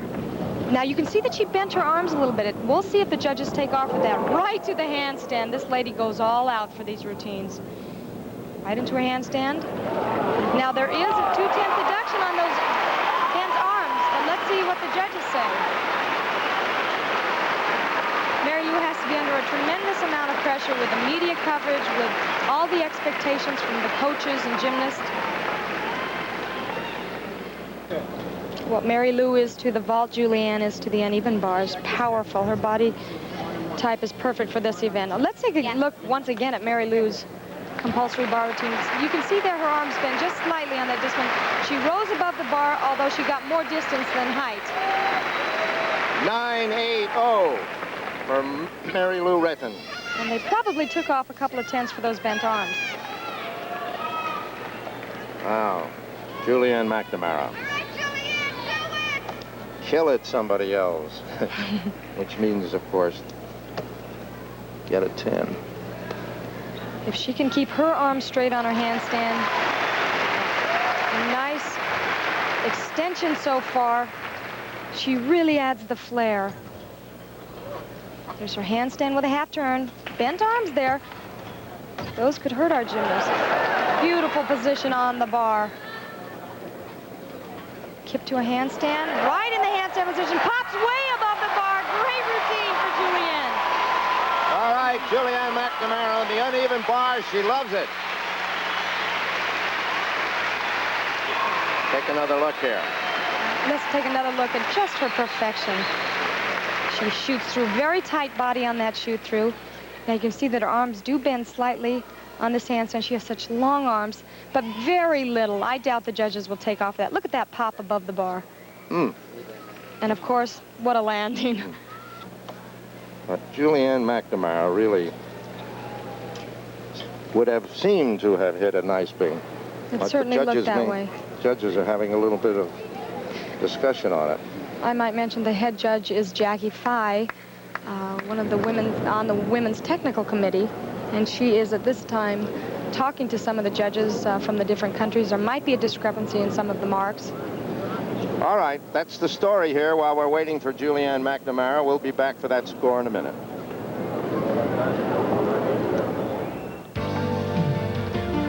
Coming up, the women's 200-meter freestyle. It'll be live coverage. Could there be another world record in the making? Back on the campus of Southern Cal at the swimming pool, where just moments ago the anthem of the Federal Republic of Germany was played to honor Mikhail Gross for his second individual gold medal and his second brand new world record of these games. Gross stood on the victory stand. The silver medal was awarded, of course, to Pablo Morales of the United States, and the bronze went to Glenn Buchanan of Australia.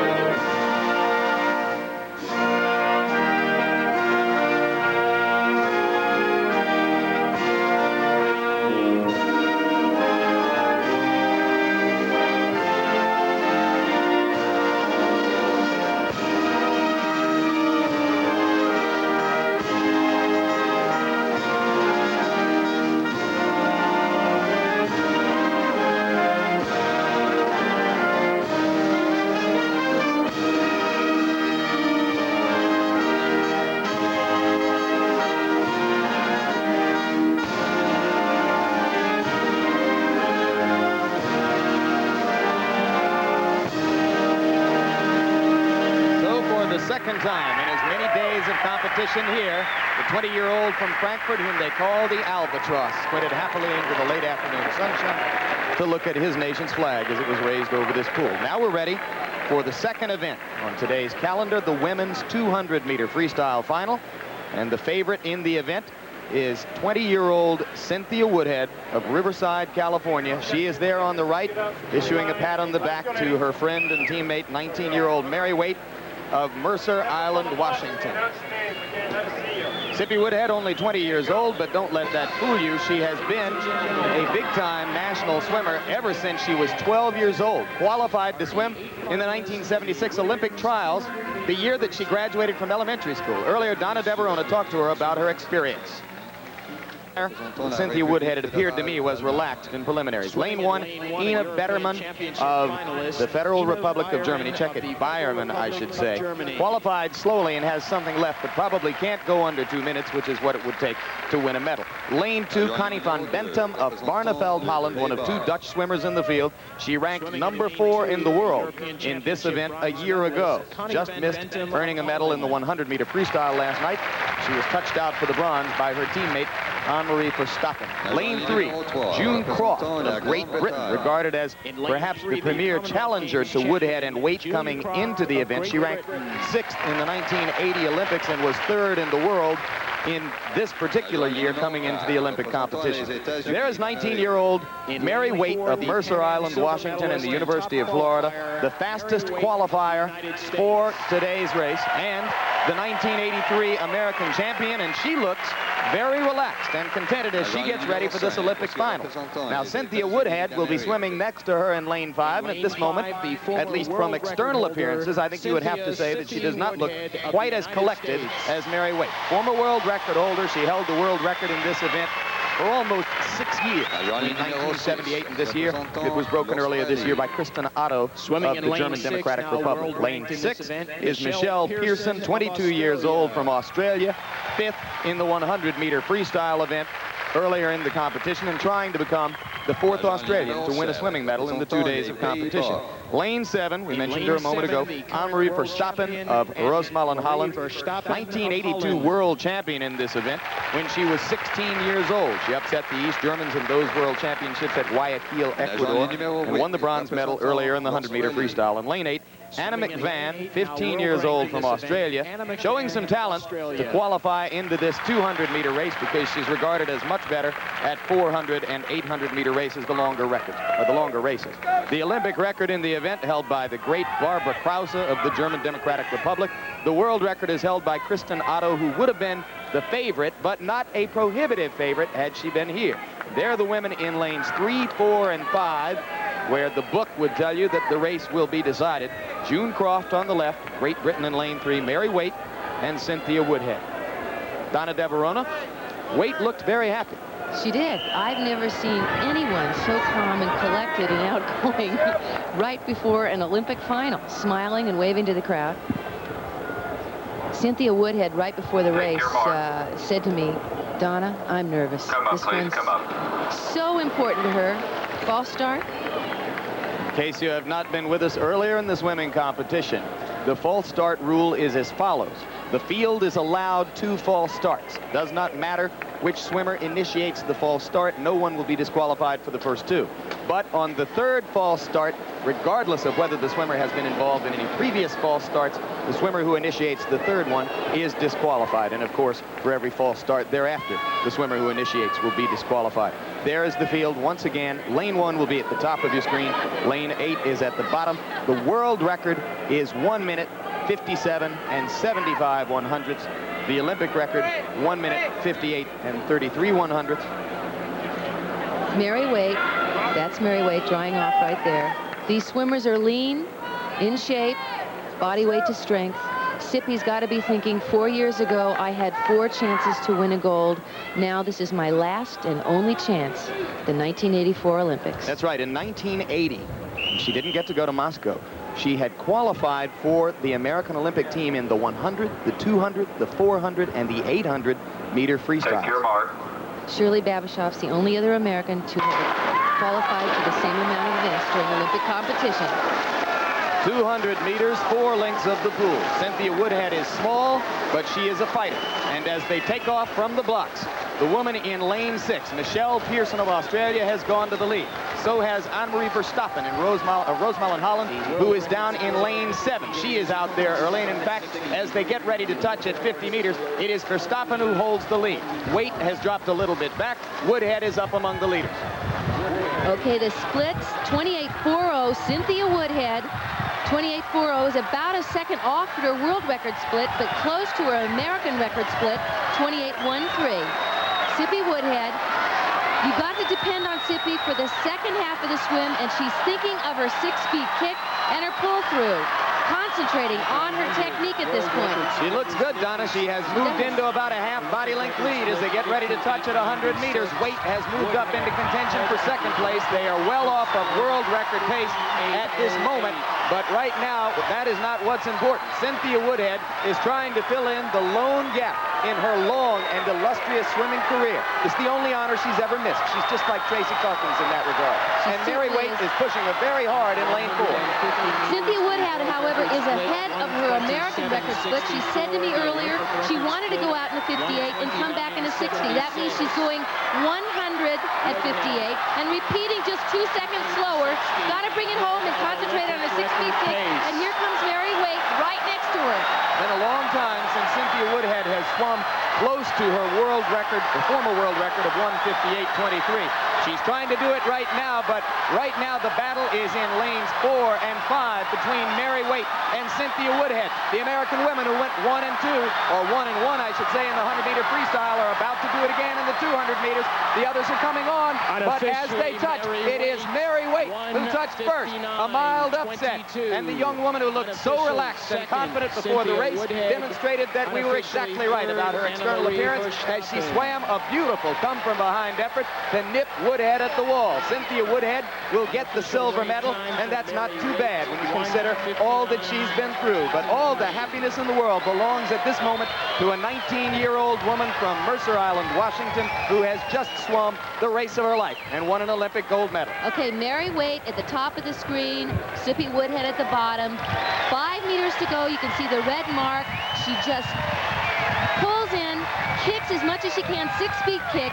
Sippy Woodhead saw her, tried to dig in, must have just run out of energy, especially in that third 50. And it goes to Mary Waite, but first and second place now belongs to the Americans during this Olympic Mary Waite is making friends with everybody here right now, and this is a great moment for the American women swimmers. We'll be back with more after this. The games of the 23rd Olympiad continue.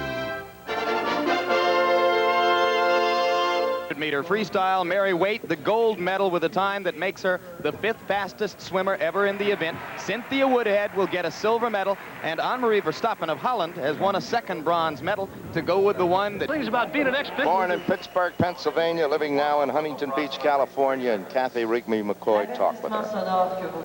You had the opportunity to secure on all her events. You can see the flexibility shows there. She's had an ankle injury. She sprained her ankle during training, and we didn't think she would be in the competition. You can almost hear a pin drop. She's being very aggressive. Her leg was not horizontal all the way around, but she lifted it at the end on that full turn. There's a body wave. And here's that handstand half turn.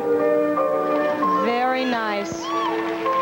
Little slower rhythm than Tracy, but she was right in the horizontal position.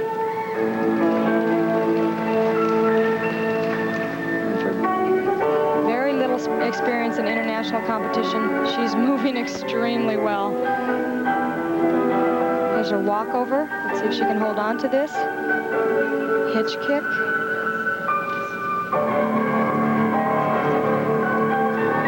Usually the coach is looking the other direction. This is such a nervous event. There's her cabriole very high. And gainer, tuck open. Stand by, look. And the pressure didn't seem to affect her at all on that event. I would figure that most teams would score lower on this than they would on ball anyway. Yes, especially on the compulsories. You don't want to get that 5/10 of a point deduction for falling off, so you control a little more. Let's take a look at this dismount. First she does the cabriole. Watch her knees pull up into the air and lift her high above the beam, and no steps on the land. 9.70 for Pam Bialik on the balance beam, picking things up for the United States team. Now, Kathy Johnson. Kathy probably has the best technique, better than most all the gymnasts in this competition. She's taken the ballet. Her lines and style are very good. If she can overcome any kind of nervousness, then she has a good chance at scoring very high here. Back handspring, you have to pop off those hands on that back handspring, meaning you have to get a little distance between your hands and feet before they touch. Here's her full turn. Better than most of the gymnasts in the competition. Very well.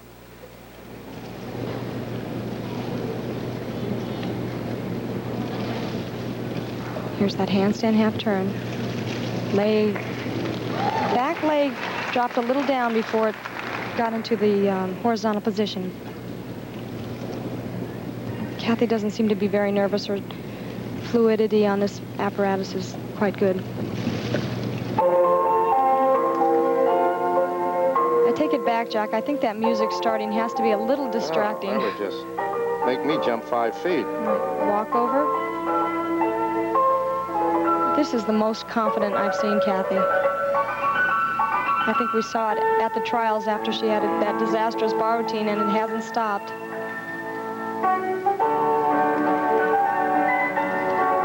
And her dismount. All right, Kathy Johnson, yeah. Oh, give me that smile. What a nice routine. The hardest event over. Now she can relax just a little bit before the floor exercise. Kathy has become an incredibly tough competitor. She controls her nerves. Here's her cabriole. That leg comes right up. Watch her knees pull up into the air. This gives her the height that she needs. She opens up very high, almost in the vertical position, and a tremendous landing.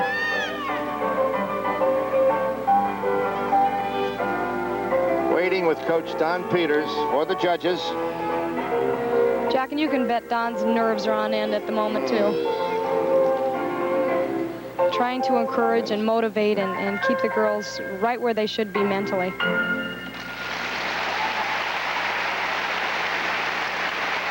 Yes, Kathy came from way back in those Olympic trials to make this team. So she's, I think, better for that experience. I think you're right. She certainly is a very good team member as well. 9.85 for Kathy Johnson. It was worth waiting for. What a lovely performance. Way to go, Kathy. Oh. Now, Julianne McNamara.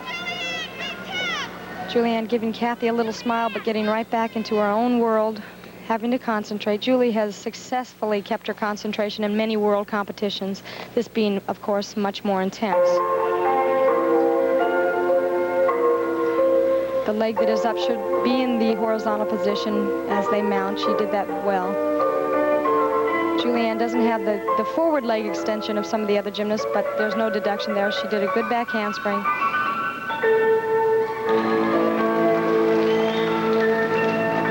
Her roots also came from Dick and Linda Mulvihill, and they are especially good coaches on this event. She moved to Don Peters, Olympic coach now, and is now with Bela Karolyi.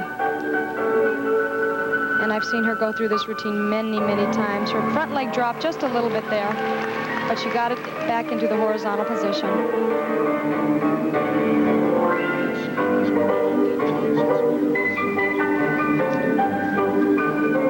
There's her leap. Height is important on that. Very nice turn, good extension. And here's her walkover. No problem. You feel feel like you're walking on eggs when you're up there, no matter how much time you've spent on this apparatus. She had a little tiny bobble there, not more than a half a tenth, I would imagine.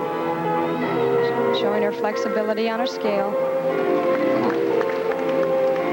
Her cabriole very high, good job. And her dismount. What a relief. Julianne McNamara.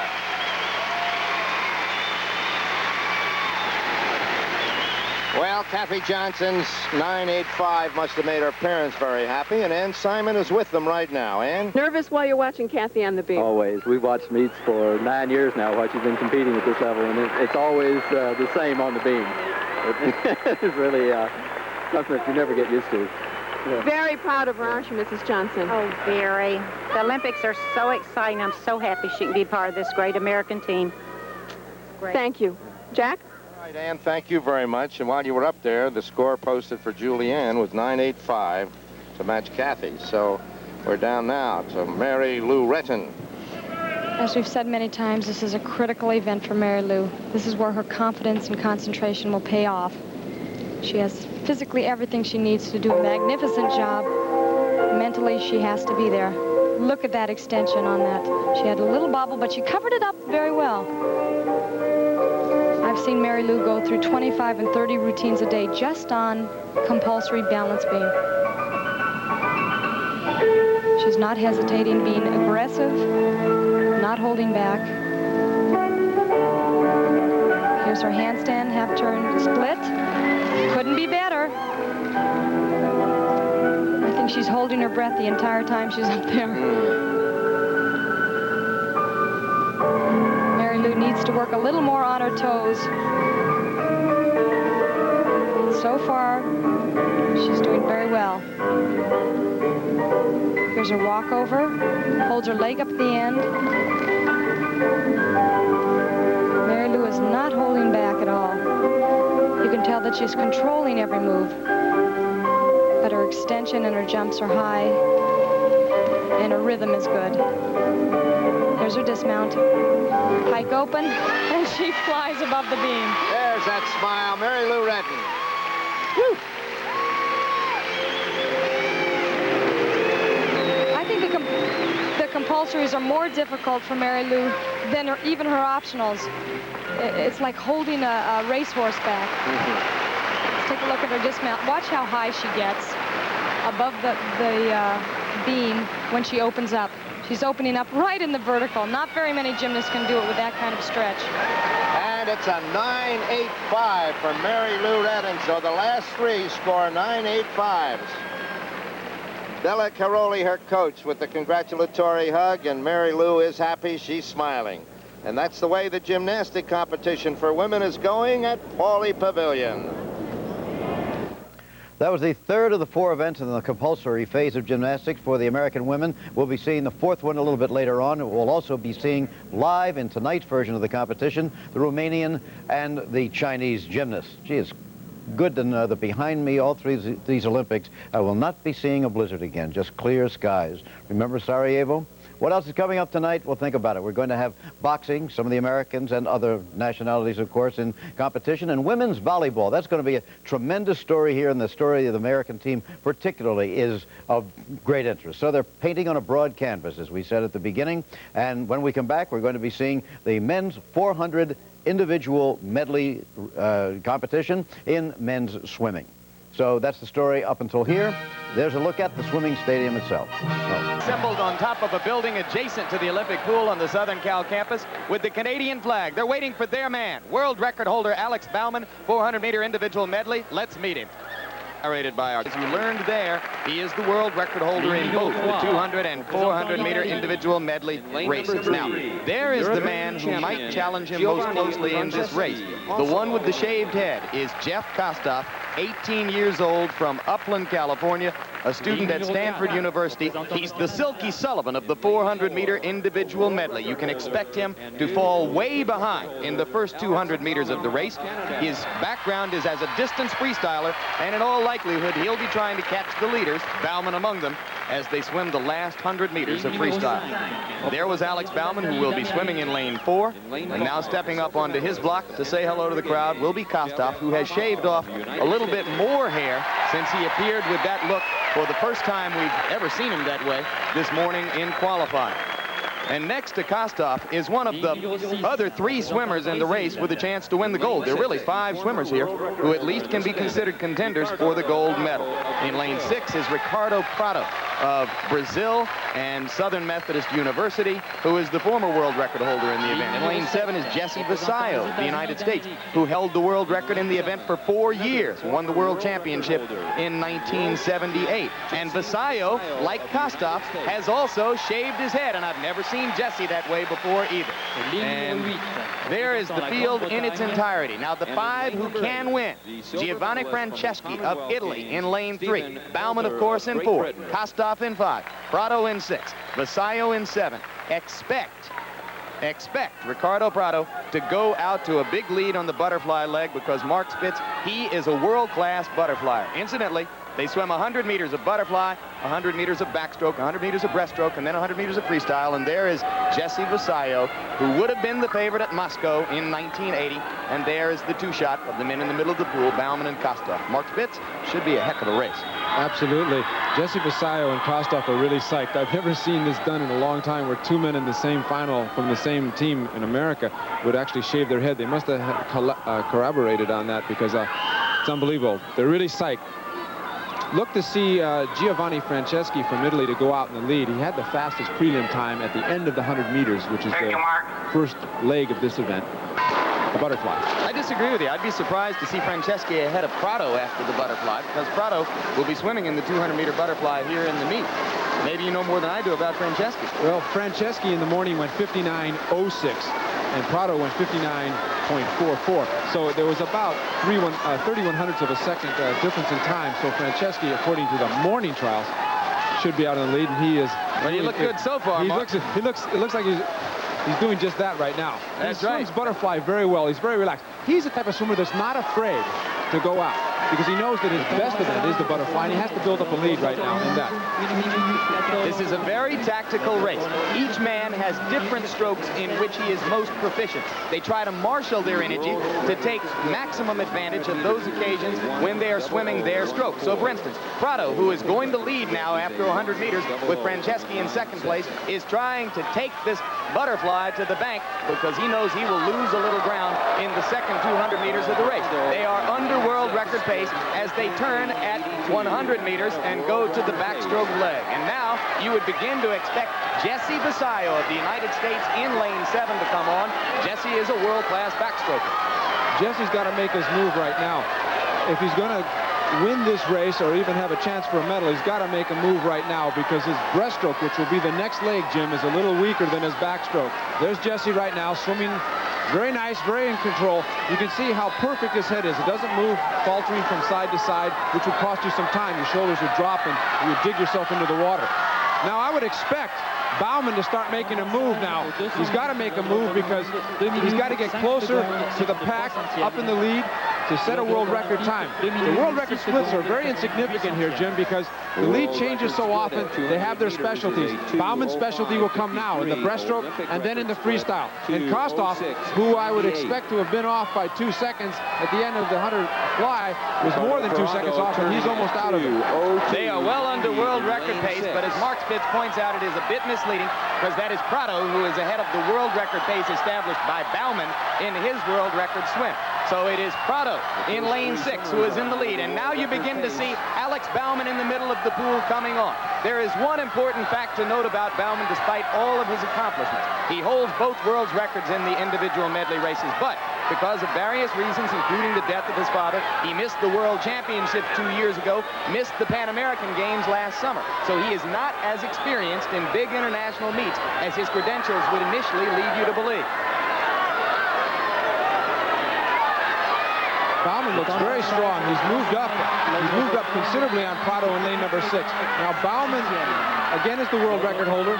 Kostov has had a difficult time trying to make up the distance that he lost in the first part of the race. He likes to lag back, but right now, being about 4 body lengths behind is going to be a little bit too much, in my estimation, to make it up with only 100 meters to go in freestyle, because Bauman, in the prelims, mowed him down in the last 20 meters, and he had a lot of strength in that race in the morning. That's right. Kostov moved ahead of Bauman toward the end of their preliminary heat. Bauman clearly made a conscious decision that he did not want to lose his qualifying heat, and he came back in the last 20 meters to get Kostov.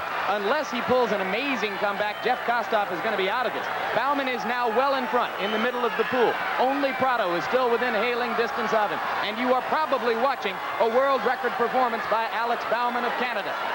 Still in the hunt for third place is Robert Woodhouse of Australia. The Australians have come to the Olympic Games well rested. They're swimming very well, and he's in third place right now. But it's Bauman who is being pressured right now by Ricardo Prado. Here comes Prado again. This is a bit of a surprise. He did not expect Ricardo Prado to come on like this. And Jesse Vassallo in his comeback has a chance for a bronze right now. That would be a tremendous accomplishment for Jesse, who's been through as many trials and tribulations as any other American swimmer over the past 6 years. But now as they come down to the wall, remember the world record is 4:17:53. Bauman touches in 4:17:41. So Alex Bauman has won the gold medal and has broken his own world record. Silver will go to Ricardo Prado of Brazil, and Jesse Vassallo was just out-touched for the bronze medal as 18-year-old Robert Woodhouse of Australia continues the stunning performance by that nation's swimmers by gathering the bronze. And up on the building, across the way, adjacent to this pool, a couple of hundred Canadians are waving that flag in celebration. We've got 100% with world records in men's events, and this is really exciting for the Olympic Games. It doesn't come any finer. A non-boycott affected event, no question about it. As you probably saw, the 5 best individual medley swimmers in the world battling out, and there's no question now that Bauman is the best. We'll be back with more swimming later on. Are being held in gymnastics. Here are the scores after 3 of 4 rotations in this session. The United States, a commanding lead over Germany and Japan at the moment. Floor exercises. First up for America will be Tracy Talavera.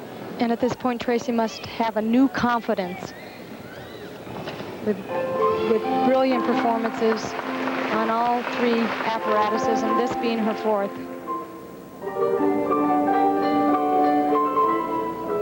Her ballet has improved so much in the last year.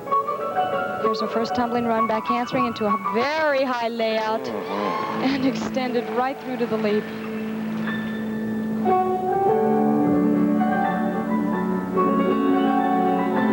Tracy looks like she's just enjoying this competition. She doesn't look nervous in the slightest.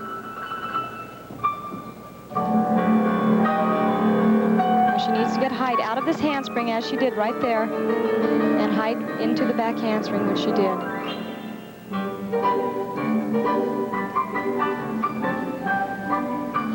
This is where they can show a little of their personality. They're the handstand turn. She could have held that straddle up just a little bit.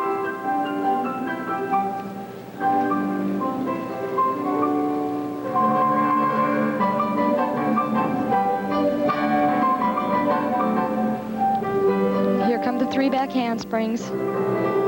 Nice even tempo is what is needed. Look at that lift, as if she's flying. Okay, now this is a critical part. A full turn, no bobbles. All right, Tracy.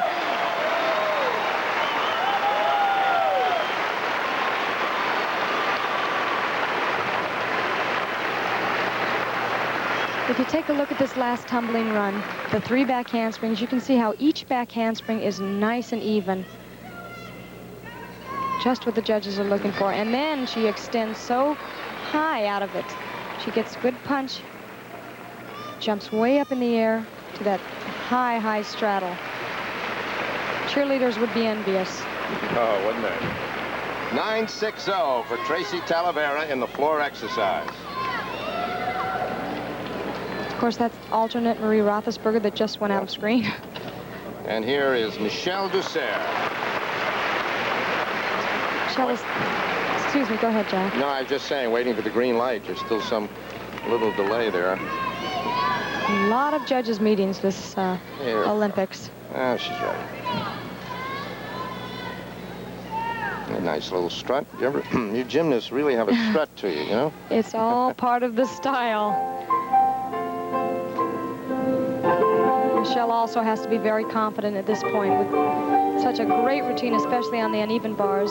Steadiness on the balance beam. She reminds me a great deal of Julianne.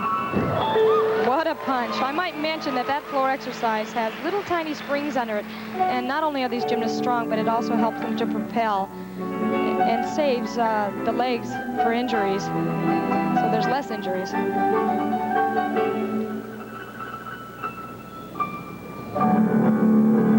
Here's that second tumbling run. Handspring right into a very nice Tinsica. Look how high she was on those.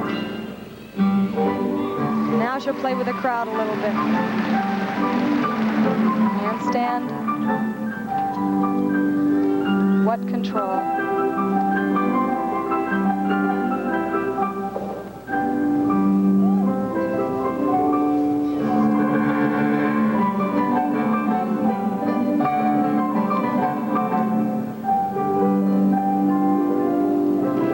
The last tumbling run of the compulsories. She also has springs. Now if she can just hold on to her nerves here. Excellent. Okay. Michelle Dessert. There's her mother. Michelle Dessert's mother. Sitting on pins and needles. Oh. Wow. There's Marie Roethlisberger. Giving her encouragement. Let's take another look at that tumbling run. Even on these so-called simple tumbling moves, it takes a great effort. You want to control it, you don't want to overdo it. Okay, let's take one more look at another tumbling run. You can see the speed even built into these. Round off back handspring. 3 of them in a row, and you can see they're very even. The last one getting a little bit faster, and she just soars. All under control. Just lovely. Waiting for the score. Tracy Talavera next to her. 9-7-0 for Michelle Dessert. Mrs. Dessert. Well, compulsory exercises are compulsory. I mean, you have to do certain moves, and here it is on the floor exercise, what we should look for. Kathy? Well, this is Kelly Garrison, member of the Olympic squad. And some of these moves are especially difficult for the women. This is the handstand, pirouette, straddle down. And basically what the gymnast wants to do is have control. They are walking on her hands, making two pirouettes. On the straddle down, she's going to try to hold her legs up off of the ground, as you can see here. And when you're under pressure, sometimes it's difficult. And then they go into a pose. And the judges are looking for a perfect technique on every single move. And there are over 19 moves on the floor exercise that they have to do. This is another move that gives the women a great deal of problem. That leg should be in the horizontal on the ending. They try not to have any bobbles, and then they have their ending pose. All right, the excitement builds in the gymnastic competition in the women's compulsory. We'll be back for more in a moment.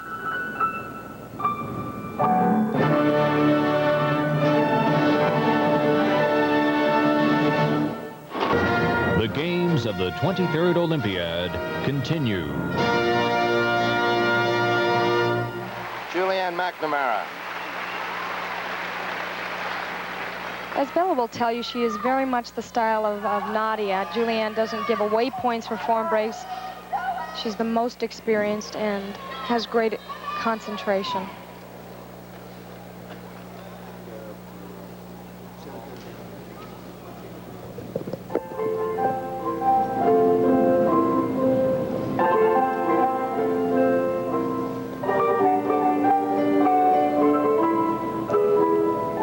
See the very different styles between Kathy and Julianne. Julianne is much more athletic. She extends well, has the flexibility. Look at that layout.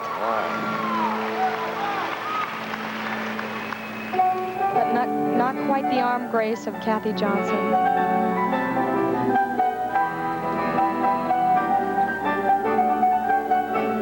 But Julianne is extremely light on her feet. There's her second tumbling run. You can see her pop off the ground on that handspring and fly on this back handspring. It seems they all relax at this point. Nice positioning in the handstand and on the straddle.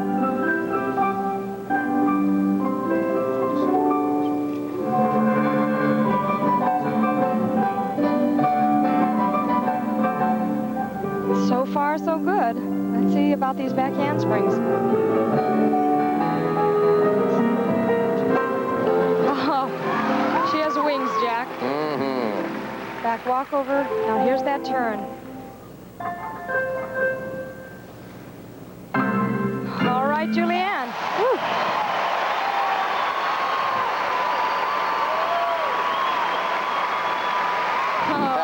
What a sign. And absolutely true. On this first tumbling run, you can see how light indeed she is. Watch her punch out of this back handspring and just fly. Way up in the air, way above her head, and straight body. No arch, no pike, and full extension. I don't think she thought she would get up quite that high. You can see it so clearly on super slow motion, too. Waiting for the judges.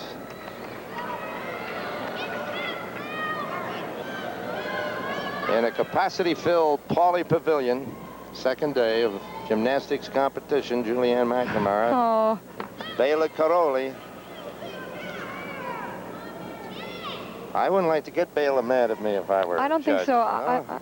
I wouldn't like to meet him in a dark If forest. I were a judge, I would be very intimidated by him, I think.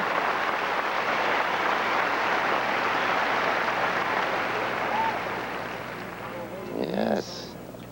All right, while we're waiting for that score, Ann Simon is with a man who should be very happy. He's the mayor of Los... Wait a minute, there's the score, and it's a 9.9, and we know Julianne McNamara is happy.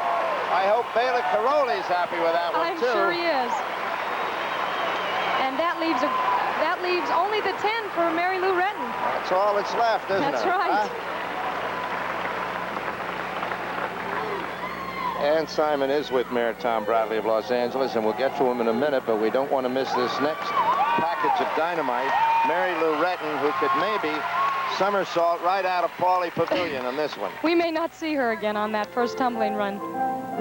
She loves this event. She loves performing for the crowd and the judges. And for no experience in world competition, Mary Lou has handled the pressure like a true champion that she is.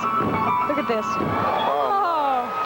Told you, she bounce into the rafters. That's right.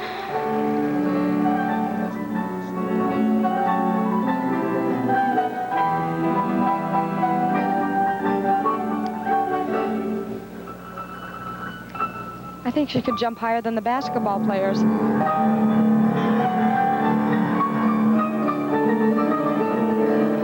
Every move perfected.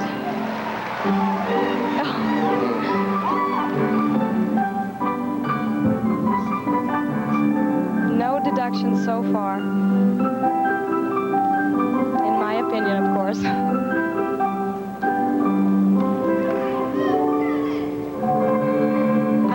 This audience is very knowledgeable of compulsories. I think everybody in this arena that watches compulsories has to be a coach or a gymnast or just a fan. And she flies again.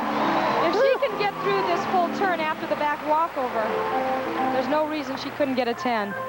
Oh. Well, let's see. All right, Mary Lou Retton. This may be the first 10 of the day. Look at this place. Standing ovation. Oh. This may be it. All around now. And if not, as you say, Bela Karolyi and Don Peters will be breathing down their neck.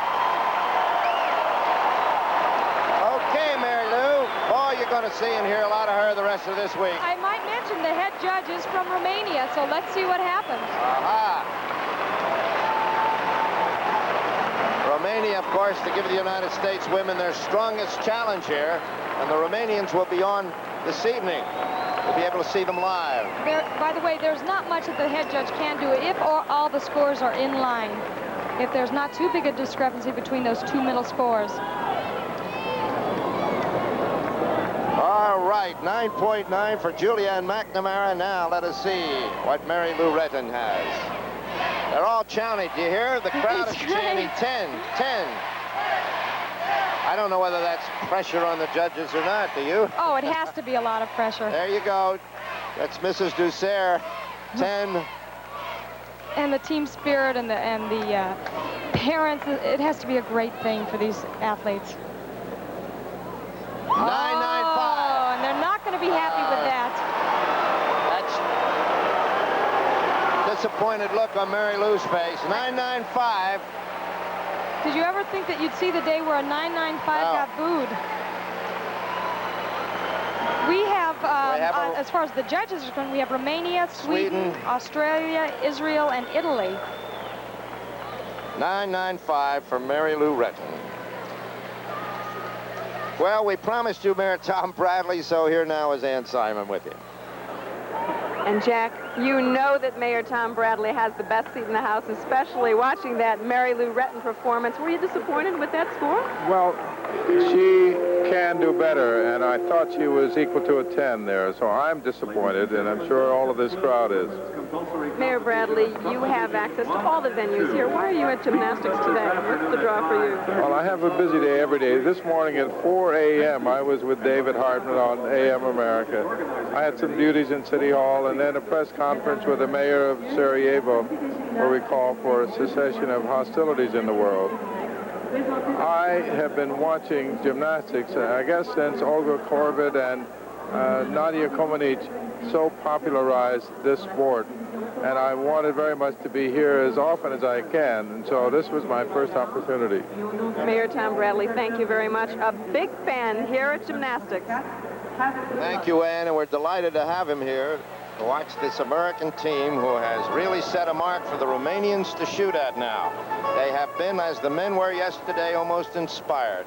The home crowd advantage, I guess, has been a part of it, but they are, of course, the best team we have ever sent. The United States leads now after 2 sessions of compulsories, but remember the Romanians again, the strong team here. It's back at the Olympic pool, where so far in these Olympics, in 4 previous men's events, the world record has been broken in the final of each. In this one that we're about to see, the 4x200 meter freestyle relay, the world record was broken this morning in qualifying. There it is. 7 minutes, 18 and 87 seconds was the time established earlier today by Jeff Gabarino, David Larson, Bruce Hayes, and Rich Sager. And that snapped the world record previously held by a team from the Federal Republic of Germany. Now there are 2 different swimmers on the American relay team, which will be swimming in lane 4 in this event. Next to them in lane 5 will be the team from the Federal Republic of Germany, and there is one major addition to that relay team. Since qualifying, one of their swimmers has been taken off of the team, and now the anchor leg will be swum by the incredible albatross, Mikhail Gross, who will be going for his 3rd gold medal of these games. The American team now consists of Mike Heath, the American record holder, who will swim the first 200 meters, in David Larson, Jeff Float, and Bruce Hayes. But as they go into the pool, you would expect the USA to take the lead in the first 200 meters. Mike Heath won the silver medal last night in the men's 200-meter freestyle.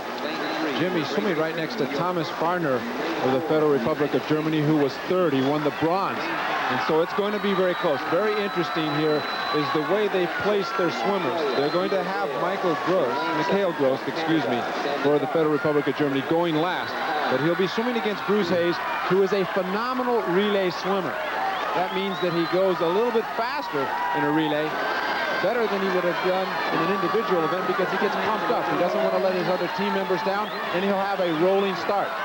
But Hayes' great accomplishments as a relay swimmer notwithstanding, it is still interesting that the American coaches have elected to swim Heath, the American record holder in this event, as the leadoff swimmer. The obvious strategy here, as Heath takes the lead after the 100-meter mark, is to try to grab an early lead and hold it through the race so that by the time Mikhail Gross gets into the water for West Germany, they will be too far behind to catch up. Well, that's correct, and certainly with these men creating the big waves that they do, they're rather large. They're kicking 6 to 8 feet, and it gets very wavy coming from behind, and Mikhail may have a problem doing that.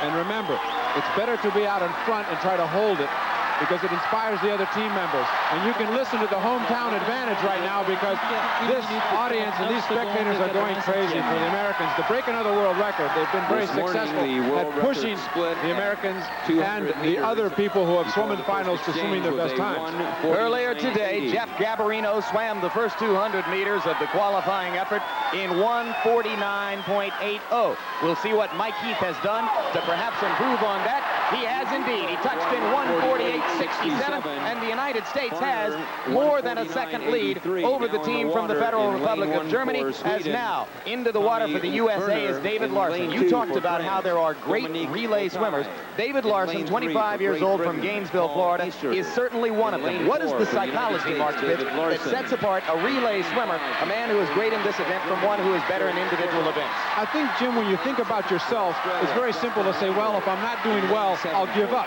There's nobody that suffers the consequence. In this case, you're going to be letting down 3 other team members. Also, I should mention that in the relays, the relay exchanges, one man going off the blocks when the other man comes in, is very important.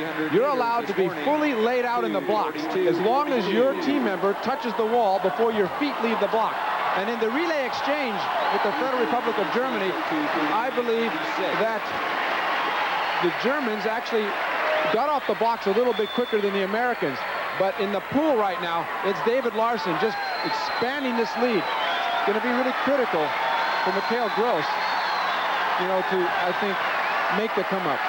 So Larson now, as he reaches the 350-meter mark of the race, has a big lead for the USA. He'll be coming back and touching the wall to allow Jeff Float to go into the pool. Float was 4th in the men's 200-meter freestyle event a little bit earlier in the meet. He is the American team captain, 24 years old, from Sacramento, California, and he is a particular favorite of everybody on the team. But right now, Portals of the German team is coming back a little bit on Larson. He has made up a whole lot of water in the last 50 meters. We'll see what Larson touches in now, as the United States at 3:37.68 after the 400-meter mark is ahead of the pace they established this morning. They're ahead by almost 2 seconds. This team is really flying, but also the Federal Republic of Germany is really flying. And after what happened earlier this evening in the 100-meter butterfly, where you saw Mikhail Gross nail world record holder Pablo Morales coming from behind in the last 50 meters, no lead will be safe for Bruce Hayes when he takes off on the anchor leg. Bruce Hayes has a tendency to go out very fast in relay swims, and in the 200 meters that he'll be doing on his legs, 4 laps of this pool, he's going to have to really concentrate on not expending too much energy, because Mikhail Gross is, of course, the world record holder in this event and can make up a second to a second and a half. This is rapidly shaping up as a real drama. Jeff Float is still maintaining that big lead for the USA, but he has failed to thoroughly lose contact with the West German swimmer in the pool, Alexander Schottke. So, as Schottke tries to tail down Float from behind, Bruce Hayes waits on the blocks, and next to him, the albatross, Mikhail Gross of Frankfurt, is getting his head wet, dipping his hands in the water, and getting ready to feel what it's like. They will touch now at 550 meters. 250 meters to go. The United States still well ahead of the world record pace they established this morning. The Germans still in the hunt. None of the other relay teams in the pool really in contention for anything more than a bronze at this point. Here comes Jeff Float, and Hayes and Gross are waiting. The United States is really pumped up for this. Let's watch the relay exchange. It's going to be critical. The United States does not want to jump. It cost them a gold medal. They'd be disqualified from the whole event. Rather conservative. There goes Mikhail Gross, and Hayes knows that he's there, and already coming off the blocks, Gross has made up about 2 yards. He made up a body length just on the dive. In lane 3 for Great Britain, he breathes on any side that he wants, as long as that he can control the race. It looks like right now he looks very much in control. Mikhail Gross has caught up too much, Jim. He's caught up too much in the first 50 meters. Well, no Olympic swimmer has performed this way since 12 years ago in Gross's native country of Germany, when a man named Mark Spitz won 7 gold medals. Right now, there is absolutely nothing that Bruce Hayes can do. He is helpless in the pool, swimming as fast as he can, but as he breathes on his right, he looks to the side and he sees the albatross coming by. Mikhail Gross has moved over to the left side, hoping that Hayes would move over and be sucked up by him because of his weight that's created. Now Gross has moved over. Gross smartly has moved over. 100 meters to go. It looked for a moment as though Hayes had made up some distance on the turn, but then Gross stretched it right back out. So now it is the Federal Republic of Germany in the lead, and all that Bruce Hayes can hope for now is that Mikhail Gross expended too much energy in catching him in the first 100 meters of this relay leg. When they touch the wall here, they'll have 50 meters to go, and the crowd will be rooting against the albatross, but they have to admire what he's doing out there. In the preliminaries of the 200-meter freestyle, he died in the last 20 meters, Mikhail Gross. And hopefully that may happen for the United States, but Hayes is a strong competitor. And both of them are swimming on the lane lines. They're swimming right on top of each other. Here they come. It is Gross closest to you. It is Hayes, and he's trying to go by one more time. He may do it. On the left. One of the greatest relay races in Olympic history. And as they touch, the United States won. Bruce Hayes, with an incredible comeback in the last 40 meters of that race, got the albatross from behind. What a remarkable accomplishment for a young man who may be this nation's best all-around freestyle swimmer, but is not the best in any one event. He's 21 years old. He lives in Dallas. He went to high school with Mike Heath at Highland Park High School. His one chance in these games came in this relay race, and what an effort to come from behind and catch Mikhail Gross. Jimmy never lost his composure when Mikhail went by him. Mikhail may have gone out a little bit too fast, but both men were totally spent in their energy. It was a beautiful, beautiful race by the Federal Republic of Germany. They had to do that. They had to do that. 4 100ths of a second, the winning margin for the American team of Heath, Larson, Float, and Hayes. And don't let that one loss diminish the stature of Mikhail Gross, who showed you once again what an incredible talent he is. He had to come from 2 body lengths behind. 15. And that's something. That's really something. It was down to the wire. David Larson, and typically gracious, Bruce Hayes. Gross touched hands with Bruce Hayes shortly after the race. In congratulations to the American for an effort which can only be described with an overused word in sports. He was courageous. Here we can see a super slow motion of the finish.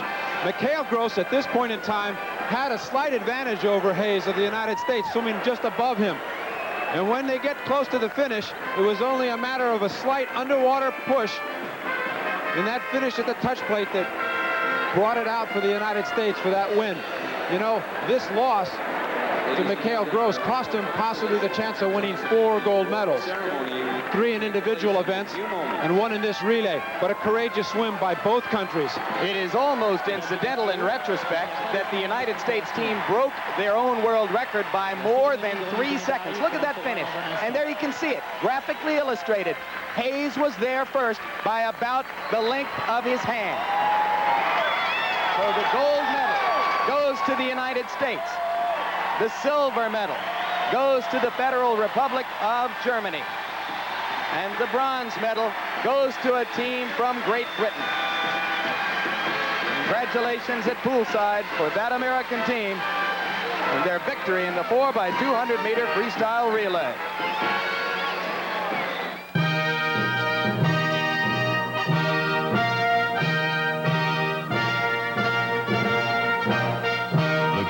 Of the 23rd Olympiad. Brought to you by Champion International Corporation. By True Value Hardware Stores, because we... Gymnastics team competition. Here come the Romanians. And what a great hand they're getting here from this packed crowd at Pauly Pavilion. The #1 contender for the team championship, the Romanians. And there is the greatest Romanian of them all, Nadia Comaneci. At the end of all the sessions but the last in the compulsories, as we look at Nadia and her new hairdo.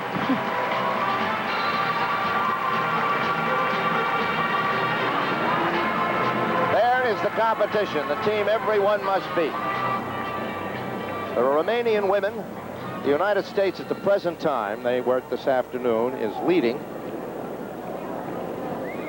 And which is quite a surprise, not that they're leading, but the way in which they did it, the United States. And we have to see what the Romanians will do here tonight. Kathy Rigby. Well, interestingly, I had the time right before we started competition to compare our scores to those of the scores in the World Championships. And it just so happens that if we would have compared our scores, as I said, we got this afternoon, we would have beaten the Russians we would have been under the Russians 0.2 of a point, and we would have beaten the Romanians. So hopefully this will hold true. Well, we'll see if the scoring is that way, and we'll have a good idea to seeing what the Romanians do tonight and how they're scored here. But the competition right now will be Romania, the United States, and the Chinese. It'll be the Chinese, the Romanians, and the Canadians here in this final session for the women's compulsories.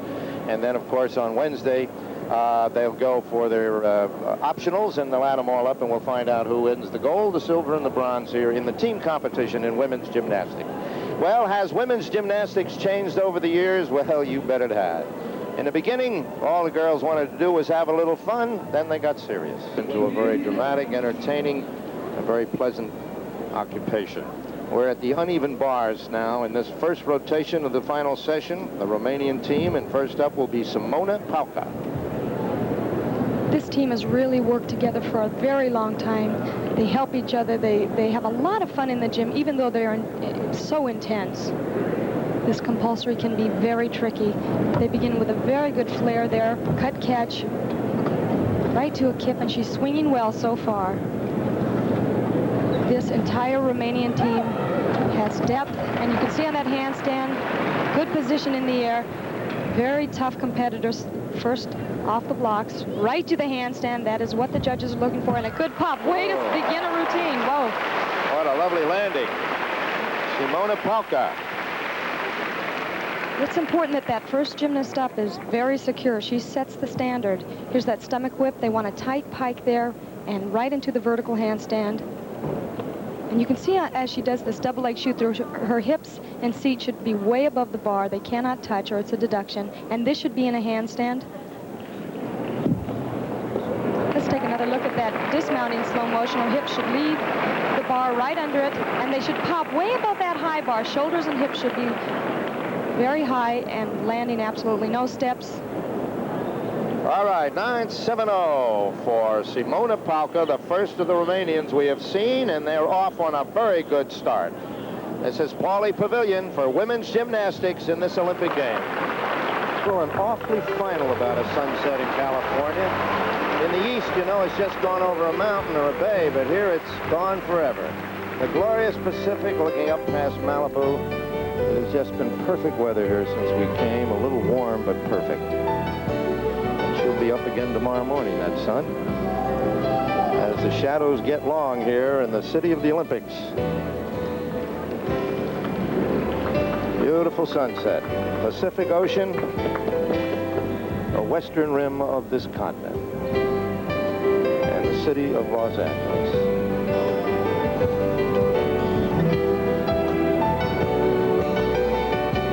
That's Moon River, isn't it? Almost. We're back here in Paulie Pavilion. And here the Chinese are on the vault. Number 23 is Wu Jiani. It's been difficult to assess how well the Chinese gymnasts have been doing over the year. They have improved on strength a great deal. And Wu is a good example of how strength is so important. Whoops, big break there. That's a 0.5 of a point deduction.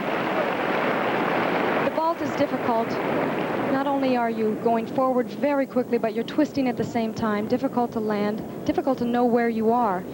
It's important that the gymnast kick those heels over her head, push from her shoulders, as you'll see right here. Now let's see if she's directly behind that horse. No, she's not. She overspun slightly, and that caused her to land. Let's take another look at a little higher angle. You can see her kick her feet over her head. She had a bend in her legs also. Big deduction there. Just didn't have it together. But in the vault, we might point out the women get 2 chances and they take their best. That's right. Wu Jiani is waiting on her score for her first one, and then she'll go again. She's from the east central coast of China. That's where she was born. She lives now in Shanghai. Her legs were so tiny and rickety as a little girl, they thought she might have polio, and she ran with sandbags wrapped around them to make them strong. Now here she is in the Olympics. Very tough competitor. There is a holdup on the scores. When there is a discrepancy between the two middle scores, the head judge will call the judges together and either tell them to higher their scores or lower them depending on what her score is. 8.95 she gets. So she's going to have to do better than that on her second vault. Absolutely. Now we're back over on the uneven bars with the Romanians. And Agaki, one of their stars. Obviously, at this level, she has no weak events. In the 1983 World Championship, she tied for second on this event, which meant her compulsories had to be excellent. 18 years old, weighs all of 88 pounds. Comes from the eastern edge of the Carpathian Mountains in Transylvania, Moldavia. A long way from home. Good position in the air as she does this cut catch. Nice swing there on the kip catch. Watch this handstand, a critical part. She turned right in the handstand positions. That's what the judges want. Good handstand on the low bar. Very smooth so far. Whoa, almost on that. Almost fell over. Good position in the air. She really popped up on that dismount. An aggressive young lady. Look at that extension before she even hits the kip position. Nice glide there. Smoothness and swing. Something the judge looked for. Watch her arms now. They were straight. She turned in the handstand position. Got height before she reached the handstand on the low bar. She should have been a little bit tighter on that shoot through, but no problem. Almost over on that handstand, but not enough to give too big a deduction. And perfect landing. You can see that her shoulders are pushing back a little bit on that handstand. Little arch in the back. She drops below the bar. Her hips should be away from that high bar. Really flies above that bar. One of the best dismounts I've seen in the competition so far. Avina Agaki, and her score now is being posted. 9.85.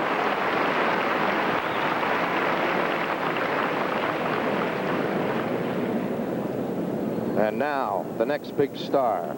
They say this is the greatest since Nadia to come out of Romania, Ekaterina Szabo. Ekaterina tied for second on this event in the World Championships. She has flair. She's exciting to watch.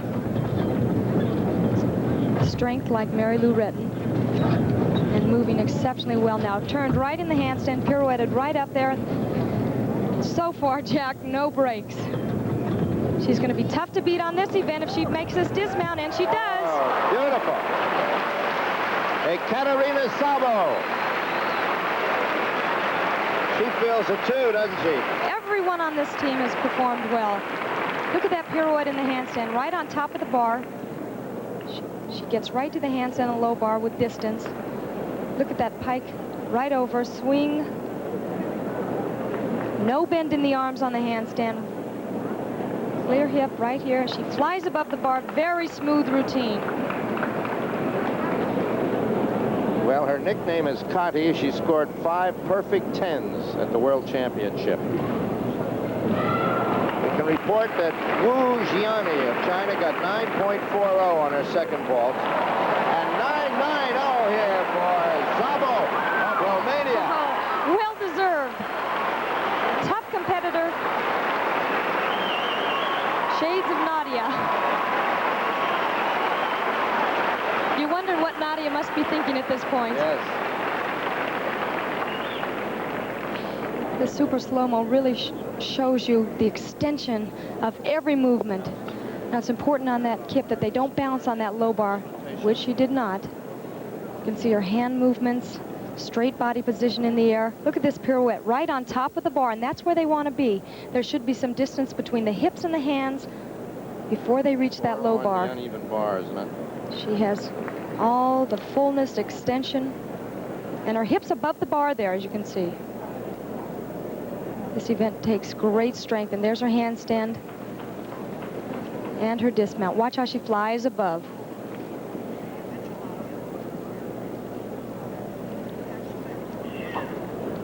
And watching all the while, Nadia Comaneci.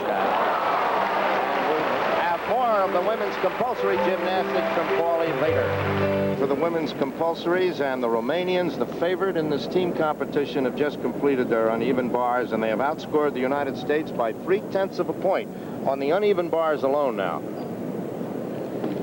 The United States' first rotation actually was the vault, which they did extremely well in. And now there's a delay by the judges again. We've had this all day long. It's the only traffic jam in the Olympics in Los Angeles yet. Here is Kati Zaldor. Preparing now for the balance beam, because that is their next rotation. I might mention one of the reasons for the judges' delay. This is my own opinion, but I think that it's because there are many gymnasts, many judges from the Eastern European countries that did not come, and so there are some new judges out there, and probably a little intimidated by the situation. Well, it's a very difficult situation, not only for the judges, but for the athletes, these delays. Here is these girls here are finished, these women here finished on the uneven bars, waiting to go to the next apparatus, and here we have 3 more vaults to go. And now we're ready for the second of Maya Hong. This is actually Zhao Ping from China. Full twist, nice landing. You can see that the Chinese have improved tremendously on their vaults. They're getting the height and the distance, and obviously you can see that she was very controlled on the landing. Our first ball for Xiaoping.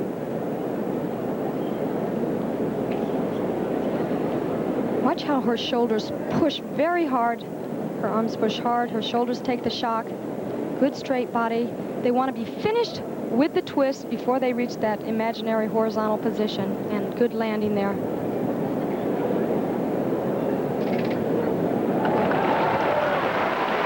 This is where you can see if they're on as far as the direction is concerned. And she's a little off to the side, but the judges won't see that. 9.85 she got with that first ball. Now she can just freewheel it, can't she? Well, now she can go all out, as you say. Little labored on the run, but it doesn't seem to affect her too much in the vault itself. Another good landing. Let the judges choose the best. She stuck that one. What every gymnast dreams of doing in a competition like this. Landing it, having a good takeoff, very straight body position. Timing is so important on this vault. And you can see she's stretched out there. Her feet in front of her hips and shoulders, and a good landing there. Xiaoping from Beijing, 16 years of age, weighs all of 90 pounds. It's about perfect for a gymnast. These gymnasts are so disciplined, the Chinese. They've worked and worked on their strength, improving their strength in their ankles, which at one time were very frail and giving them a hard time, especially on the floor exercise and balance beam. And as we've said, it's very frustrating waiting for your scores. Well, she knows she has the 9.85 already. And she's hoping this will be a 9.9 or a 9.95. China, Romania, and Canada in this session, the United States having gone earlier. And you might have been with us earlier to see that our girls did get off very well. One thing I might mention, Jack, is unlike the men who started from a 9.8 and getting 2/10 for extra virtuosity and daringness, the women start from a 10, but the gymnasts will, with the most superior exercise, will get the higher scores. Let's take another look at Zhou's vault here. You can see that her direction is good, and not a better landing to be found. Perfect. Well, we could have scored it by this time, I think. What do we give her, Kathy? Well, I would give Let's get on with I would give her the same thing. I would give her a 9.85 if they're comparing it to the first one. Of course, I don't think they want my opinion at this point. All right, a 9.9 for Xiaoping. That was worth the wait. That's right, especially for her. I was a little rough on her.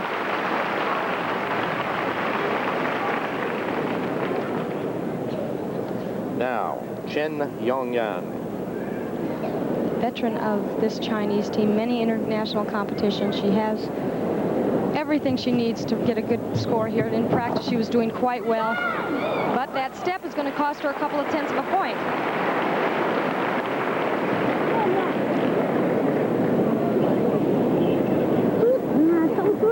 When those heels get over your head a little bit too quickly, you have a tendency to over-rotate. She's a little high on the horse right there.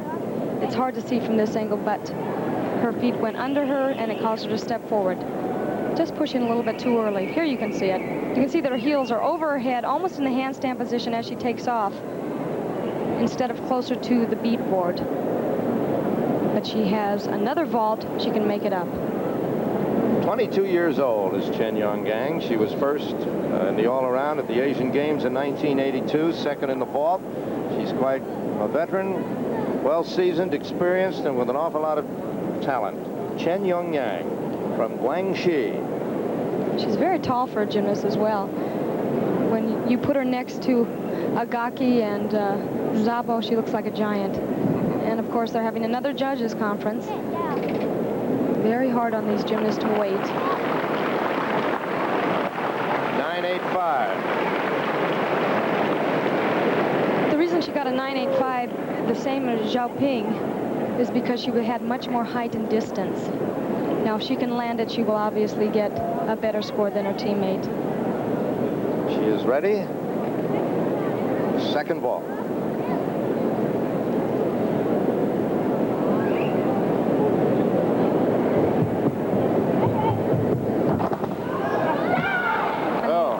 She should probably receive the same score. We couldn't see it from that angle as far as how much distance she got, but she stepped the same way, same 2/10 of a point. Let's watch as she punches out of her shoulder. Blocking is important. It's like the pole vaulting, as Gordon said last night. Instead of using a pole, you use those arms to repel you into the air. Chen Yongyan and the Chinese would have appeared to have gotten off to a very good start on their first now we can apparatus. Excuse me, Jack. Now we can see the distance. Her legs are apart off the board, as you can see there. The judges probably won't see that. And her arm drops straight to her side. And there's a 1/10 of a point there. They probably didn't see it, Kathy. 9.95 of a point over Romania and China, who are tied for second. Japan and West Germany, fourth and fifth. And we are in the second rotation now, but there are certain things you have to do, obviously, in a compulsory exercise. Let's take a look at what some of them are in the balance beam, Kathy. A full turn. Now watch, her legs should be up in the air. This is Kelly Garrison, member of the Women's Olympic squad. It should be in the horizontal position before they step, and it's very tricky. A lot of times they have trouble keeping their balance on that particular move. We also have a handstand with a half turn. They must hit the vertical position in the handstand, as you'll see Kelly do. And then they want a horizontal split at the same time they hit that handstand. And that is the perfect way to do it, but very difficult to do when you're in competition and your nerves are on end. This is what all the practice pays off. All right, the Romanians are on the balance beam now. It is one of the more difficult of the apparatus faced by the women. And this is Mihaela Stanulet. She is from Sibiu in Romania, 17 years old, 4 feet 10 and 97 pounds, I think, soaking wet. Exactly. In the European Championships, she placed third on the balance beam, which meant she had to have a very good compulsory. The very first move, this mount, watch where her foot is placed. Bottom one, obviously on the beam. The other should be in the horizontal position. A little bent there, a little lack of form. These Romanians have been extremely controlled on the balance beam so far. Good pop off the arms. Consistent. Little bobble there. She doesn't work well on her toes at the moment. This is where shaky ankles, weak ankles, can play a big part.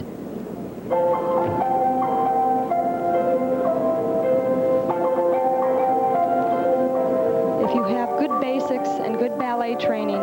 It shows on the compulsories. Here's her handstand half turn that we were just talking about. She didn't really bring her feet quite together in the handstand, but she made the split horizontal, and that's what counts there. That piano music you hear is for the floor exercises which are going on. And there's her stag leap.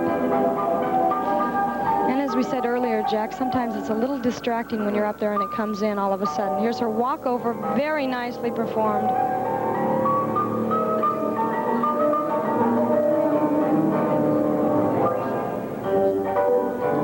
And here's her turn into a scale. This shows the flexibility. The judges want to see that performed high. And here's her dismount. Good position in the air. A little lacking in form. And being high on her toe, both toes. The Hale Stanulette on the balance beam. Here's the dismount. On this dismount, they want to see the legs come into a squat position, a tuck position right here, and then open up almost in the vertical and continue to carry their chest up in the air and land straight up and down. You can see on the feet that these gymnasts almost grasp the beam with their toes wrapped around. Of course, the beam is now padded. At one time, it was not. She's holding on there. And her feet should be turned out a little bit more than they are. They should work high on their toes. You can see her grasping that balance beam for balance there. 9-7-0 is the score for Mihaela Stanulette. Very nicely done indeed. Rather confident, which you have to be on the balance beam. It's only 4 inches wide. Next up here now is Laura Kutina. In Olympic competition, you truly have to be aggressive. You cannot hold back, especially at this level, and you want to win gold medals. Laura's worked a great deal on ballet. She has good lines and extension. Very good in compulsories. Yes. As most of the Romanians are, though, aren't they? Correct. She is, in fact, stronger in compulsories than optionals. She was second to Mary Lou Retton in the American Cup this year. Moving well so far. On her full turn, her leg wasn't quite up to the horizontal, but she's moving with a good rhythm. Look at this extension before the handstand half turn.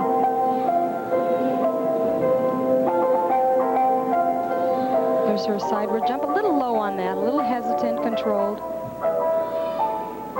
And you can see the concentration. The leap should be fully split, and that back leg should be high and bent. That was not a mistake. That's part of the compulsory. Here's her walkover. Leg should be completely split in the air. Look how she holds that leg up. One of the requirements, it should be at least horizontal.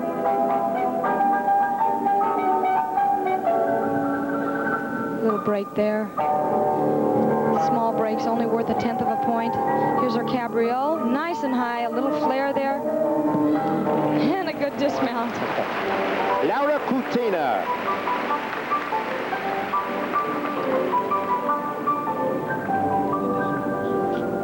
Okay, once again, you want to watch that her knees are carried up into the tuck position. Right there. She's a little opened. And boy, she opens up very early, and you can see that her chest is up in the air and stretched. Laura now waiting for the score.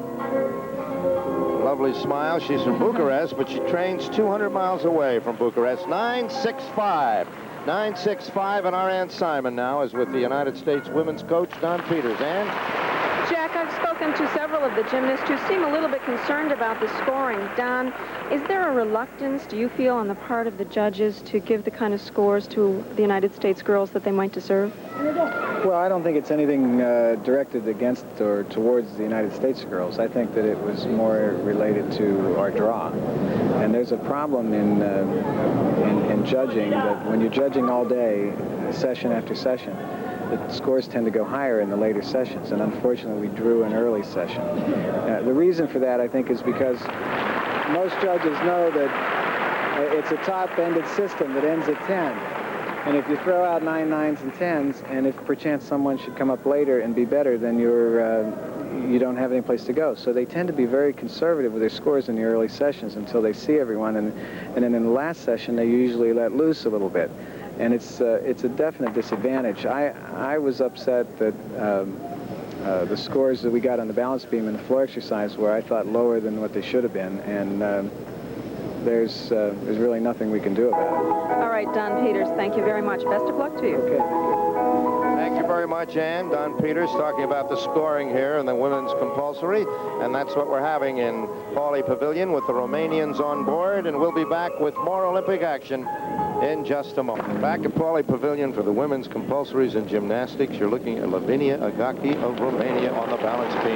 And so far, Jack, she has been moving very aggressively. All of her elements have been hit quite well. A little low on that side Cezanne.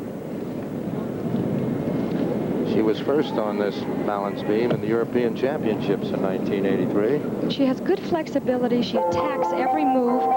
Here's her walkover. A move that seems so simple, and yet in the compulsory, she did not hold up her leg on the end of that in the horizontal. She should have. But in Olympic competition, those nerves get to you. But so far, she has done an excellent job. Up on her toe at the end of that scale, there's her cabriole. Could have been a little bit higher. Let's see what the judges think. It was a good routine. Nadia Comaneci looking on at Lavinia Agaki.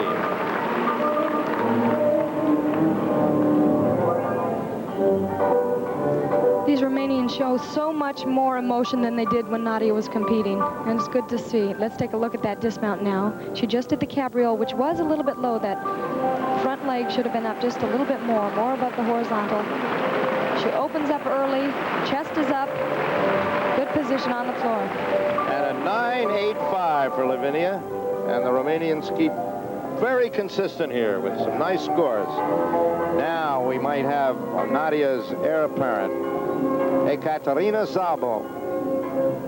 I love to watch her because of the confidence she uses to attack this event. She doesn't usually hold back or let her nerves control her. I've seen her break before, but not because she hasn't really attacked the apparatus. A lot of pressure on her right at this moment. She rushed that just a little bit. That leg should be extended right after the back handspring. In practice, she does one routine after another, perfecting each movement. So far, no breaks.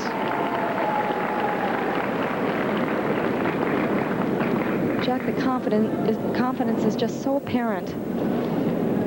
And the determination. Here's her handstand. Whoa, big break there. She should have hit the horizontal with her feet. A couple of tenths off, at least. As we said, that handstand half turn is very tricky. There's her leap.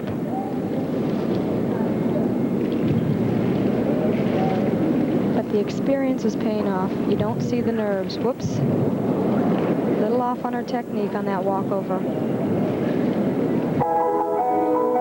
2 breaks so far.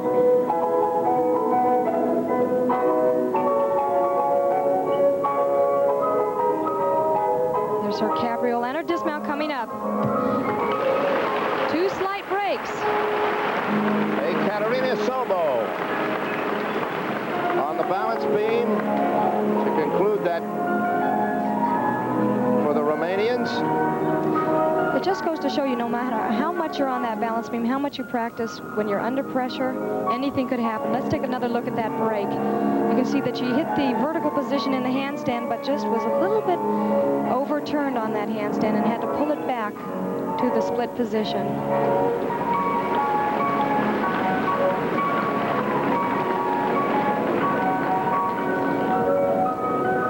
.975 for Kati Szabo. It's good to compare these dismounts. You can see the height difference, and she really opens up and she flies above that balance beam. One of the best dismounts in the competition. All right, you're watching the Romanian women. The strongest competition at these Olympic Games will be back. Friendly day. Beatrice. All of the time.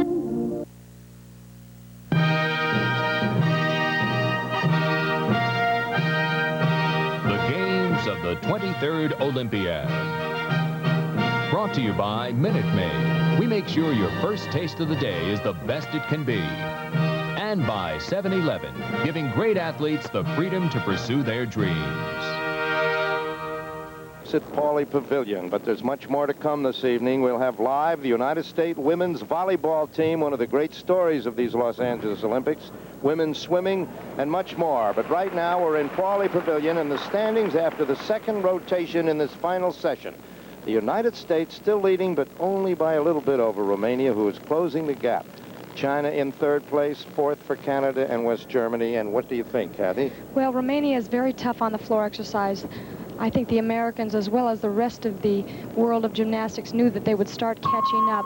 The Americans were great on the floor exercise, and the Romanians are equally as good. So we will have to just see if there are any breaks, because that's the only way that we may possibly see the Americans able to lead them. They only have vault left. This is Mahalia Stanula.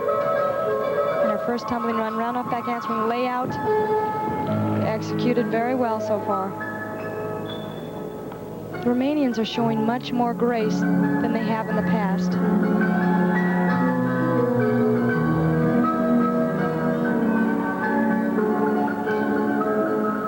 You can see much more body wave. Softer arms, shoulders down. Here's her second tumbling run. She should have had a little more height on that first handspring into that gainer Tinsica.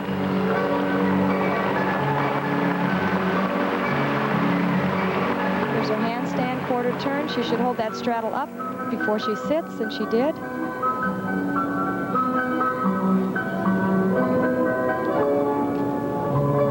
And she should be a little higher on her toes on that turn. Bela should have a little better toe point. With 3 back handsprings into a back straddle jump. Of course, they want to see height. This is the critical part of the routine, where balance is so important. Lovely exercise. Mahalia Stanula from Sibiu, Romania, 17 years old, and watching is the United States women's team. Coach Don Peters there, and all of them watching Mahalia. With bated breath, and let's take a look at one of the tumbling runs in the compulsory. There's the round off. You can see a good stretch here. Now watch this lift. It should be over her head, which it is. A little bit arched there. It should be almost a straight body position and pike on the end. And nice and high in that straddle jump.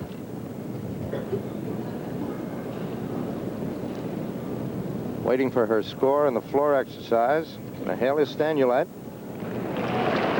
9-8-0, and the Romanians closing in on the United States. The United States leading by 1/10 of a point, and most likely is going to be in second place. But still not out of it by any means, and the competition in the optionals is going to be rather fierce. Exactly. We were very strong on the vaulting. Laura Kutina. Laura has a lot of elegance. As we said before, compulsory is her strong point. Floor work is exceptional, they say. There is the gymnast strut. As you call it, Jack. Right to the center. Kathy Johnson strut, actually. Kathy Johnson strut. Yes.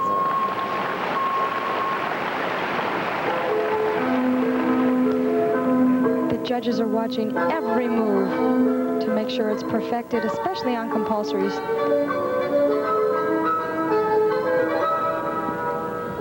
In the optionals, you can hide a little bit, but not in the compulsories. They see every move perfectly. And that first tumbling run was right where she wanted it. Look at the expression. It's fun. It makes the routine a lot more fun for the spectators. There's her aerial walkover. Such precision.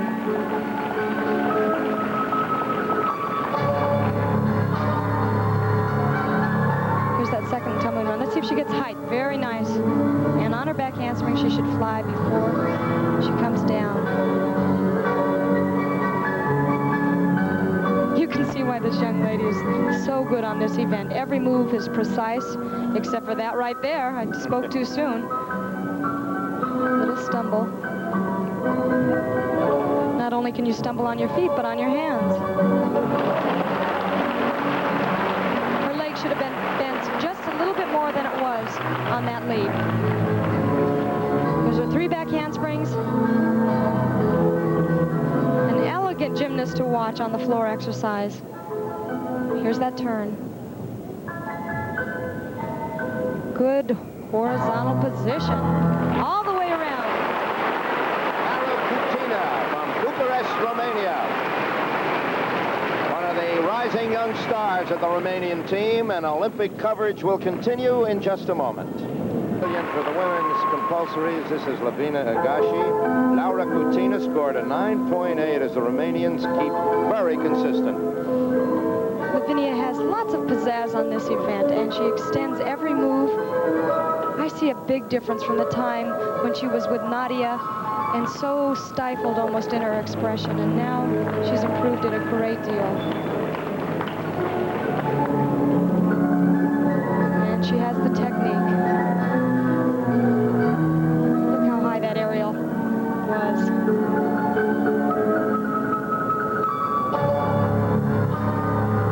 There's the front tumbling run. Now watch the height right there. Very good. And really high on that back handspring.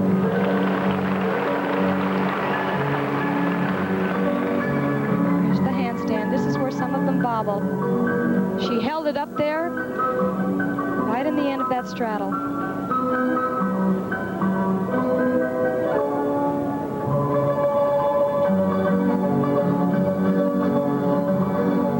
So far, Jack, she's had a tremendous routine. Watch this jump. And stretch. The full turn coming up. No wobbles there. One of the top routines of the competition. After the pretty smile of Lavinia Agashi from Karolyi, Romania. And now let's take a look in super slow motion. I think these gymnasts really enjoy this first compulsory tumbling run because it gives them the chance to really fly. They don't have to twist. They don't have to do double backs. They can just show off the height that they get. And they really fly in the air, as we've said many times. Look at those shoulders go almost straight up. She has lots of time to watch where she's landing. Bounces up almost as high as her back layout. And all done with very nice technique.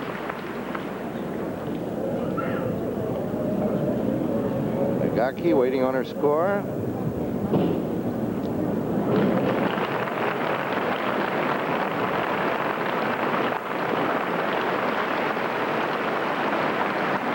As we are all waiting on the score. She is a great competitor, though. She father drowned very tragically last year, and 2 months later she was performing brilliantly at the World Championship. 9.95, hello. And the Romanians are on the move. She's going to come up and take a bow. Oh, whoops. I want to thank our piano That's player. right. She got a little lost there. Lavinia Agashi, 9.95, and that, I think, should put the Romanians at least even or maybe a little ahead of the United States at this point. The same score that Mary Lou Retton got on the compulsory. Exactly. That was the one where most people in Pauley Pavilion thought should have been a 10. That's right. And especially Mary Lou. Now, Kati Zalbo. She always shows such great energy and excitement, even on this compulsory routine. Another gymnast with spring, not quite like Mary Lou Retton, but almost. Look at that, sails through the air. Oh, it's good to see the expression coming back into the floor exercise.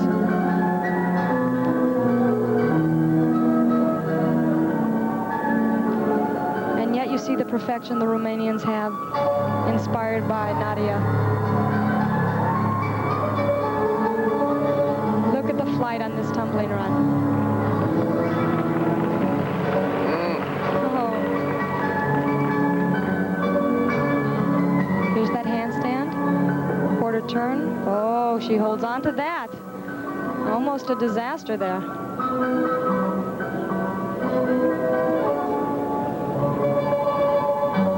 Well, Bela first, Coach. You can see some of it there, can't you? Since she was 6 years old. You must have mixed emotions here. We're told now that Cotty needs a 9.80 to take the lead from the United States. What do you want to bet at 10 here? I won't bet you, Kathy. It's a lovely, lovely exercise. In a song, an L.A. rocker named Warren Zevon wrote the line, "Look away down Gower Avenue." And if you look away down Gower Avenue in Hollywood, that's what you see. The famous sign in the hills, which originated as part of a real estate development, and you may not know it, but it once said Hollywood Land. Last 4 letters were dropped, and it has said Hollywood for lo these many years. It's one of the great landmarks in this city. We are back at the Olympic pool and ready now for the women's 200-meter breaststroke final. Quite frankly, an event dominated in recent history by Eastern Bloc swimmers. World and Olympic records both held by Lena Kashishita of the Soviet Union. But the best swimmer of all time from a non-boycotting nation is in this race, and surprisingly, not favored necessarily to win it at this point after her performance in preliminaries this morning. Quickly, let's look at the field as they get ready for this final. Lane 1, Susanna Brownson, 18 years old from Great Britain, wasn't ranked among the top 25 in the world last year, but as you will see, that does not necessarily set her far apart from the rest of this crowd. Here's somebody who was ranked. She was ranked number 1 in the world last year. Hiroka Nagasaki of Japan came to the Olympics as the favorite to win the gold medal in this event, but was not impressive in qualifying this morning. In fact, qualified a full 2 seconds behind the leading qualifier, so her status is in doubt. Lane 3, Ann Ottenbright of Canada, ranked number 3 in the world in this event last year, and was regarded coming into the Olympics as Canada's best hope for a medal from a woman. Lane 4, the surprise lead qualifier, Ingrid Lempereur, 15 years old from Belgium. She ranked 58th in the world last year and shocked everyone in this morning's trials by taking 5 seconds off of the time which had seeded her into these Olympics. She looks very much like a little girl. She's 15 years old. She may be, at this moment, the favorite to win this race, since she qualified number 1. Lane 5, another rank outsider, 16-year-old Sharon Kellett of Australia. A good swim from her could be anticipated solely on the way the Australian team has performed the last 2 days. They've been terrific. Lane 6, Susan Rapp, 19 years old from Eden Prairie, Minnesota, the NCAA champion, goes to Stanford University, 2nd in the Pan Am Games last summer, American record holder in the event, and she has an edge in experience on almost everyone else in the field. In the next lane, Lane 7, Uta Hase of the Federal Republic of Germany. She is the record holder in that particular nation, was 6th in the European Championships last year, and she tied even with Nagasaki in their trial this morning. In lane 8, Kim Rodenbaugh, 18 years old from Cincinnati, Ohio, regarded as a potential medalist coming in, but she did not swim particularly well in qualifying. She was 3rd in the Pan Am Games last year. Up until this particular year, she was regarded as being much better in the 100-meter breaststroke, but here she is, swimming in an Olympic final in the 200-meter breaststroke. Donna DeVerona, I don't know if we've ever seen an Olympic swimming final which is as wide open and unpredictable as this one. It certainly is. Only 2 seconds separating the field, and surprising with this 15-year-old Ingrid Lempereur from Belgium, dropped 7 seconds from her best time, ranked 58th last year, and here she is, the first-place qualifier. I would have to bet on Susan Rapp, however, because of her national experience. She did participate in the Pan American Games last summer and was 2nd to Canada's Kathy Bald, and mentioning Canada, Ann Ottenbright certainly must have had a pump, an adrenaline pump, when her teammate, Alex Baumann, won the gold medal to become actually the 2nd Canadian ever to win a gold medal in the Olympics. I'm sure she'd like to win one herself. False start. Yeah, first Canadian gold medal in 72 years for Baumann. Right. That relates to the fact that Belgium has never won a gold medal in swimming, but Lempereur is the leading qualifier in this race. Now, there has been one false start. Once again, to reiterate, the field is entitled to a 2nd legal false start, and then the 3rd false start would result in disqualification. So as you watch Sue Rapp go back up onto the blocks with the other 7 swimmers, they'll get ready to go again. And Ann Ottenbright in lane 3 just 2 weeks ago began swimming breaststroke again, because apparently right before her Olympic trials, she tried on a pair of high heels, was showing them off to a friend, slipped, dislocated her knee, could not go to her own Olympic trials, but her coaches supported her so much that they said, come anyway, we'll see how you're doing, we'll give you a time trial 2 weeks before the Olympics. That's the first time she began swimming breaststroke. So that's why her trial swim wasn't so predictable. All right, you watched Lempereur stepping back up onto the blocks, and it would be interesting to know what is going through her mind as she gets ready for an Olympic final as the lead qualifier after having been 58th best in the world in this event last year. Nagasaki of Japan, the favorite coming to the games, is in lane 2. And remember, lane 2 is the second from the top of your screen.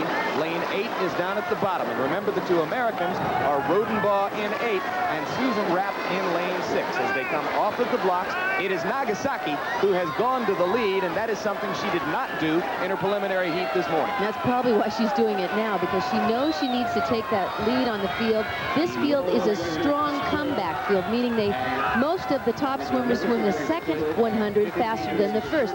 Susan Rapp also went out a little bit too hard this morning and couldn't bring it back the way she wanted. Nagasaki ahead at 34.03. Ottenbreit second at 34.62.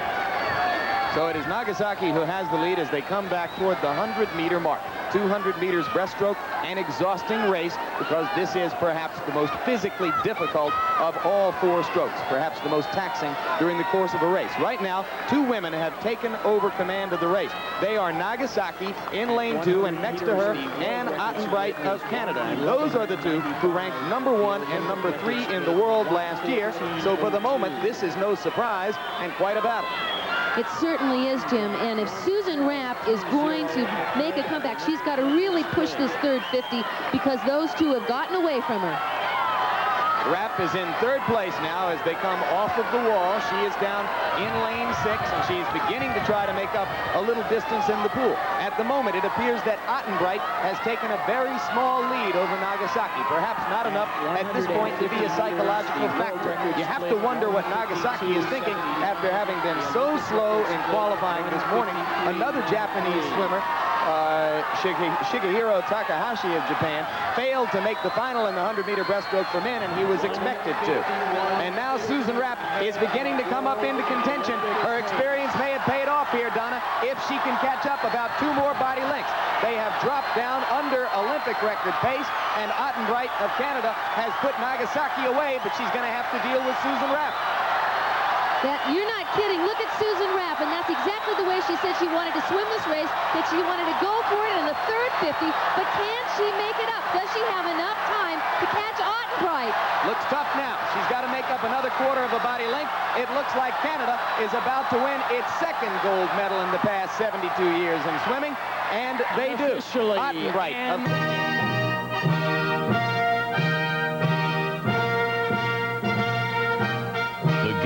Of the 23rd Olympiad have been brought to you by McDonald's, sponsors of amateur sports from the neighborhood to the 1984 Olympics.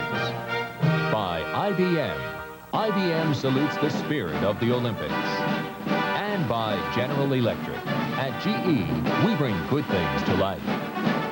Travel arrangements made through and a promotional fee paid by United Airlines, the official airlines of the 1984 LA Olympic Games and proud sponsor of the United States Olympic team. Be sure to join us after your local news when our coverage of the 23rd Olympiad continues.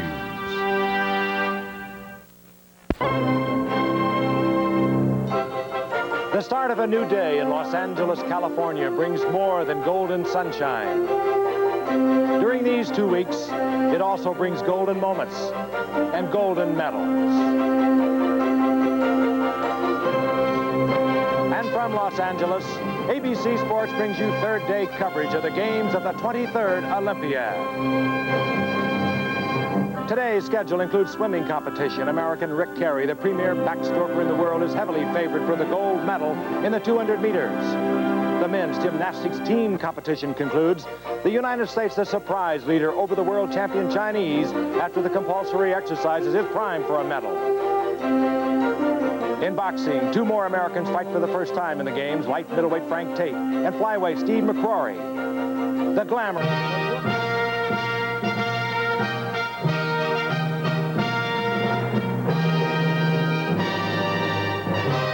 The games of the 23rd Olympiad.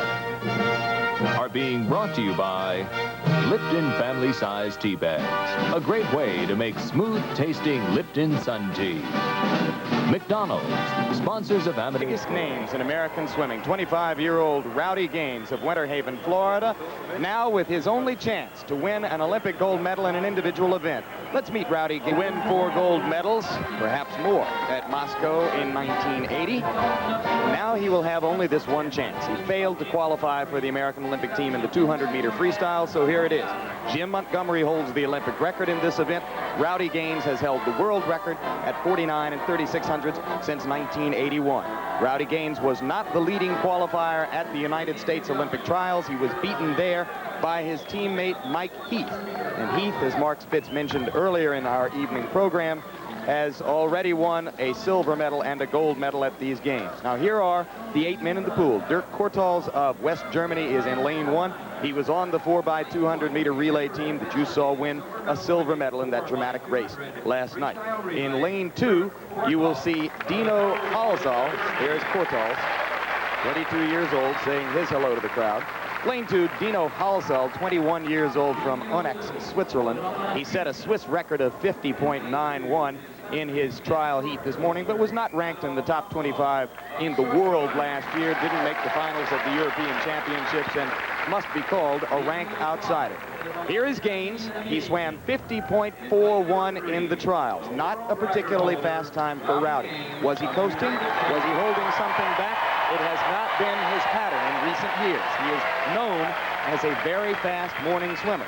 So it may have been a little bit of a storm signal when he swam 50.41 this morning. That won't win a gold medal. There's Mark Stockwell. He qualified in 50.27, 21 years old from Australia, and a man who must be regarded at this moment as a strong threat to beat Gaines and Heath for the gold medal.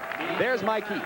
He'll be in lane 5. You met him already. He's 19 years old from Dallas, Texas, and the University of Florida, now the American record holder in the 200-meter freestyle and number 4 all-time in the 100-meter freestyle. There's Per Johansson of Borlänge, Sweden. He'll be in lane 6, an outstanding big meet swimmer. Bronze medalist in this event in Moscow in 1980. His 50.19 personal record is well behind the better times of Gaines and Heath, but he swims fast when it matters most. Lane 7, Alberto Mestre, 19 years old from Caracas, Venezuela, and the University of Florida. Went to the Hill School, a noted prep school in the eastern part of the country, so he has spent most of his swimming training time in the United States. And in lane 8, Stephen Caron, the French champion, and was not ranked within the top 25 in the world last year. Didn't make the final at the European Championship. Another man who must be regarded as a rank outsider. You have to expect, Mark Spitz, that the race will be in lanes 3, 4, 5, and 6 between Gaines, Stockwell, Heath, and Johansson, and there are the main 3. Rowdy Gaines in 3, Stockwell, the leading qualifier, in lane 4, Heath in lane 5.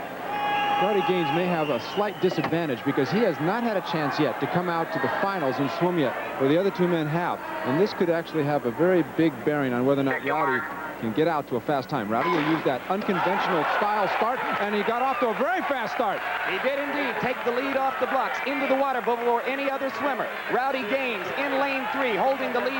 Stockwell also got a good start. Heath was off the blocks last and is still last as they approach the 50-meter mark. The world record split is 23.52. If he wants to break the world record or win, he's got to go out in front, and he's done just that. It's better to die and try to hold on because everybody else is going to have swum just as hard as him, if not harder, to try to catch him. A little bit behind world record pace, but Rowdy's got a half body length lead. And Stockwell, it does not seem to be coming on. Now in lane 2, Dino Halsall of Switzerland is trying to get up into Rowdy Gaines' wake. But right now, as they come down within 10 meters of the wall, the sentimental favorite, Rowdy Gaines, is going to win a gold medal. He's got it. Rowdy Gaines has won the 100-meter freestyle, a time of 49.80, a new Olympic record, and you won't see happiness all week to match that. He just won himself a gold medal, Jim, and that also put him on the medley relay. He has a chance for another one. What a great way to cap off a career. 25 years old, the spiritual leader of the American team because he is so respected by all of his teammates. Mike Heath over there congratulating him now. Suddenly the crowd has gone silent. I'm not sure why. Gaines is holding his hand official. There was a moment of doubt there. I don't know exactly what the public... 100-meter freestyle. The moment of hesitation after the race came because the Australian team protested Rowdy Gaines's start. They claimed that he had come off the blocks before the gun was fired. Now, we're going to take a look back in slow motion. That's Rowdy in lane 3. As you can see him third down from the top of the screen, far and away fastest into the water. The judges listened only momentarily to the Australian protest before rejecting it, and Gaines's victory was official. You're going to be seeing Anita Patrascoiu of Romania, 16 years old. She was favored to win a medal coming in, as was this woman in lane 2. Carmen Bunațiu, 22 years old, also from Romania, 6 foot 3 inches tall, 163 pounds, was the favorite to win the gold medal, but neither Romanian swam well in qualifying this morning. This woman did. Teresa Andrews from Annapolis, Maryland, 21 years old, emerging, as is the other American swimmer in the race, from the shadow of a woman named Sue Walsh, who dominated backstroke events in the United States over the past 4.5 years, but failed to make the Olympic team. She failed because of the performances of Andrews and this woman, Betsy Mitchell, 18 years old, from Marietta, Ohio. #1 at the United States Olympic trials in this event, set a personal record in qualifying today, and said to us after her qualifying trial that she'd never felt better. She'll be in lane 4. Jolanda de Rovere of Holland is in lane 5, has been a consistent finalist in big meets over the last 3 years, but little more than that.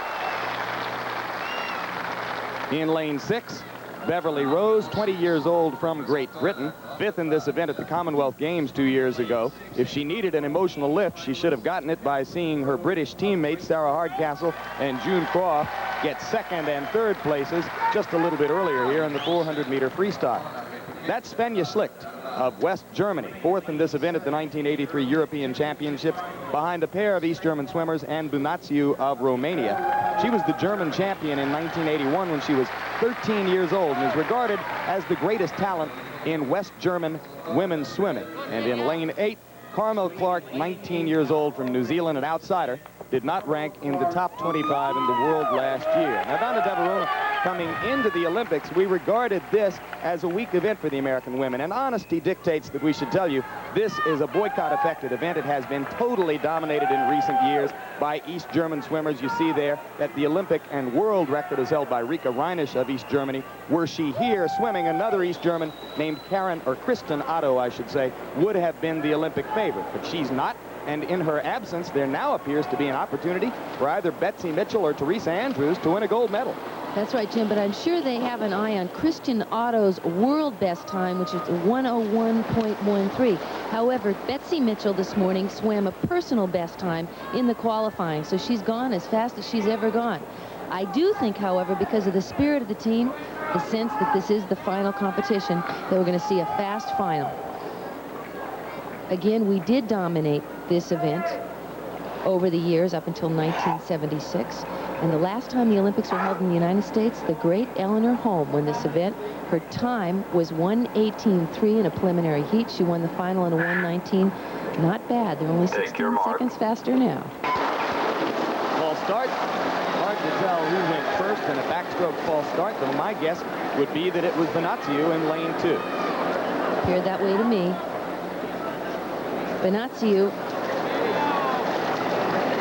Seems to me, Jim, that the starters are really quick here. We saw that question on Rowdy Gaines's start. If I was a swimmer, I would have done exactly what Bunațiu had done. National rules has to be below the surface of the water. That was a good look at Mitchell as she got ready to take off again from lane 4. 100 meters backstroke. They go up and back. The world record is 1 minute and 86 100ths of a second. Unlikely we'll see anything close to that, but we should see a faster time than we saw this morning when most of the swimmers seem to be holding back a little bit in qualifying. The particular questions, what are the Romanians going to do? Bunațiu was a heavy gold medal favorite coming in. It looks like Bunațiu's just about even with Jolanda de Rovere. Jolanda de Rovere from Holland, 21 years of age, coached by her own teammate, who's just 3 years older than she is, and it's his 3rd Olympic team. Betsy Mitchell is lagging behind in lane 4, so is Teresa Andrews in 3. The battle is between Bunatsiu in lane 2 and in lane 5, Yolanda de Rovere. Now here comes Mitchell in lane 4, and Andrews has caught Bunatsiu. So the Americans are getting into the hunt. They've got 15 meters to go, and Betsy Mitchell's got a shot. De Rovere is backing off. It is Betsy Mitchell in 4, Teresa Andrews in 3. Going to be between those two. Americans went first and second. Teresa Andrews, who has emerged in the past year to become a top swimmer, beat Betsy Mitchell out for the gold medal, but gold for Andrews, silver for Mitchell, and the American women continue to swim terrifically well here. They certainly do, Jim. That's the story here so far. Swept this event. 102.55 for Andrews. Mitchell 102.63. I talked to George Haynes before the competition. He said the spirit of these two is fantastic. If every swimmer could be like these two, he'd have a whole team full. Great personal story on Teresa Andrews. She took part of the last year off from the University of Florida, in part to train for the Olympics, but also because one of her 8 brothers, one very close in age to her, was hit by a car while riding a bike and paralyzed from the chest down. She dedicates her effort here to him. Okay, let's take a look at this finish. Both of them are comeback swimmers, meaning they had a lot of strength in the second 50. You can see it paid off here. Right at the top of your screen, Teresa Andrews at the bottom, in the middle, Betsy Mitchell right in the middle of the pool. I couldn't tell. Glad they have an electronic clock. But of course, what a victory. And her brother is here in a wheelchair to share this celebration with her. Terry Andrews. The United States, he was 13/100ths of a second off of his own world record in the event. There are 3 male swimmers in the world who stand out above all others. One is Vladimir Solnikov of the Soviet Union, and he's not here. The second is Mikhail Gross of West Germany, and you've met him earlier in this Olympic competition. Here is the third, Rick Carey of the United States, 21 years old, from Mount Kisco, New York. World record holder in both the 100 and 200-meter backstroke events. So dominant in the backstroke that it will be a surprise if anyone in this Olympic final swims within 2 seconds of Carey. He is that much better than the rest of the world. Very quickly, the rest of the field. Lane 1, Nikolai Klaparik of West Germany. Lane 2, Ricardo Aldave of Spain. Lane 3, Gary Herring of New Zealand. Lane 4, Gary occupies that as the leading qualifier. Lane 5, Frederic Belcourt of France. Lane 6, Cameron Henning of Edmonton, Canada. Lane 7, David Orwell of Australia. Lane 8, Ricardo Prado of Brazil, who lives in Dallas, Texas, where he attends Southern Methodist University, and you saw him earlier win the silver medal in the men's 400-meter individual medley. Carey will be in the middle of the pool. You would expect the battle for the silver medal to take place between Delcourt in lane 5, Henning in lane 6, Orwell in lane 7. But Rick Carey has openly predicted Mark Spitz that he will break his world record in this event. There are his parents who have made the trip here from Mount Kisco, New York, on motorcycle. They are both school teachers, and they are very interesting people, as is Rick Carey, who is perhaps the premier individualist among all male American swimmers, as well as being the most decorated and best known of them on the international level now. You start in the water, unlike the fly stroke, the butterfly stroke, the breaststroke, and the freestyle, where you stand on top of the blocks and start from above the water. The backstroke is done from in the water.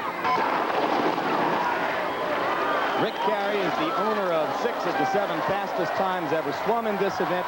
Only John Neighbor penetrates that particular string of dominance. And Carey is in an event which requires technicianship, the supreme technician, Mark Spitz. He's already taken the lead over the rest of the field. He's a very technical swimmer. He has a controlled breathing pattern. Even though his head may be above the water, he uses this controlled breathing with each arm stroke. This keeps his timing together. He also uses a dolphin kick off of the turns. You're allowed to use a dolphin kick off of the turns, and a lot of his competitors do not know how to do this sort of technique. It has a tremendous amount of power in it and a lot of speed. He had a little difficulty, I think, when he came off the start to come and break the surface. That's why a lot of swimmers don't use that, but he was still out in front. It's interesting, though, that he swam the first 50 meters significantly more slowly than he swam this morning. This morning, 27.63. this evening over 28 seconds. So he is a little bit slow right now in his effort to go after his own world record. And there you can see that in the second 50 meters, he reversed that and is now 0.03 of a second under world record pace. It's also fascinating that Frederic Delcourt of France in lane 5 is pushing him a little bit, just as he did for the first 100 meters in the trial this morning. Well, I don't think that Rick Carey's going to be flustered by him being right next to him. However, the wind is kicked up. It's about 10 knots, and they'll be going downwind on this leg. And, of course, it'll help everybody else, but the water may be a little chilly. It has to be between an average of about 76 to 78 degrees, and it's a little on the chilly side. It may be causing some troubles with Rick Carey trying to break a world record. That's a perceptive comment, Mark. It could be that that wind is causing him a problem as he goes from right to left on our screen, because in the second, or in the 150-meter mark, he was again behind world record pace. Now let's watch the finish. Remember, the world record is 1:58.86. He promised he would break it, but it could be that that wind has kept him from doing so. In fact, that is the case. Carey touches in 2 minutes, 23/100 of a second. He has his first Olympic gold medal of an expected 3 here, but I can almost guarantee you that that effort is going to disappoint him. Well, he's been up very early in the morning.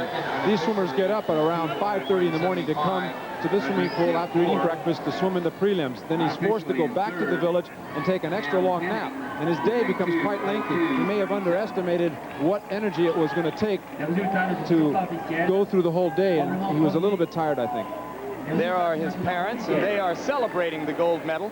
Yes, welcome to Pauley Pavilion on the campus of UCLA on a big night in this Olympic year. We are having the optionals in the men's gymnastics tonight, and at the end of that, we will know who has won the gold, the silver, and the bronze in the team competition.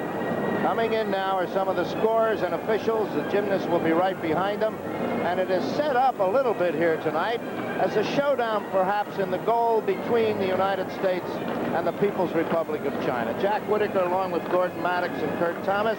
Everybody's excited here. This is different than just another night of men's optionals. Gordon, what do you think?